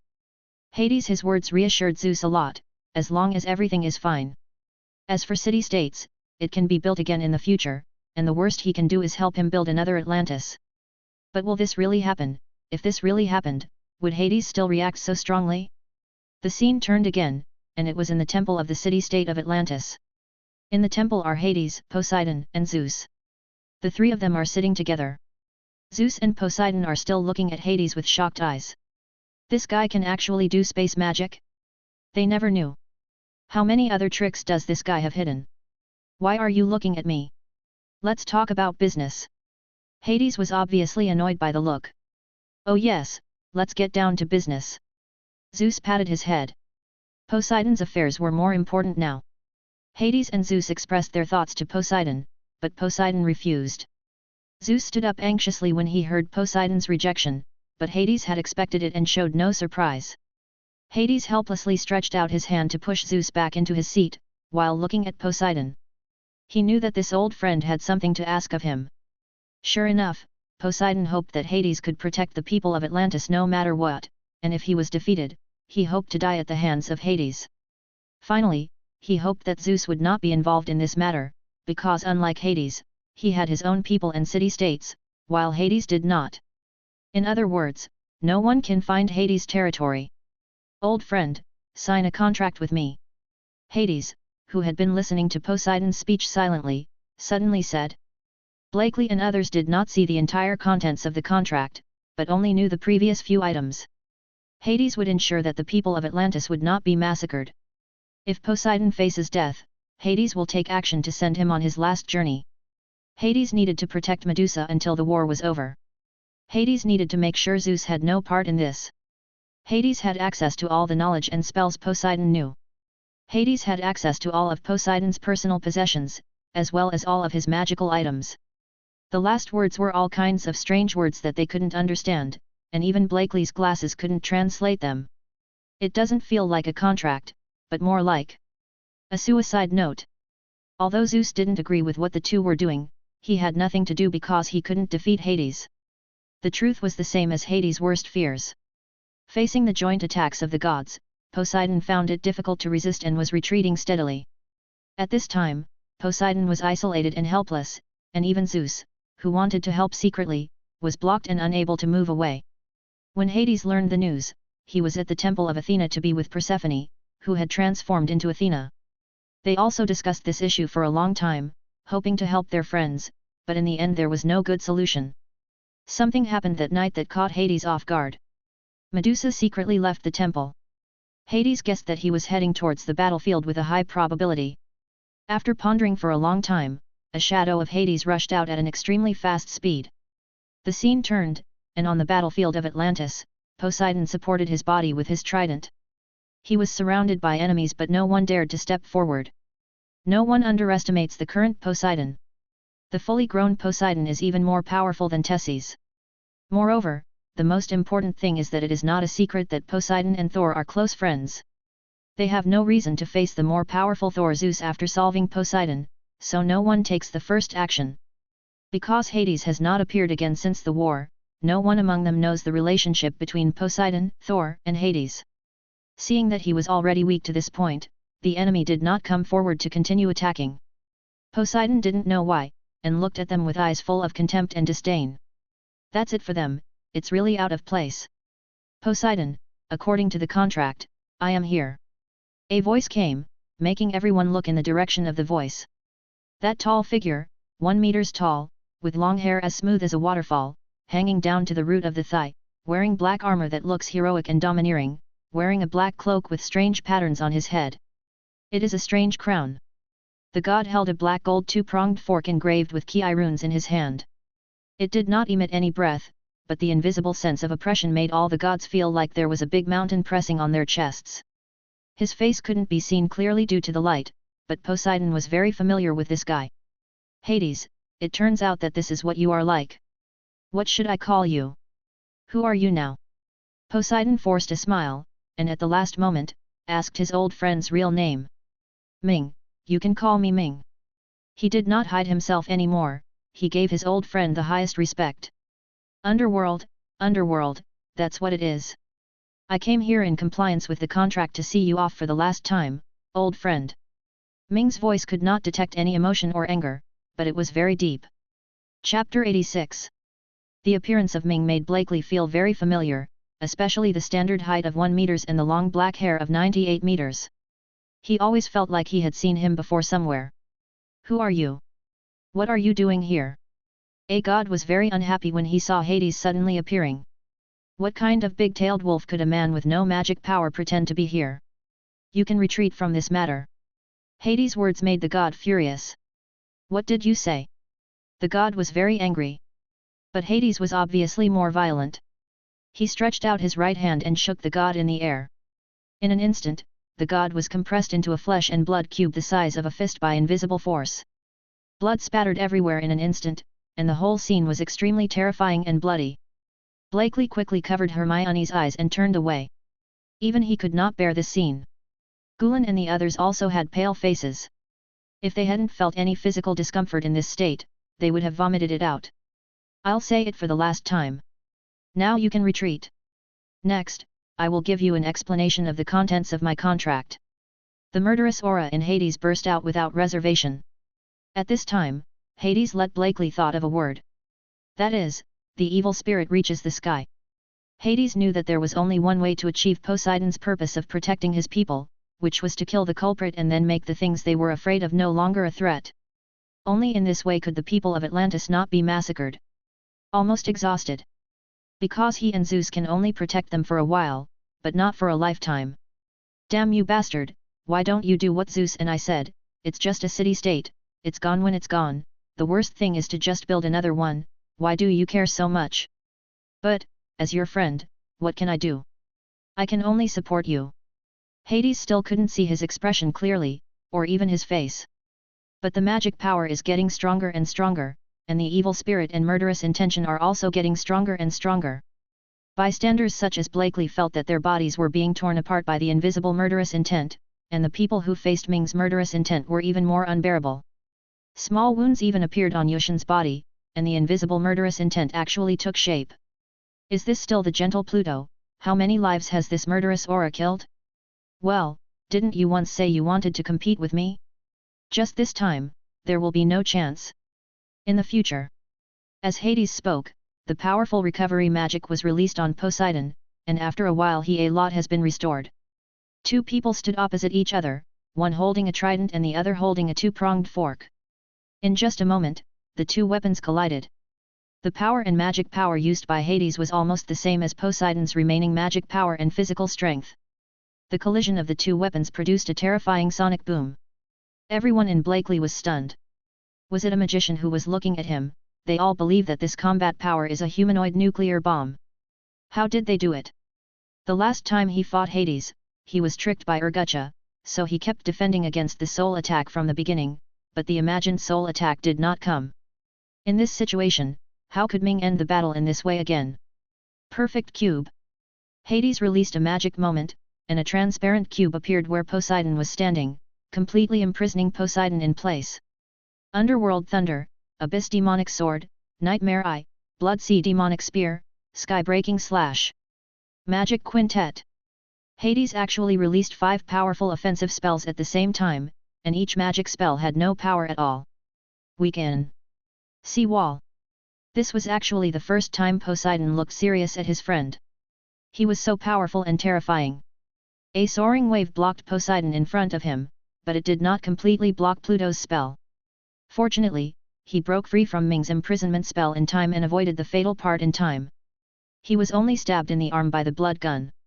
When Poseidon looked at Hades again, he saw dozens of Hades, each of them releasing different spells to attack him. The most outrageous thing is that the power of these curses has not weakened at all. What the hell kind of curse is this? Doomsday natural disaster. The underworld at the top. Hades's body was surrounded by various large and small magic circles. His right hand pressed down from top to bottom. With the movement of his hand, the entire sky was dyed bright red. Is that a burning meteorite? And it was a meteorite shower composed of at least dozens of meteorites? Is this too much? Even Blakely could not believe this scene. Is it the magic of the gods, the power of gods? So, can today's wizards have such power if they learn the magic of the gods? Hades is like a humanoid natural disaster. This scene also scared the other gods to the point where their legs became weak. Isn't this guy too scary? It's simply not the same dimension as them. In fact, this was deliberately released by Hades to shock everyone so that the next actions would not be hindered. Hades's magic hair was terrifyingly powerful. The two-pronged fork was not only a melee weapon, but also a staff. All kinds of magic hair suppressed Poseidon, and none of the magic hair was the same. From the beginning to the end of the battle, everyone in Blakely saw at least thousands of different spells. Hades was simply a walking magic collection. There is no suspense about the outcome of the battle. Hades' strength is overwhelming, even if the power used by the two people is the same at the same level. Poseidon finally died at the hands of his friends. This was his request, because he believed that those unworthy guys were not worthy of ending his life. The Poseidon is dead, and I destroyed his body. A curse was placed on his spine so that those connected to his bloodline could not use magic spells. His soul was refined into a weapon so that he could never reincarnate. From then on, Atlantis, once the matter is over, if everyone has any objections, they can come to me. Hades's words were not loud, but they spread to the ears of everyone in Greece, penetrated deep into the soul, and made people unforgettable. At the same time, a curse from the bloodline infected all life in Atlantis from its source. They felt that all their magic spells could no longer be used. All magic was very slow to use, and the only thing that could be used was the water element. Magic and ice elemental magic. Their blood turned black and blue due to the curse, and many tribesmen turned into half-human, half-fish monsters because of the curse. Only some very talented people of Atlantis could still maintain their human form, but they also got the ability to breathe underwater. What they don't know is that because of this curse, no one can find them through any detection magic. The only person in Atlantis who was not affected was Medusa, but her current condition was not good. Her soul seemed to have been sucked out of her whole body. She just stared blankly in the direction of Atlantis. Or the direction of Poseidon. Chapter 87. Just after Hades finished everything, a golden lightning shot over and landed next to Ming. It was Zeus who had just broken free from Ming's binding spell. Hades! Zeus punched Ming in the face, sending Ming flying more than 10 meters away. Originally, Ming could have avoided it, but he didn't. Maybe this would make him feel better. When the other gods saw this scene, they thought that Zeus was doomed. This god's strength was not something they could resist. Sure enough, the terrifying magic power and murderous aura burst out instantly with the suppressed aura. Do you need me to ask you to leave? Ming's words made all the gods tremble, and they immediately left knowingly. As for Zeus's life and death, they don't care, or they would be better off dead. Don't you have anything to say? Seeing him not fighting back, Zeus calmed down a little, sat down on the ground and fell silent. He actually had no reason to blame Hades. This was Poseidon's choice, and he had no position to change his choice. However, Hades was just helping his old friend achieve his goal. How are you going to face Medusa? Zeus was silent for a long time, but the first thing he said was that he was worried about another old friend. I don't know.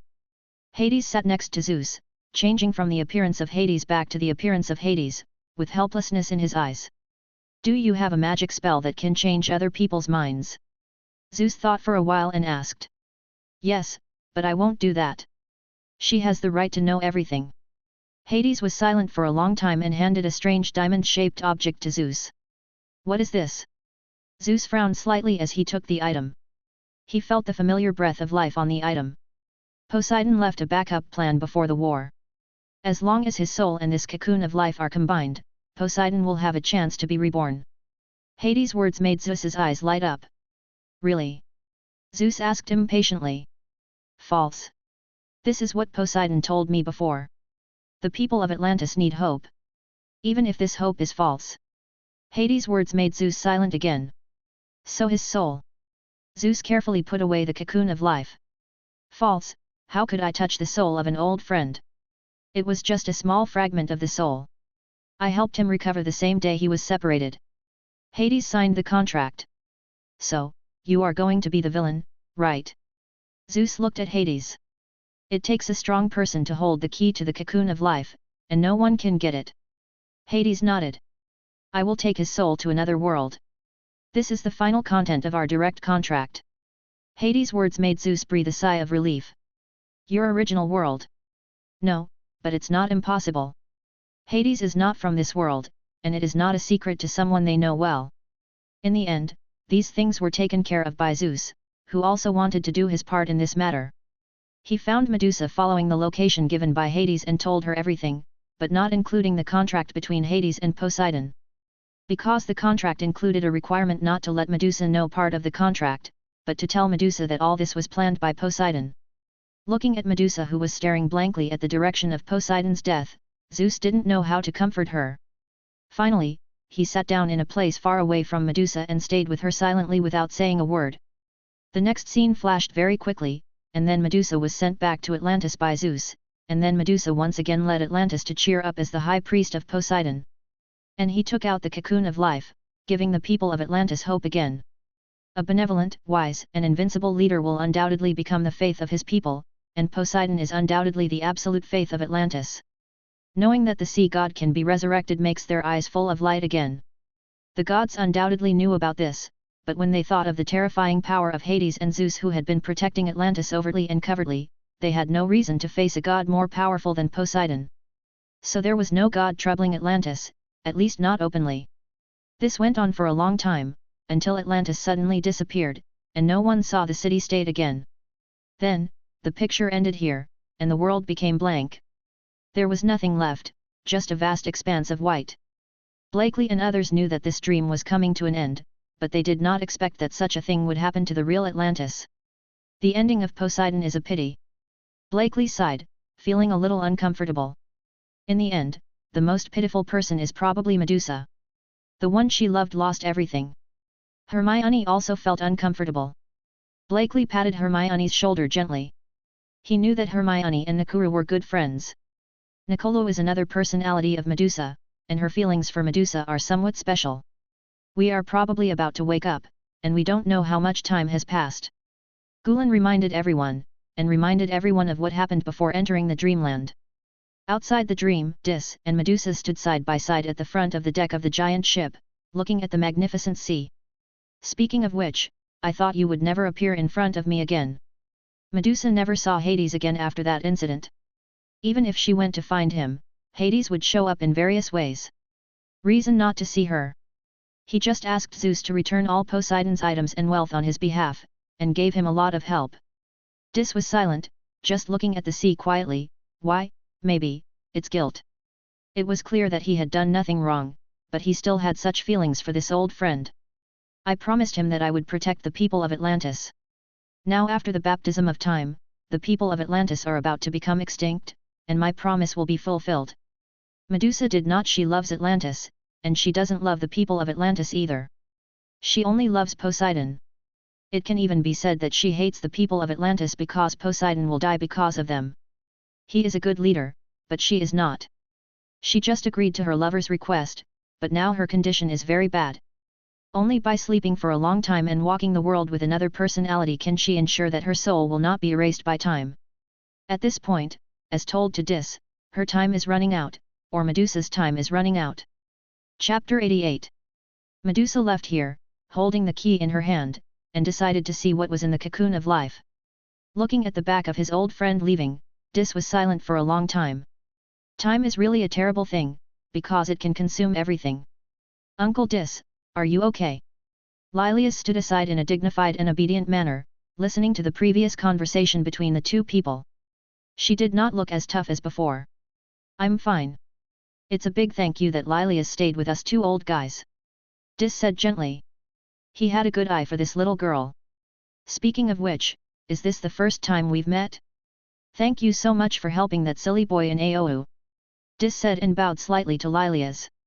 Lilias was so frightened that she hurriedly ran away, waving her hands to show that in fact, Yuta was taking care of her most of the time.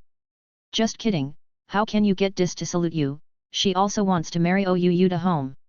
Oyudeo couldn't help but want to laugh while looking at Lilias's well-behaved, dignified and bewildered look. She was so nervous when she saw her mother last time, which was really interesting. Autuo, I'll leave the rest to you. Dis didn't intend to interfere in this matter.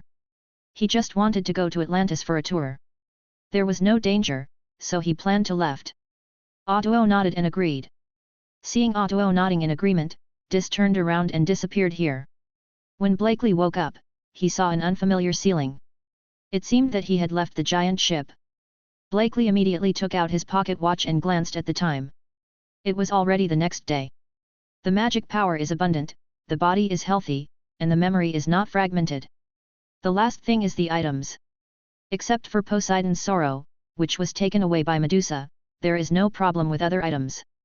So the question is, she knows that Poseidon's sorrow has no effect, so why did she take it away? Do you want to show off? Blakely didn't want to think about this problem for the moment, because his stomach protested. He hadn't eaten for a day and he was already very hungry. But there were more important things to do before that. Blakely immediately took out his notebook and used his strong memory to record everything in the dream that he could remember.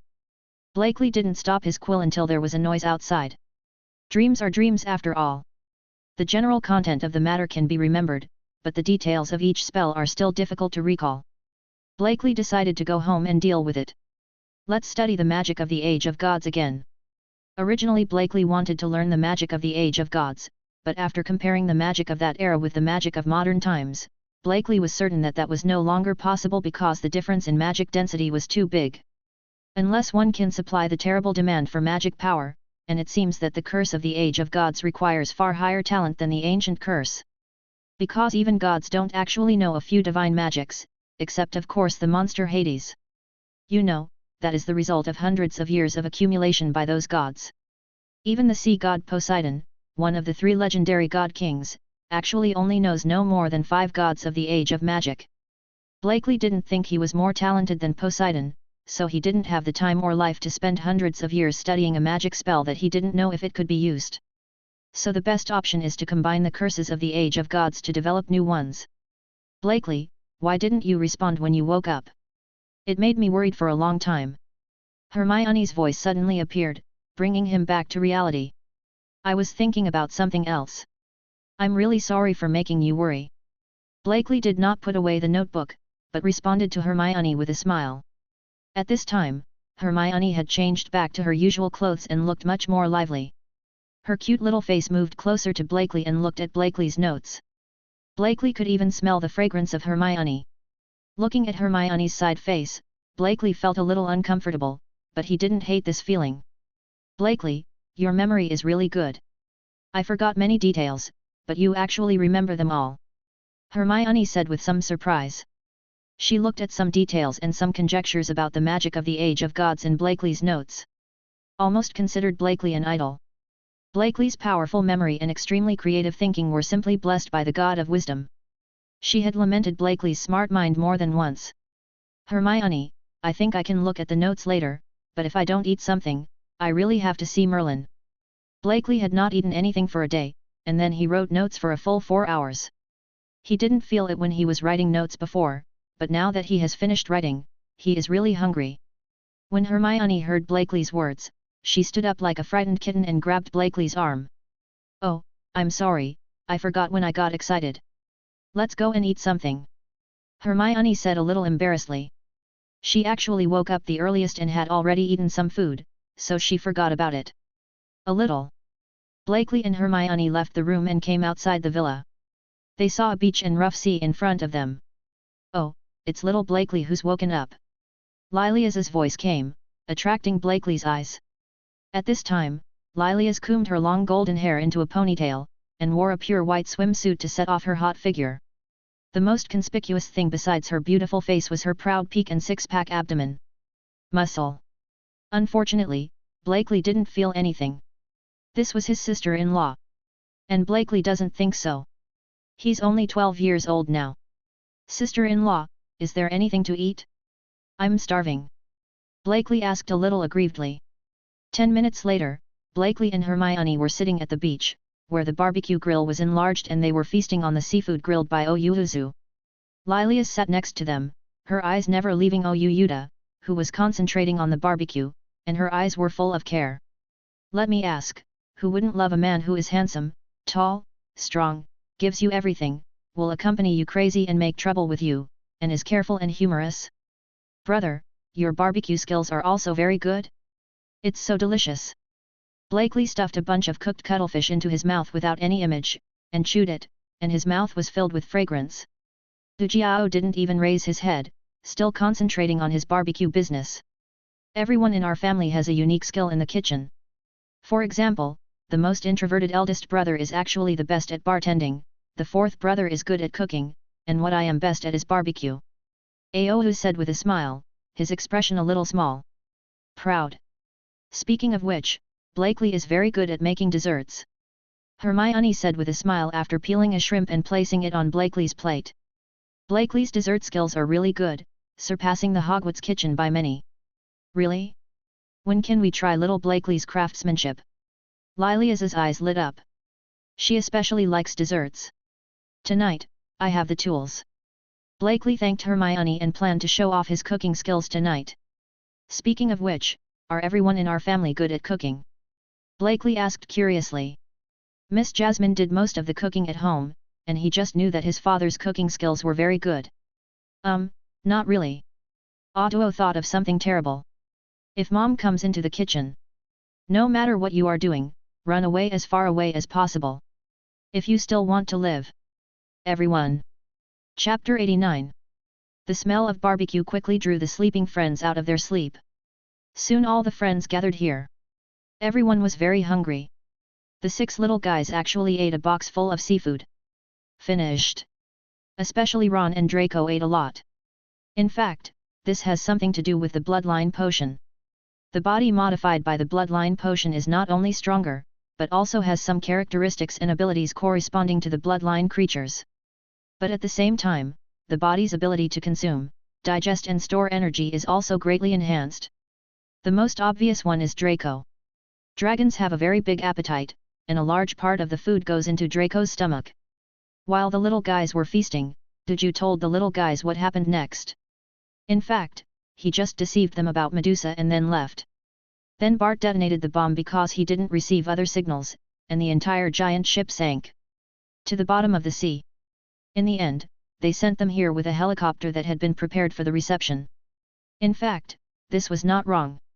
Because all the staff on the giant ship were dead and they couldn't be taken away, they just blew it up according to the original plan.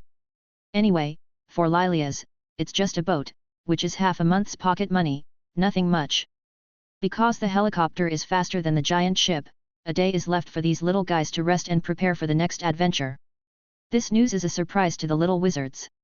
In fact, almost all their items are in their own traceless stretch items. There is no need for any preparation. The careful Blakely will prepare everything. Blakely, thank you for trusting me so much. So they all plan to relax for a day. Of course, this proposal was also recognized by Blakely. Having just experienced a life and death crisis, it was time to adjust. For Blakely, the most relaxing way is to study magic spells, especially when there is an elemental magic master present. So Yuta was in tragedy. He wanted to sleep at the beach all afternoon. As a result, he was caught by Blakely. In desperation, he told Blakely about the common points and techniques of many elemental spells. In addition to Blakely, Gulen and Hermione were also attending the lecture, and even Draco sat over.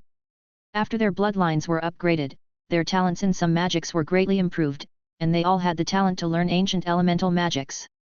And Blakely and Hermione, who already had such talents, are even more comfortable in this regard. Audouo is different from his father Dis. Although he is a bit reckless sometimes, he is really good at teaching others. Although he specializes in water and ice elements, he can always start from some common points to explain the characteristics and precautions of each elemental magic. There was even a live demonstration of his magic flow and secondary manipulation of magic spells when using elemental magic. The eyes of Blakely and others who taught him shone, and it can only be said that they have benefited a lot. So, the only male head of the Fit family, Dis, is completely incapable of teaching?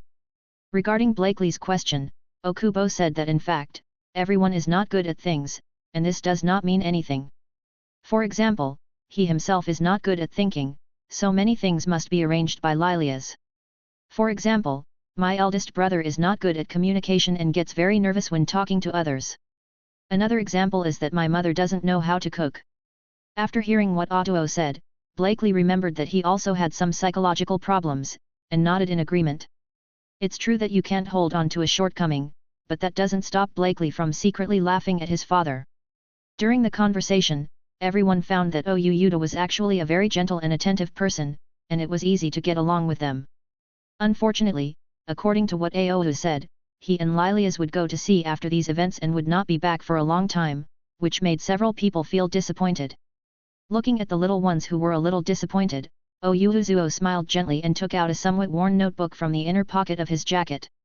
He made 6 copies with a copying spell and gave them to Blakely. Although Harry and Ron were not here, he still prepared their copies. This is my spell notebook from my early years. There are also several self-created spells in it. I'll give it to you as a meeting gift, although it's a little late. In addition, don't try the soul spells in it easily, it's very dangerous. Aohu's tone was very gentle, like a big brother next door. At this point, Blakely probably understood why Lilias liked Odurus so much, and it was really heartwarming. Time passed very quickly, and the whole afternoon flew by under Otto's careful instruction. In the evening, Blakely showed off his dessert skills, which made the two girls present and Gulan, a dessert lover, dazzle. The peaceful time of the day passed quickly and soon came the next day. Blakely habitually tests his various equipment in his room. It is worth mentioning that when he saw that Alvortex gave everyone gifts, Lilias also gave everyone a gift. They were all daggers engraved with runes. I heard that she specially asked her to build a set of rune equipment. She made a total of 9 daggers, and she actually gave away 6 of them on the spot. It was really arrogant. The dagger is called Snake Tooth. The blade is 15 centimeters long and the handle is 10 centimeters long. It has a smooth shape and has a strong ability to break evil spirits and a terrifying rune poison. It is a bit ruthless for someone who is used to beating and killing people. However, he liked it very much. This time he went to Atlantis just to bring some self-defense. Blakely put on a black combat uniform and a belt bag like Lilias was about to come to the traceless stretch spell, packed all the equipment before walking out. Gulan, Draco. Are you two here to attend the ball? Blakely was speechless when he saw Draco and Gulan in customized suits as soon as he opened the door. We don't have other types of clothes. Gulan spread his hands and said that he didn't have other types of clothes.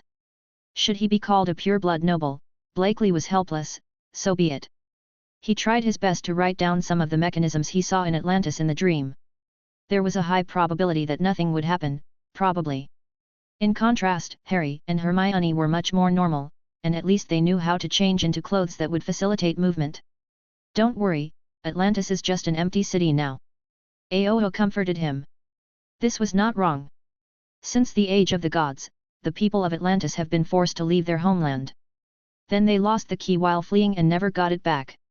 Tisk, tisk, tisk, how miserable. Chapter 90. A large ship docked next to the small pier on the beach. It was a simple solid wood sailing ship. Above the flag was a wave mark. There were about a dozen sailors on the ship. Each of them was strong, broad-shouldered, and round-waisted. A lot of strength. Blakely was a little confused when he saw the sailboat. Was this role-playing, Pirates of the Caribbean? There is a strange magic spell surrounding Atlantis. Any electronic equipment and magic items will fail or even go out of control if they reach the range of Atlantis. Lilias saw Blakely's confused look on his face. He didn't know what he was thinking, so he opened his mouth to explain. Besides, don't you think a ship like this is very exciting? Otto patted Blakely on the shoulder, his tone full of excitement, his eyes shining like a big boy who got his beloved toy. Oh.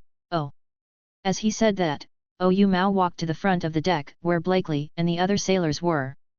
He took out a pirate hat from somewhere and put it on his head, raised his right hand high and roared. Little ones! Let's set sail! Oh!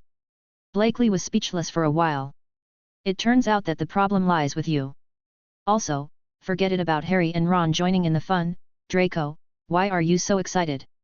Seeing Harry and the 3 people making noise around him, Blakely felt even more speechless. You two together can't be more than 3 years old, right? Lilias looked at Otto with a smile, her eyes full of smiles. Otto was Otto and would never change. The wooden boat was not as stable as the ship. At this time, Blakely was lying on the railing of the sailboat, feeling that the whole world was turned upside down. He swore that if he went to sea next time, he would write his name backwards. Unexpectedly, the wise and knowledgeable myself would become seasick. There was nothing wrong with the previous cruise, so why is the sailboat like this? Isn't it just that the hull of the ship is shaking a little more violently? Blakely had never felt so regretful that he had not completed the flying charm. Blakely, hold on, we'll be there soon. Hermione patted Blakely's back with some heartache, hoping that he would feel better. Oh, Hermione, I swear on Captain Jack Sparrow's hat, this is the 6th time you've said it will be here soon. Blakely's face was pale, and he had already vomited out the breakfast he had eaten to feed the fish. Don't worry about him, nothing will happen to him. Gulan didn't have anything wrong at all. He sat cross-legged next to Blakely and fished with a fishing rod, looking at Blakely with eyes filled with gloating. Are we brothers? I've already been like this and you still add insult to injury. Blakely looked resentful. It's not like seasickness. Besides, you pushed me into the crowd last time at the academy. Gulan obviously still remembered the last time Blakely tricked him. Despite what he said, he actually never left Blakely from the beginning to the end.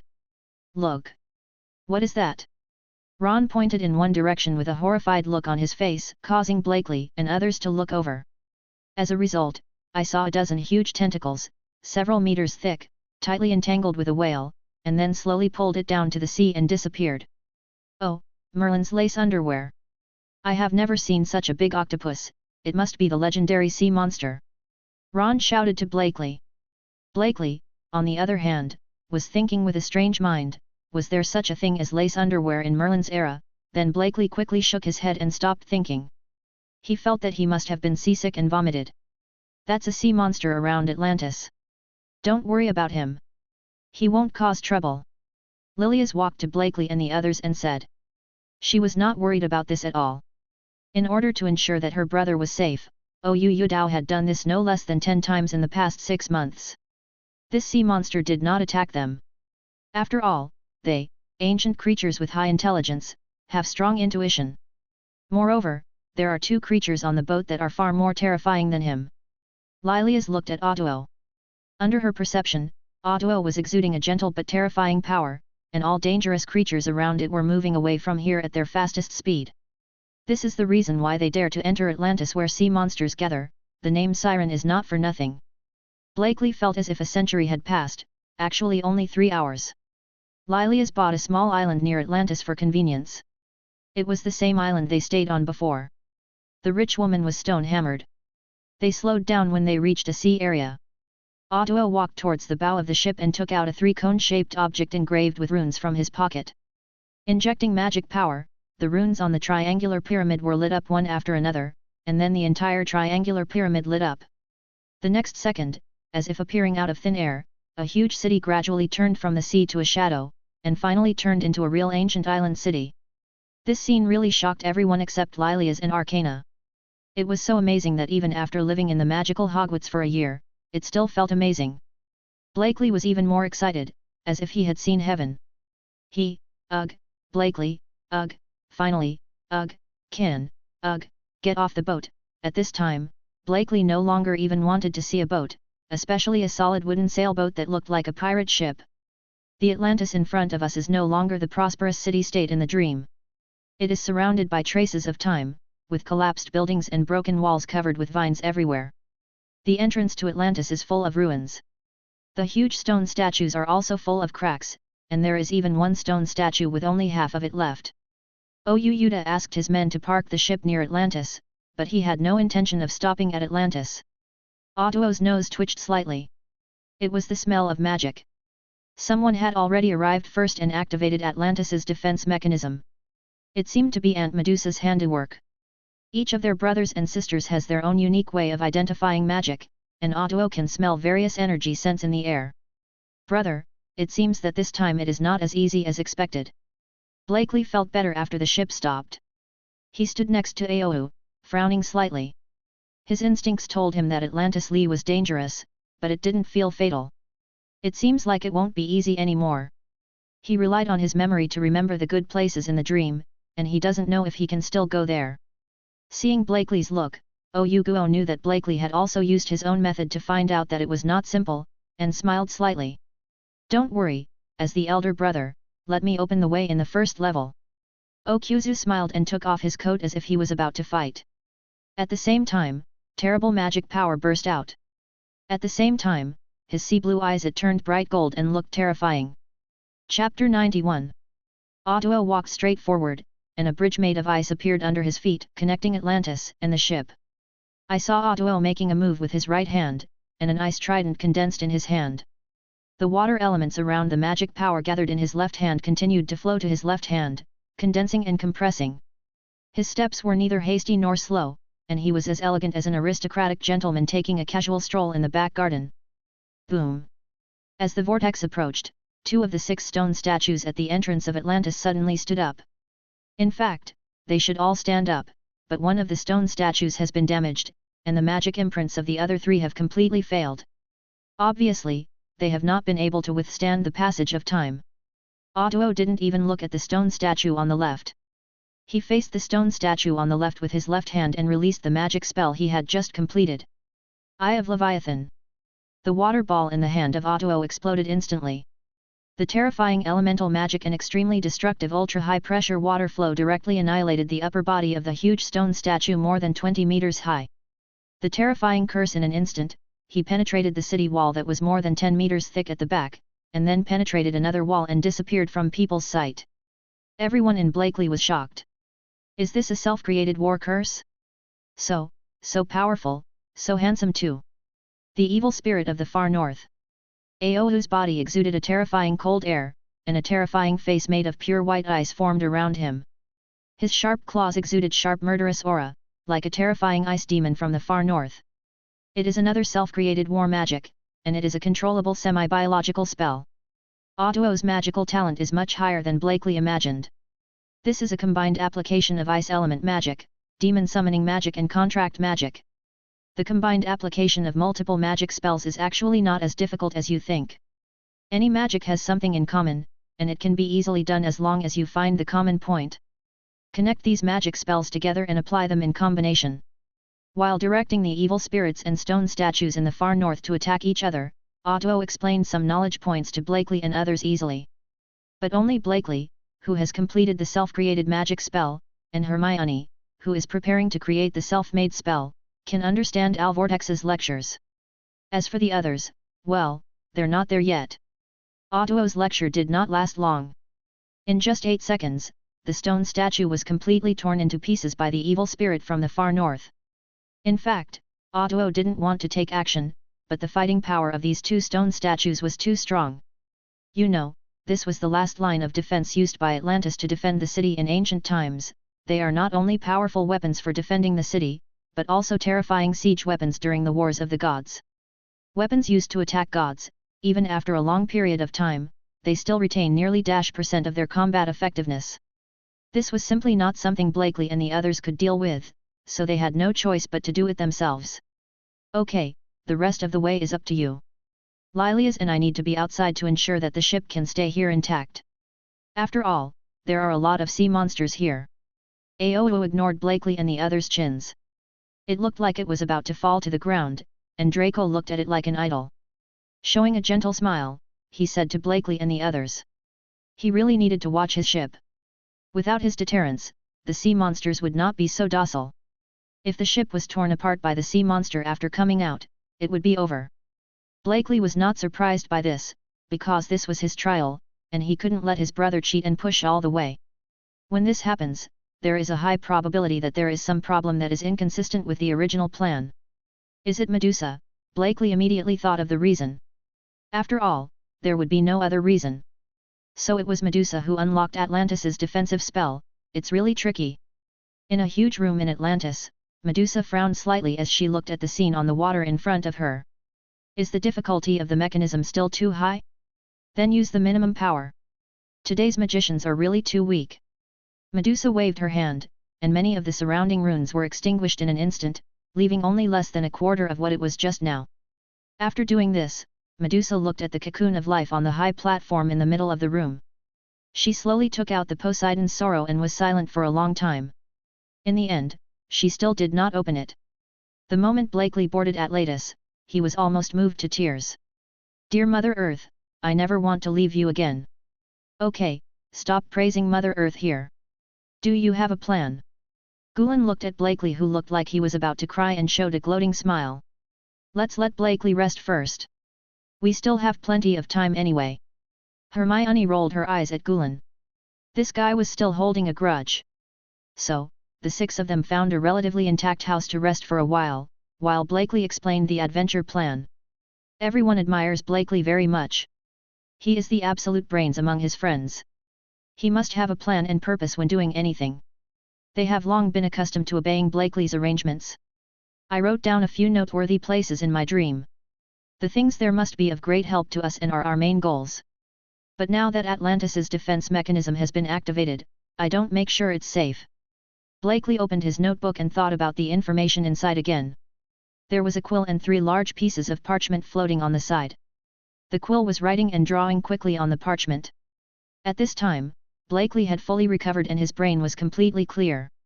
He was observing the general structure of Atlantis recorded in his notes while thinking about possible traps. Everyone else was quietly waiting for Blakely's next words. Hermione and Gulen were helping Blakely cook something to eat as he vomited out his breakfast on the boat. Our targets are mainly 3 locations: the library management room, the weapons collection room and the treasure house. That is to say, our main targets are knowledge, force, and wealth. Blakely used the levitating spell to float the 3 large parchments over and landed on them.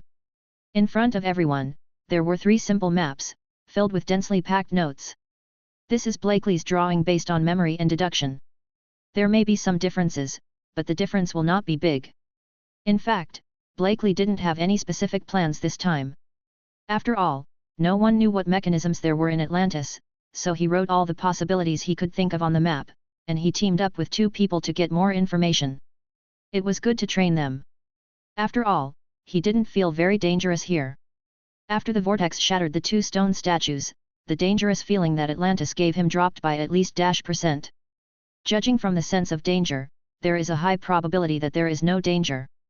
Moreover, aren't they just here for adventure? What's an adventure without a little danger? Chapter 92. On the dilapidated streets of Atlantis, Blakely held a magic spell in one hand and walked not far in front of Hermione, protecting Hermione behind him. Next to him was his quill and notebook, which Blakely quickly recorded everything that interests him. Blakely and Hermione's group's goal was the library, although it seemed the easiest. But in that era when the gods coexisted, these magic books and knowledge were the most precious treasures. That was the place with the strongest defense and the most dangerous place. The other 2 groups were Gulen and Ron, and Draco and Harry. Gulen and Ron were in charge of the weapons room. It looked more dangerous, but it was the simplest of the 3 places. The most precious magic books were on Blakely's side, and the most valuable ones were on Harry and Della's side. On Co's side, a weapons room is actually just like that in comparison. In fact, the initial grouping was not like this. At the beginning, Blakely was assigned the strongest and the weakest. Blakely and Ron, Goran, and Harry, and finally Hermione and Draco. But Gulen rejected it because the danger levels in these places are not the same. The treasure room looks more dangerous, but in fact the real treasure should have been taken away long ago. At most, it is just a collection of some remaining belongings. But the library is different. Knowledge is more important to a magician than any treasure. The danger in the library is even higher than that in the treasure room. The most important thing is that Blakely's goal is definitely the library. Although Blakely cheated him last time, Gulen must not let Ron hold Blakely back. In the end, it became like this under Gulen's strong suggestion, and Gulen also took on the simplest goal together with Ron. Blakely's memory was really impressive. There were basically no mistakes in the route along the way, which also relaxed Hermione's tense nerves a lot. Soon they arrived near the Temple of Atlantis, and Blakely and the others finally encountered a situation. There are many white marble stone men holding weapons around the temple. They are about 2 meters long, with strange runes carved on their bodies. Each stone man has a magic gemstone on his chest that provides energy. Blakely and Hermione hid in a distant place and observed their actions. In fact, there were not many stone men. 13 of them could be seen. They were all guarding the closed door. They seemed to be responsible for guarding them. The guard at the gate. 6 stone men were patrolling on both sides, and a stone man in the middle who was obviously more precise and tall, holding a Greek sword, stood directly in front of the gate. Test it first. Hermione whispered to Blakely. Blakely nodded, found a stone nearby, carved the invisibility rune on it, and handed it to Hermione. Hermione immediately understood what Blakely meant, and used a levitation spell to levitate the invisible stone and send it near the stone man. When the stone approached a certain range of the stone man, several spears stabbed the stone into pieces instantly. Blakely nodded when he saw this. This was expected. After all, the stone man had no eyes, so it was normal for the invisibility rune to be useless. The detection distance was about 5 meters in radius. Only the stone men within the 5-meter range moved, and the other stone men did not react at all. Then the result is simple. The first is to find their detection method, then avoid all the stone men and open the door. However, there is an obviously stronger stone man guarding the gate. I don't know how it functions. More testing is needed. The second is to lure those stone men into the trap and then deal with them. Blakely actually preferred the second method, because he wanted the magic gems on the stone man's chest, which seemed to be a good material. In addition, he also wanted to take those stone men back and study them. After making up their mind, Blakely and Hermione looked at each other and acted separately in tacit agreement. 10 meters, 9 meters. Blakely calculated the distance step by step. Sure enough, they would not have any reaction beyond a radius of 5 meters. The level of magic in any era should not be so bad. Could it be that the magic power is insufficient or the magic runes are damaged? Fluorescent penetration. When he was close to 5 meters away, Blakely hit the target with a penetrating curse. Unfortunately, it did not cause any damage. The stone man's body was protected by strong magic power, and even the stone man did not react at all. Is this already broken? What's the difference if we always have it at this level? Blakely was speechless for a while. Is this a face-saving project?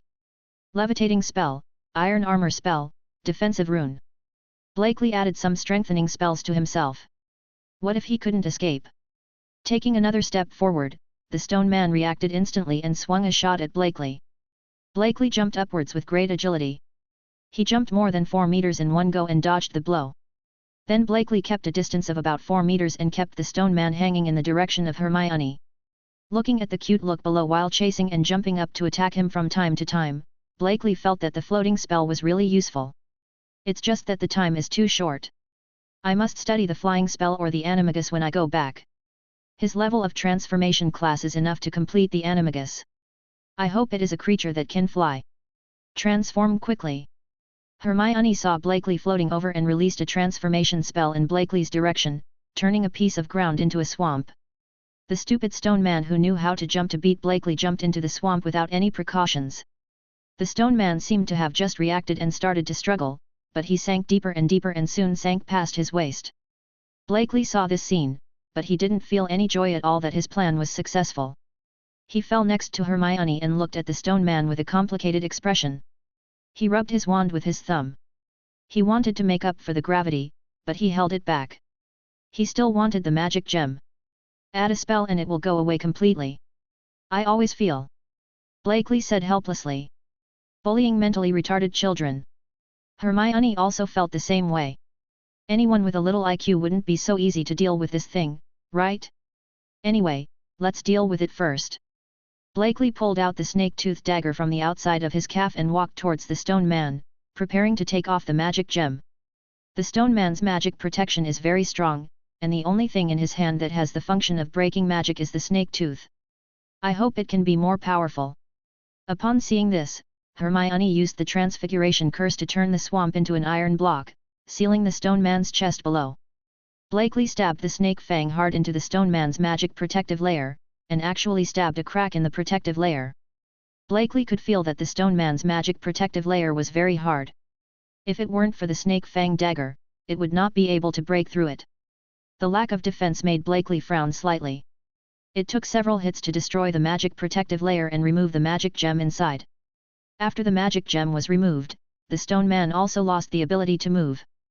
Blakely has already thought of what to use it for. If it succeeds, it will be a big help. Chapter 93. After that, Blakely and Hermione used the same method to kill all 12 ordinary stone men. Even their bodies were put away by him. Not to mention that the stone men themselves were made of rare materials. Blakely is very interested in the runes above, and I believe Gulen will be very interested as well.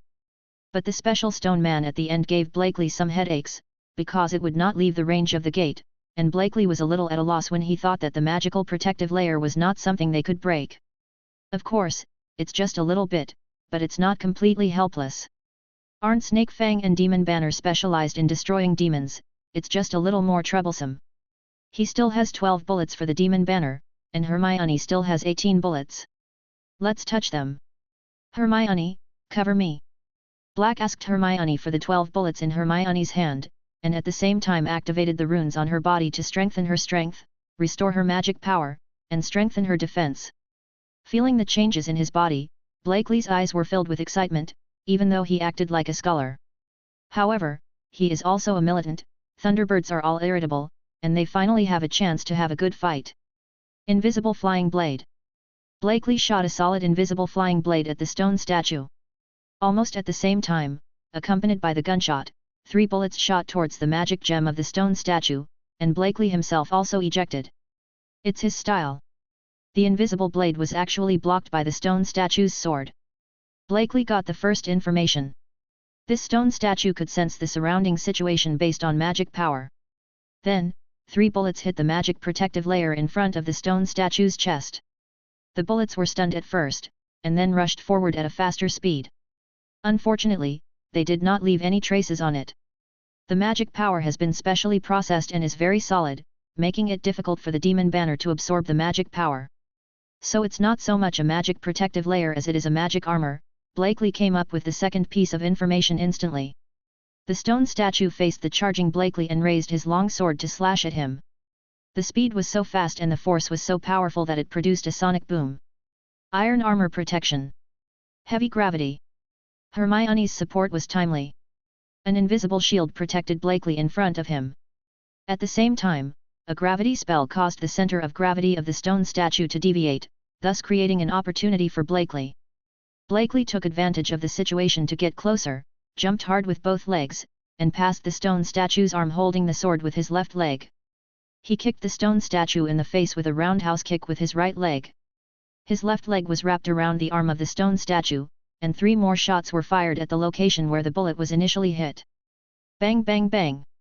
The 3 bullets were not accurate enough to hit one location, but they still left 2 small dents on the magic armor. The stone statue's body swung at Blakely with a punch. Blakely didn't panic at all. He let go of the stone statue's arm and jumped back, throwing away a revolver magazine at the same time. Flying Blakely.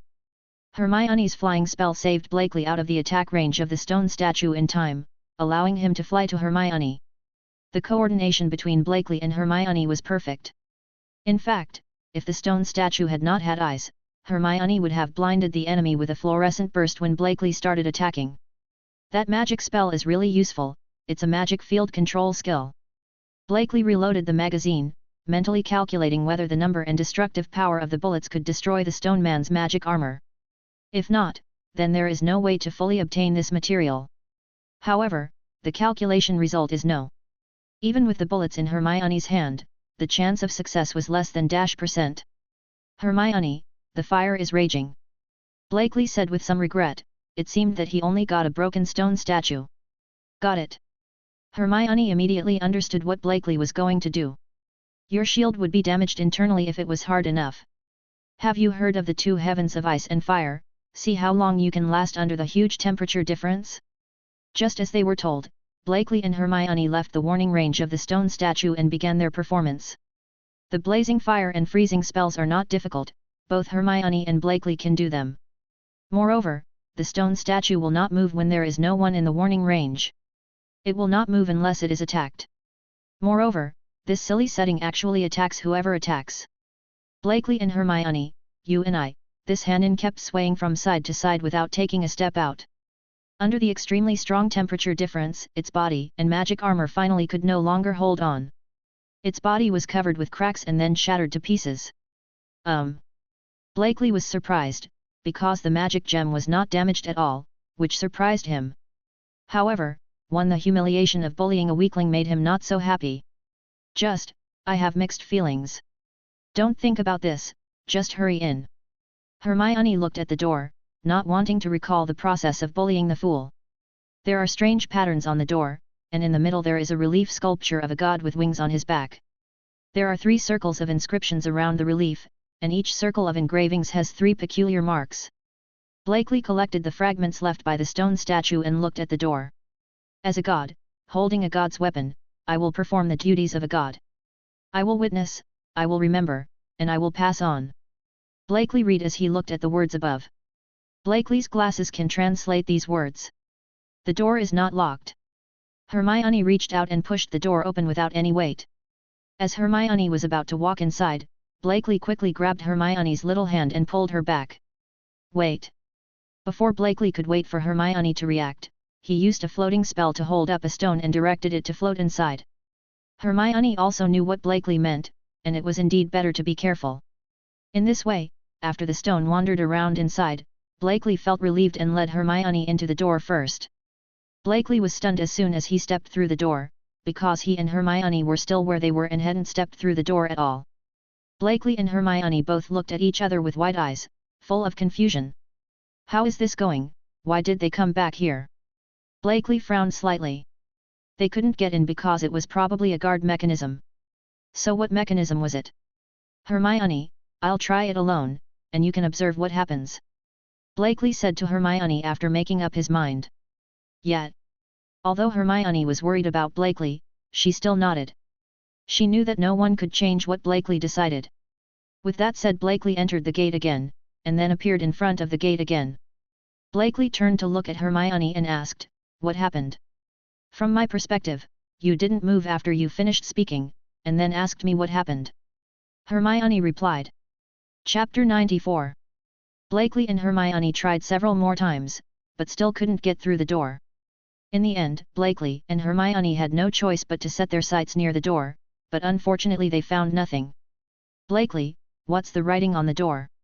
Hermione suddenly seemed to think of something. "As a god, holding a god's weapon, I will perform the duties of a god. I will witness, I will remember, and I will pass on the legacy."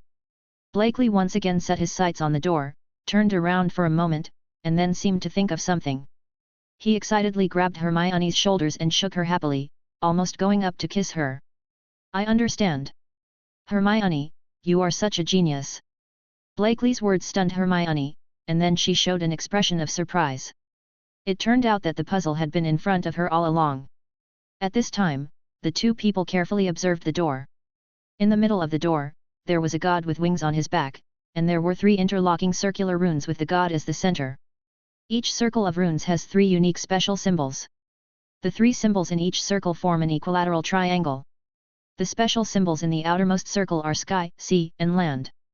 The 3 symbols in the middle circle are lightning, trident, and 2-pronged fork, and the final inner circle symbols are rain clouds, ocean waves, and ghosts respectively. As a god, holding a god's weapon, and performing the duties of a god.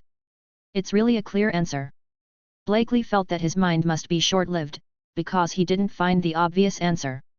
The sky, the earth, the ocean, that is, the 3 gods, just put their artifacts and priesthoods in relation to the corresponding gods.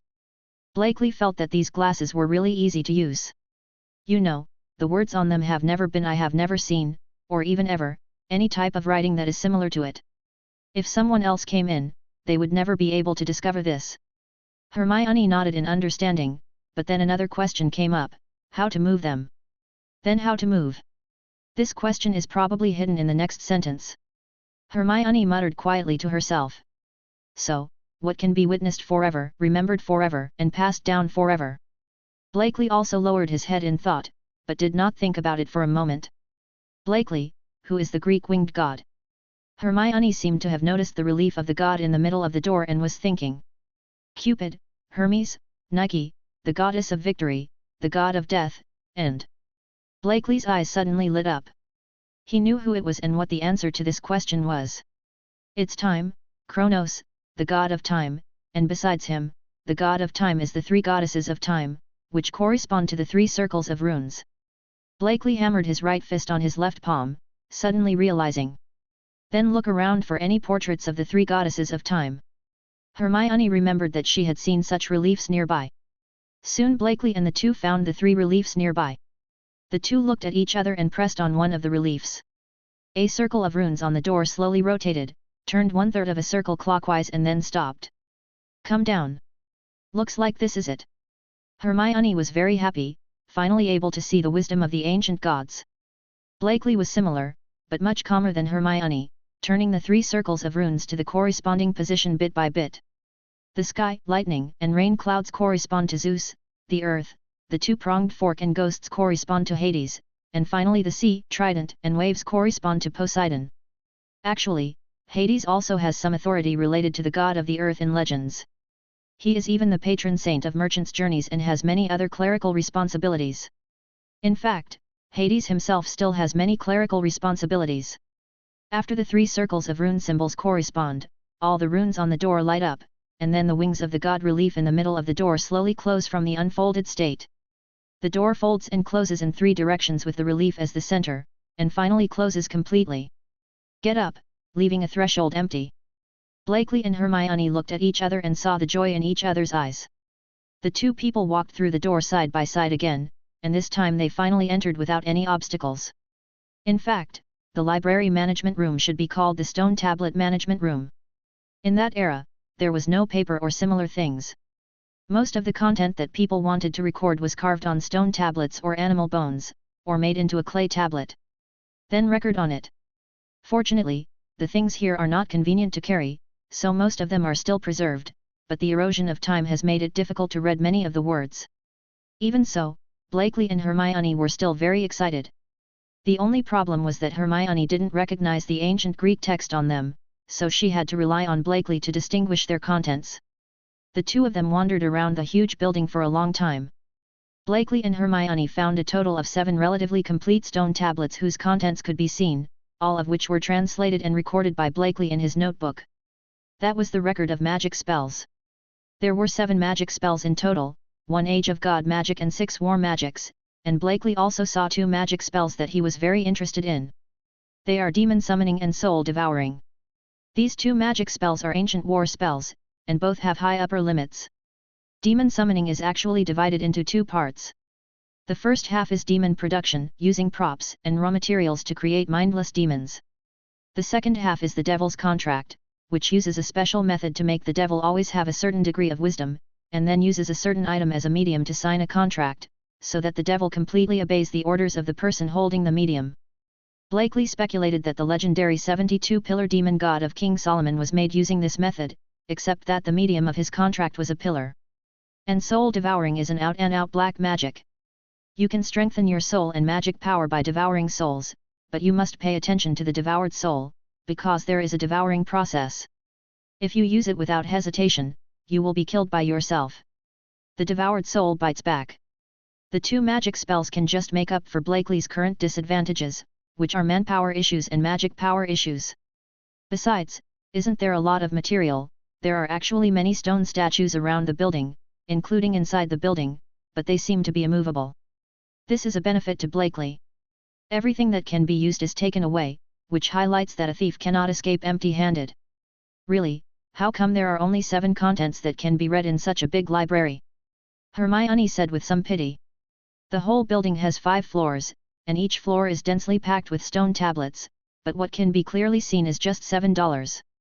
There is no way. The curse is not as good as other books. If you use it wrongly because you can't see it clearly, the ghost will know what will happen. Blakely was satisfied. People, sometimes don't be too greedy, the harvest is already quite big. I don't know what happened to other places. Blakely returned the notebook to the rune library. He didn't plan to take these stone tablets away. The contents were all recorded anyway. If they were taken away to trigger some mechanism, the gain would outweigh the loss.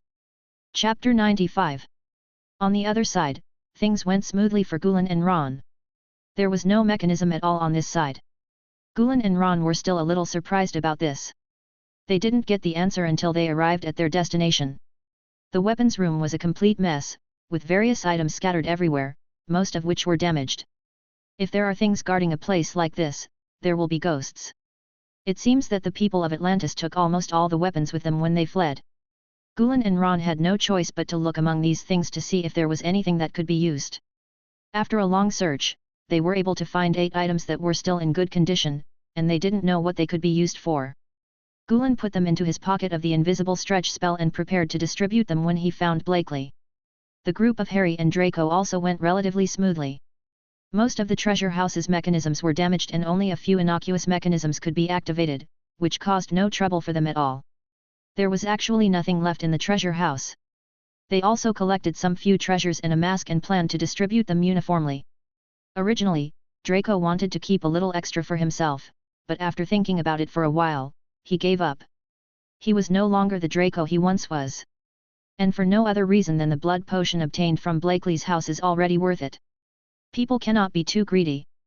People who are too greedy will die of greed. This is what Blakely taught him. Moreover, Blakely and the others trusted him and gave them the most valuable treasure house.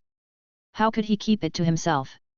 Harry originally thought that Draco would keep some secrets, but he didn't expect that he didn't, which made Harry sigh that Draco had really changed a lot. All 3 parties rushed towards the agreed meeting point. That location is the gate of Poseidon Temple. The 3 parties come together and divide what they get. Blakely's side was easy to distribute. What he got was knowledge. He copied all the contents he recorded and gave them to everyone, one copy for each person. Gulen and the others had 8 items, a spear, a shield, a pair of armbands, 2 swords, and 3 rings. They all seemed to be very high-end standard equipment, and with the help of his glasses, Blakely could barely tell the purpose of these things. The spear is engraved with strengthening runes and should be very sharp judging from the style. The shield is also of the same specification and should be very strong. These 2 pieces were given to Ron. After all, they were the ones who brought them, so they got 1 more piece. The armor has runes for strength enhancement, and also has runes for transformation, which can be turned into a bracelet and worn on the hand to carry around. It was given to Coron, along with a ring. This Blakely is very familiar. It is a storage ring made of magic gems that are familiar to the space. My father also has one, but this one is standard and the space is not large. Blakely and Hermione also chose this storage ring. Although it has no practical use, it is very convenient. The last long sword was divided between Harry and Draco. The long sword also had transformation runes and strengthening runes. How could ordinary weapons be preserved for such a long time, but unlike the armor, it turned into a ring, and the rings turned into 2 swords were exactly the same, making it look a bit like a couple's ring when Harry and Draco wore it. Finally, there were the treasures from Draco and Harry's side. Ron's eyes widened when he saw the treasures. This was the first time he had seen so much money. Everyone knew about the situation of the Weasley family, so he didn't care. Blakely asked for the mask during the distribution, and his intuition told him that the mask would be useful. After taking that mask, he didn't plan to ask for other treasures, but the others quit. How could they get these things without Blakely? At the request of everyone, Blakely took some of the few treasures symbolically. The rest were divided equally among the other friends. Afterwards, there was a discussion between leaving now and going to the Poseidon Temple. Harry and Ron wanted to continue the adventure, and Draco wanted to go back now because everyone had gained a lot. Both Gulen and Hermione wanted to go to the temple, mainly to find Medusa. Blakely's sword was still in her hand. Blakely also wanted to take a look, after all, his sword was still in Medusa's hand. And he had a hunch that the harvest this time would not be bad. Now that he knew everything that happened, that Blakely's sword was actually of no use at all, and that Medusa had no ill intentions towards them, he became bolder. Everyone in Blakely followed the principle of the minority obeying the majority and walked towards the Poseidon Temple. To their surprise, the door of the Poseidon Temple opened directly. Everyone in Blakely looked at each other.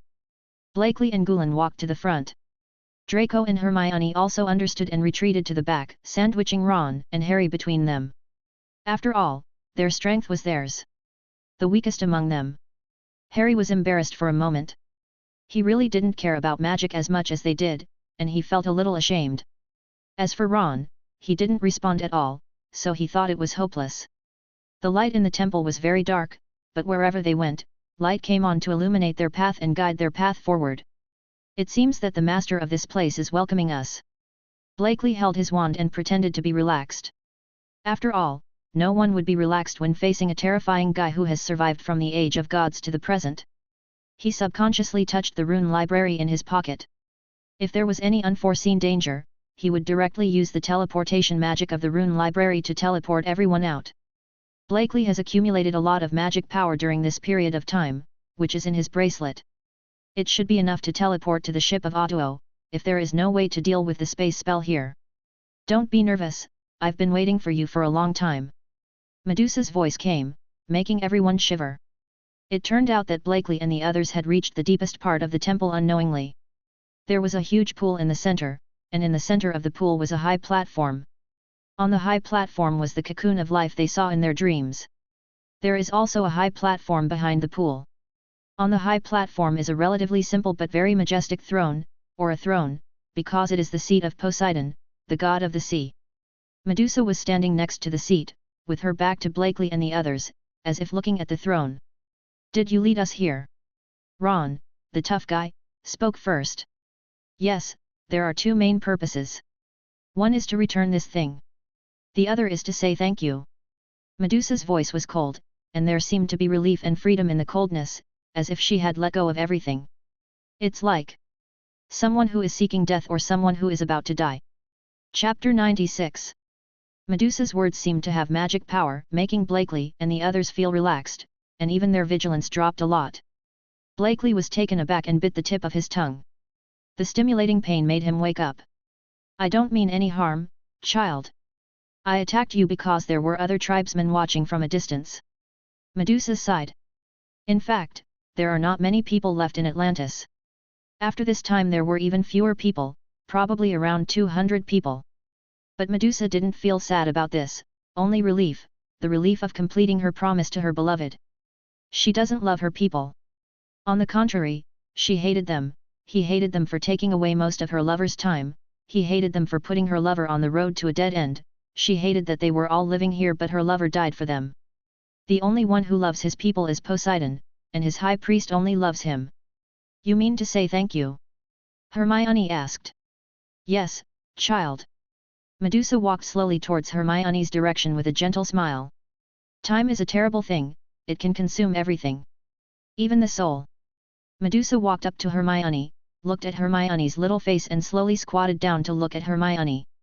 I don't know since when, I have become so weak that it is difficult for me to move normally. As a last resort, I tore off a piece of my soul and let it turn into a new person to walk in the world instead of me. And I fell asleep, half asleep, watching everything she saw. She was lonely, there was always no one around her, and you were her first friend. I'm very happy. When I'm gone, there will still be people who can remember a little girl named Nicolu, and a friend who can play with her and make trouble with her. I'm very grateful to you, Hermione. Medusa's words made her happy. Hermione was confused. Didn't Nicolu say there is more? Hermione asked Medusa, but midway through the question, she seemed to think of something and couldn't speak any more. Yes, where does the title of sage still exist in Greece today? Thank you, Hermione, I don't have much time, so the next thing is the second thing. Medusa looked at Blakely, Poseidon's sorrow appeared in her hand. But before I give it back to you, I have one more thing to do, okay? Medusa asked. You don't care about my answer, it's just a routine question, right? Blakely spread his hands, did he have any choice? Medusa smiled slightly and walked towards the cocoon of life. The Poseidon's sorrow in his hand kept changing, and finally turned into a rhombus-shaped black crystal that flew toward the cocoon of life and fit perfectly into its groove. Then, the cocoon of life slowly opened and gradually folded and deformed, turning into a small platform, and the rhombus-shaped crystal floated above the platform, emitting soft light. The scene at this time is very beautiful, just like the northern lights appearing here, it is indescribably beautiful. Hey, Hades, is this thing on? A familiar voice came from the rhombus crystal, making everyone widen their eyes in shock, and Medusa's heart skipped a beat. Trembling, as if being pinched hard by a big hand. Because that is Poseidon's voice. It's on, idiot. If you have anything to say, don't waste time. It was Hades's voice, and it was not difficult to hear that his tone was obviously angry. It's like what an old father said to his stupid son who didn't live up to expectations. As we all know, the best brothers have a father-son relationship. Ahem. Medusa, I'm glad to talk to you again. Well, no. I'm glad you can hear my voice again. That's not right. Anyway, you can understand what I mean. Ha ha ha ha. Sidon's voice was very free and easy, as if he had let go of everything. In fact, it is not difficult to see that he is deliberately funny, maybe hoping that Medusa can be happy. This idiot. Medusa smiled, but the corners of her eyes were already wet. Well, actually today is your birthday. But I'm worried that you will keep avoiding you without letting me come. I'm really sorry. I don't know when you will find out about this recording. Anyway, you have the fake key. Just ask Hades and he will give it to you, I think it will be soon. Poseidon did not expect that Medusa never asked Hades for a false key. And Hades never saw Medusa again because of guilt. To express my apology, I will sing you a song and you will forgive me, okay? As he said this, Poseidon began to sing a song. It was an Atlantis song called Heart of the Ocean. A love song written by a boy who loves music to his beloved girl. Poseidon's songs are very gentle, even without any accompaniment, they can instantly beat more than 9% of current singers and stars. Listening to Poseidon's song, Medusa sat on the ground and hummed along gently, but her song had an unconcealable vibrato, and tears had already wet her white cheeks. At this time, Medusa was like a girl who reunited with her lover after a long separation. However, the person the girl met was no longer the boy who brought her warmth, but a dead thing without any warmth. Poignant and heartbreaking. The 6 Blakeleys listened quietly to the two people's chorus that spanned thousands of years. Unknowingly, there was sadness in the songs of the two people. The song ended and the world became quiet again. After a long time, a slightly vibrating voice came from the crystal. "I'm sorry, I thought I could say goodbye to you easily. Please forgive me for making an agreement with you to protect my tribe. I was afraid that you would leave with me. Please forgive me for being busy these years. I have responsibilities. Please forgive me for leaving you on the grounds of my people, because I am their god. Please forgive me for leaving you like a bastard, I am afraid of the choice you will inevitably make." Poseidon's words were filled with tears. And some subtle fears. Death is the beginning of another great adventure. This is what Hades often said when talking to other dead people. "I took the first step in this adventure, and I will take the lead in another one without heavy responsibilities. The world waits for you, until it waits for you. Don't try to get rid of me. Only you can open this thing. There is a small piece of my soul in the key. When you open it, my soul will merge with yours, so that I will not mistake you. You can't run away." Poseidon acted like a ruffian, but his words made Medusa unable to feel even a little bit disgusted. "You idiot, who wants you?" Medusa seemed to be saying to herself, but also seemed to be playing tricks on her lover from thousands of years ago. "Finally, I want to say." Poseidon collected his emotions. "I love you and I will wait for you in the next world." Chapter 97. The sound ended here, the light emitted by the rhombus crystal also disappeared, and the entire temple fell into silence once again. All that was left was the gentle crying and the breathing of the 6 little wizards. "Really, who wants you to wait?" Medusa gently wiped the tears from the corners of her eyes and murmured softly, with a smile on her lips. "Contract, you really have your style, Hades. No, at this time we should use Jehovah's terminology and call you Satan. After all, you are a devil." Medusa took the rhombus crystal off the table, handed it back to Blakely, and then looked at Hermione. "Hermione, Nakuru will be looking after you from now on."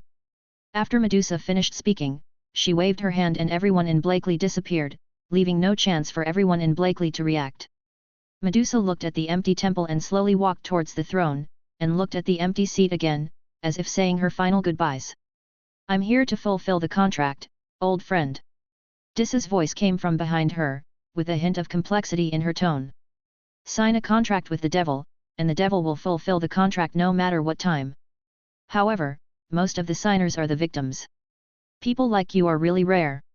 Medusa said with a hint of easy. "No contract will suffer in the hands of the devil, and of course I will too." Dis walked to Medusa's side and also looked at the throne. "It's very profitable for me to provide 1 year of happy life in exchange for 2 extremely talented and well-connected geniuses, isn't it?" Dis said with a smile. Their contract was finally completed. It's all Poseidon's fault for delaying his contract by more than 1 year. Although he complained a lot about Poseidon's behavior, he still placed a bouquet of strange blue flowers on the throne. "Really? I'm looking forward to it." Medusa looked at Dis with a smile and relief. Her promise was actually fulfilled. Although there were still about 200 clan members, she could no longer hold on. Her soul has reached its limit. If she continues to stay, her Medusa soul will be completely obliterated by time, and she will not even have the chance to enter the underworld. "Then, come with me." Dis extended his hand in a gentlemanly gesture of invitation. Medusa nodded and gently placed her hand on Dis's. The next second, Medusa's body quickly shrunk and turned back into Nakuru. In Dis's hand, there was a soul full of signs of damage. Nicolo closed her eyes slightly and fell backward. Dis quickly picked her up to prevent her from falling to the ground. "Really, how should we arrange this little guy?" Dis sighed, and then he thought of an idea, which might be a good idea. At this time, the blue flowers on the throne were blown by a gust of wind, and the petals were scattered in the air by the wind, which was really beautiful. The petals flew over the ruins of buildings, brushed against the once prosperous city, and then fell into the sea. On the other side, Blakely and others appeared outside the gate of Poseidon Temple, and they looked confused. "Is this, being kicked out?" "Blakely, what she said is..." Hermione was a little uneasy. "Probably, we will never see him again." Blakely didn't know how he should feel. But now, he felt a little heavy in his chest, maybe he was in a bad mood. So, is he feeling sorry? Why? Blakely set his sights on Poseidon's sorrow. It was completely different from before. At this time, it had turned into a ring and came to his right middle finger and stayed there quietly. At this time, Poseidon's body was completely black, and the ring was engraved with a circle of red runes, forming a cross sword in the middle. Pattern. Blakely can feel that the current Poseidon's sorrow is its original appearance. Has any ray of Poseidon's soul changed it? It shouldn't be called Poseidon's sorrow now, it's no longer appropriate. Then, just call it a witness. The 6 young wizards each returned to the entrance to Atlantis with different moods. Blakely fired a signal flare into the sky, which was the signal that had been set before. Soon Ujia's ship came over, and unlike last time, this time the ship docked directly at the broken dock of Atlantis. Uzumaki and Lilias walked off the boat to greet them. How was this adventure? Otto gave Blakely a big hug and asked with a smile. Fortunately, I gained a lot. Blakely smiled when he thought about what he got. His biggest gain was the 7 magic spells, especially demon summoning and soul devouring, which were simply magical skills. Moreover, he also found the flying magic that he had been longing for, which can be regarded as a great harvest. Not to mention the witness, the mask, the storage ring and the treasure worth at least 100,000 golongs. Again, everyone was happy when the adventure ended, except Hermione. At this time, she was sitting on the deck, looking alone in the direction of Atlantis. Didn't Medusa say that? She said that Nakuru is begging you, so you can definitely see her again. Blakely sat next to Hermione and hugged the railing of the deck. At this time, the ship had not sailed for long, and he was not so seasick yet, so he hurried over to accompany Hermione. You're not going to vomit on me soon, are you? Hermione nodded, turned to look at Blakely, and joked with a smile. Ha, I will use the levitation spell to float in the sky in a moment. I wonder what this ship can do to me. Blakely also followed Hermione's words very cooperatively and laughed, trying not to let Hermione think about N.A. Kulu's thing. In the end, Blakely still got seasick, and his spell was simply not enough to support him floating in the air for a long time. In the end, Hermione and Gulen worked together to get the half-dead Blakely off the boat. Blakely was actually very heavy due to his high density, and there was no way Hermione could bring Blakely down alone. After that, everyone returned to the island where they had stayed before, waiting for the boat to pick them up. This gave them several days of free time, and Blakely could check his gains. The first is the witness. It can be turned into a ring just like before. Apart from being unable to be taken off, it is sharper and has a better effect of breaking evil. The most important thing is that it can be used as a magic wand, and the effect is no worse than a magic wand. This makes Blakely ecstatic. This is a common equipment for warriors and mages. Then there is the storage ring he got. This kind of ring is made of magic gemstones with space attributes. It has about 30 cubic meters of space and can store a lot of things. Moreover, because of its special nature, there is nothing outside the space inside, so living objects cannot be stored, and the objects put in will not change. Finally, there was the mask. Blakely had been studying it for a long time but could not figure out its use. In the end, it was Lilias who accidentally discovered the mask and figured out its use. Because Lilias also has a similar mask, which is a very common alchemy tool used by ancient noble magicians. You can put on this mask and imagine an image in your mind, and you will become that image. Just pay attention to 3 points. First, you cannot become anyone else in the world. Second, the person you become must be of the same gender and body size as you. Moreover, once the first person uses it, no one else can use it. Finally, there is a limit to the image a mask can store, and the image you store will also change with your body. For example, Lilias's mask can store 5 images. As for Blakely's mask, it looks like there are only 3. I heard that this was a mask invented by an ancient wizard noble for an affair. I don't know who is so creative. Chapter 98. Aokyo held a banquet on the island and caroused with everyone on the ship. In fact, this was one of the few fun things during the sea journey. It's a pity that Blakely and the others are not adults yet, so Otto and the others don't let Blakely and the others drink. Blakely didn't care. He didn't like the taste of wine, but Harry and the others were different. The 3 of them tried their best to find wine. In the end, they found the opportunity, and then nothing happened. There is no doubt that they fell to the ground drunk and could not stand up. That was the strong drink that sailors drank at sea. At least it's 50 or 60 degrees, so it's good if they don't drink it to death. It was Blakely who took on the role of taking care of others, and he was innocently wronged. After all, you can't expect a pure-blood noble to take care of people, right? But Hermione and Blakely didn't think about it, so they had to do it themselves. While everyone was reveling in the carnival, the sponsor, Ouda, went to meet someone. Auduo looked at the little girl in his arms in a princess's embrace with a confused look on his face. There was a question mark on his forehead. What is going on? Why did Dad bring Medusa here? This is... At this time, Aoha felt as if he had discovered something. Now he was very afraid of being killed by his father. With his father's methods, would he still have a chance in the next life? What are you thinking about? Dis looked at this tough guy and didn't know what he was thinking. He slapped him on the head and said angrily. He and Ellie were in true love, and there was never the kind of dirty behavior Okuzu imagined. Well, it doesn't count people who liked me before, maybe. To be honest, Dis's love history is quite rich, although others only like him unilaterally. On the contrary, Ellie used to like disguising himself as a man and hooking up with other women. Damn, he remembered the feeling of having to guard against other girls snatching his wife. What a sin, although it was just a few words spoken by Ellie, it still felt very sinful. Do you have? When the flowers disperse, they will always leave behind seeds, which will give birth to new flowers. Now, I just brought the new flowers. Dis retracted his thoughts and said lightly. So, is this really the illegitimate daughter of you and Aunt Medusa? Aohu's focus was still so mysterious, and he obviously didn't understand what his father meant. I will make up for your incomplete childhood today. Upon hearing his good son's words, Dis's face turned terrifyingly dark. He took out the belt with a change of hands, and today he was going to let this unfilial son feel the fear from the depths of his soul. There is no accident in Aohu, but there will be an accident today. The sword in the hand of the loving father struck the wanderer. The electric knife adds endless power, and the knife strikes a critical blow. Tonight, Ouhuzuo recalled the fear from his old father. Early the next morning, Blakely was awakened by Hermione's voice of surprise. After rubbing his sleepy eyes, Blakely opened the door. Then, he was stunned.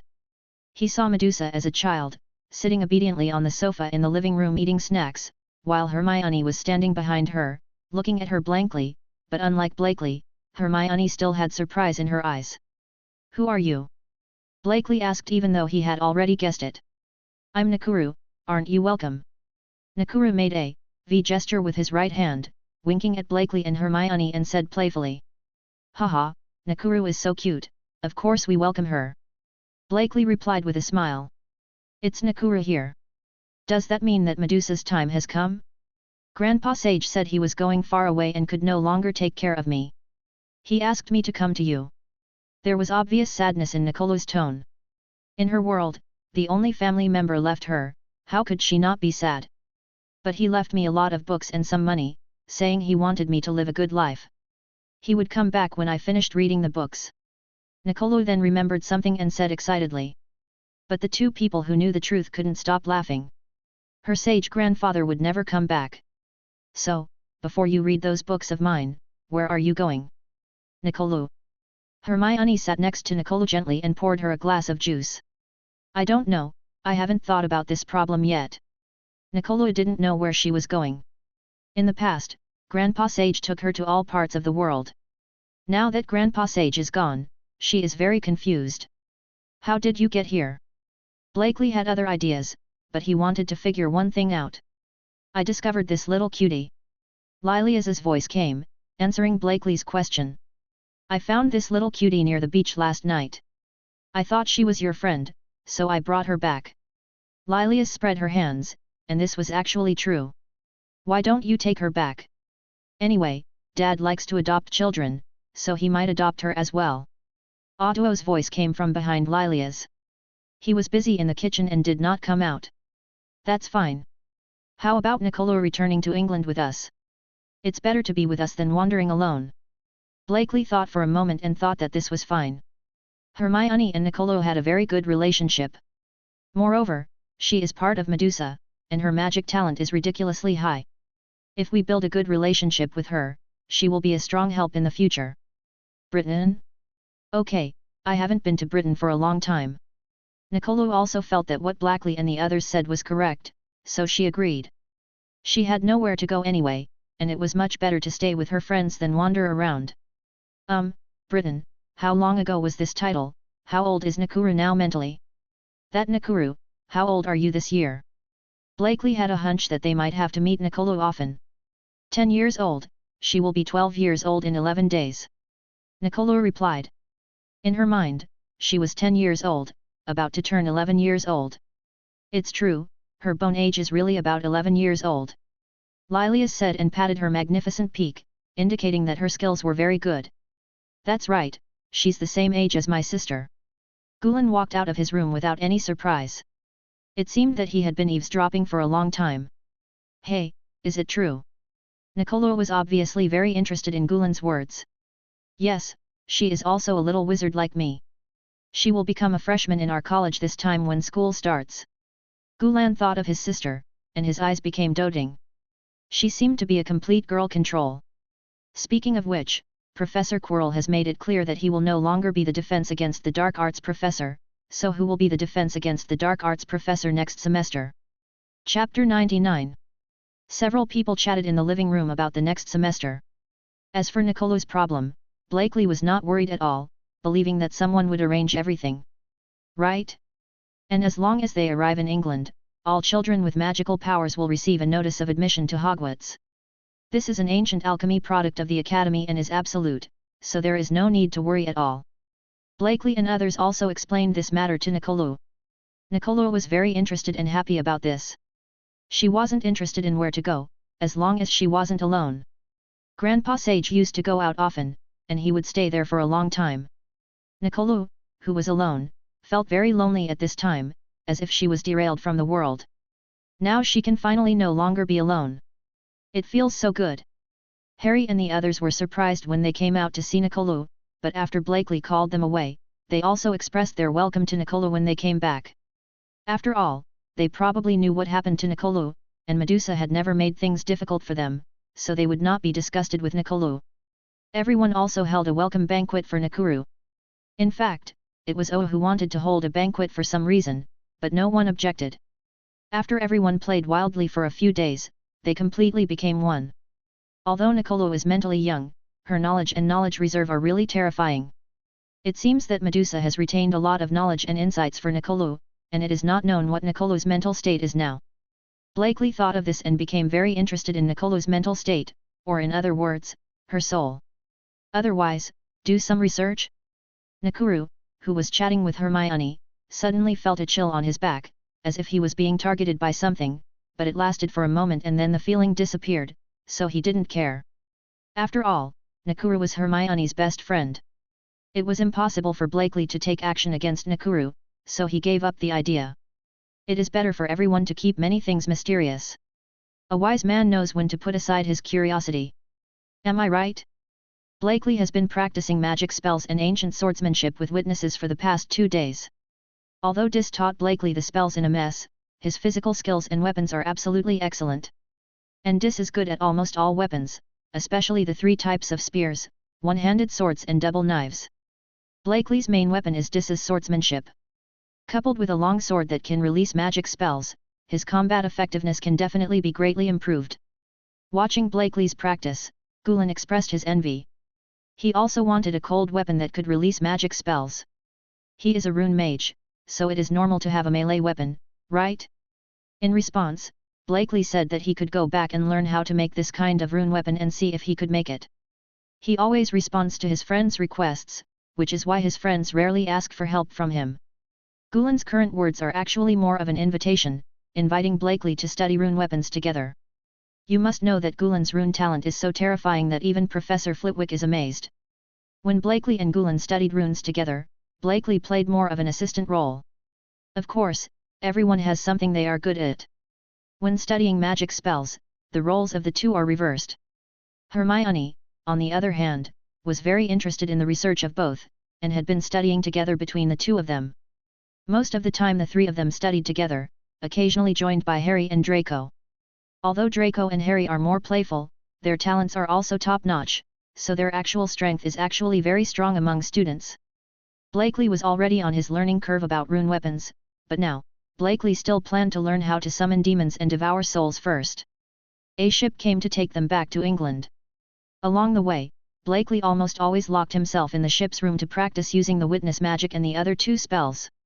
Regardless of the materials he has on hand, he cannot create a demon without the key things, but he can practice soul devouring.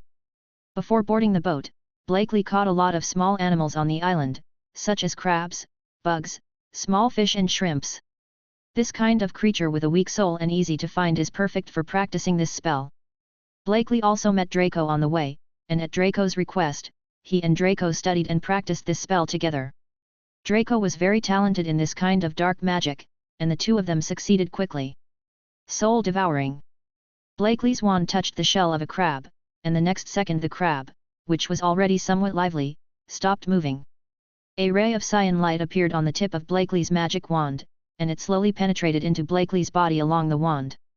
Blakely only felt that his spirit became clear for a while, and his soul seemed to have become a little stronger. Although it was not much, it was obvious.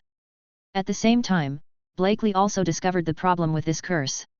It can indeed devour other souls to strengthen itself, but there is a digestion process. Before digestion is completed, the devoured soul has a certain weak sense of self. It is undoubtedly extremely dangerous to swallow other powerful souls or swallow many souls without paying attention to digestion. Blakely also discussed this issue with Draco. This curse is undoubtedly very powerful, but it is also one of the most difficult to control. Because the most difficult thing to control is not the curse, but its own greed. Draco also fully agreed with Blakely's statement. Blakely told him more than once to control the power rather than be controlled by it. Therefore, the two of them also plan to control their greed well and use it up to 5 times in a month, and they cannot use it on creatures with strong souls. Everyone knew about this curse. After the two people discovered something, they told them the discovery. Everyone also expressed their understanding and would never try this curse easily. Of course, Ron was not included, because he could not use any dark magic after taking the blood potion. In fact, only Blakely and Draco can use this spell. Hermione doesn't like this spell. Although Gulen is very talented in rune magic, his talent in spells is not that high. It is very laborious to learn. The spell was of little use to him. Although Harry has this talent, it is still impossible for you to expect him to learn a dark magic that has no obvious effect. Chapter 100. The voyage on the sea is always boring, but fortunately the ship is very fast and it only takes a few days to return to the waters of England. Before the ship docked, Blakely wrote a letter to his family telling them they were coming back. What's interesting is that he didn't see Lant along the way. As soon as he wrote the letter, Lant flew over from nowhere. It seemed that he had been following secretly along the way, for which Blakely was very grateful. It was a pity that Lant had no way to eat, otherwise Blakely would have treated him to a meal to thank him for his secret attention along the way. Lant left with Blakely's letter, and Blakely followed him out of the room. He had been holding it in the room for several days, and finally became completely familiar with the weight of the witness and became completely proficient in using it to cast spells. From now on, he, Blakely, will be a semi-physical mage. Blakely noticed that in addition to the direction of his room, there were owls flying in the direction of 3 other rooms on the ship. Those flew out of Gulen, Hermione, and Draco's rooms. It seemed that they had also written letters home. After all, judging from the time, they would be home tomorrow. Since the Granger family moved into Diagon Alley, they have made a lot of money from the department store, and they also bought an owl for Hermione to send messages. Speaking of which, the alchemy tools on Mr. Granger and Mrs. Granger are all Dad's masterpieces, right? Do you want to study it specifically? This technique of using magic spells on muggles can be very useful if used well. If used well, it can even bring a Dark Lord to their side. You know, the Dark Lord's dream is to allow wizards to walk openly in the sun, and the main problem muggles have with wizards is their lack of understanding and hostility. This originated from muggles' envy and jealousy of wizards' magical abilities. What would happen if there were items that muggles could also use magic, are the conditions initially in place to achieve this goal. Mastering this technology will provide the basis for wizards to face the muggle world. It seems that until now, the Dark Lord is very concerned about the relationship between the wizarding world and the muggle world. At that time, I wonder if the 2nd generation Dark Lord is stronger, or is the 1st generation Dark Lord stronger, really looking forward to it. Blakely is already conceiving the matter of winning over Grindelwald, but it is estimated that it will take a while to be implemented, which happens to be studied together with the rune weapons that Gulen wants to study. When Blakely's ship docked at the shore, Blakely saw a handsome man in black robes with long platinum hair standing among the people waiting to greet their relatives at the pier. Standing with him was another man. A handsome man with slate grey slightly curly medium-long hair. The two of them were smiling and talking, both in manner and temperament extremely elegant. The man with medium-long blue-grey slightly curly hair was accompanied by a very cute little girl with the same blue-grey hair. Gulen was obviously very happy when he saw her. It seemed that she was Gulen's sister. Granger and Mrs. Weasley were also there. They seemed familiar and seemed very happy chatting together. After looking around, he couldn't find anyone to pick him up. Blakely said he was not surprised.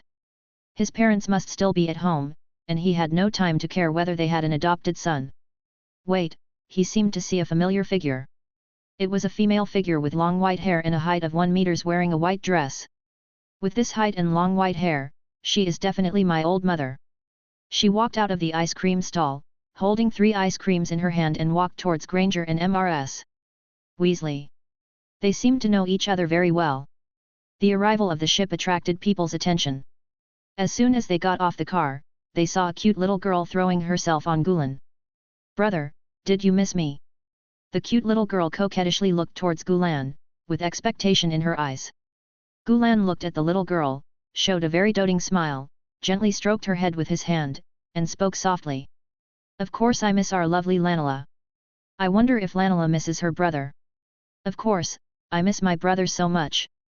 Lanela gestured to arrange with her hand, like an innocent 7 or 8-year-old child, not at all like she was 1 year younger than Gulen. "Lenara, let me introduce you." Gulen was already accustomed to his sister's tricks and didn't care at all.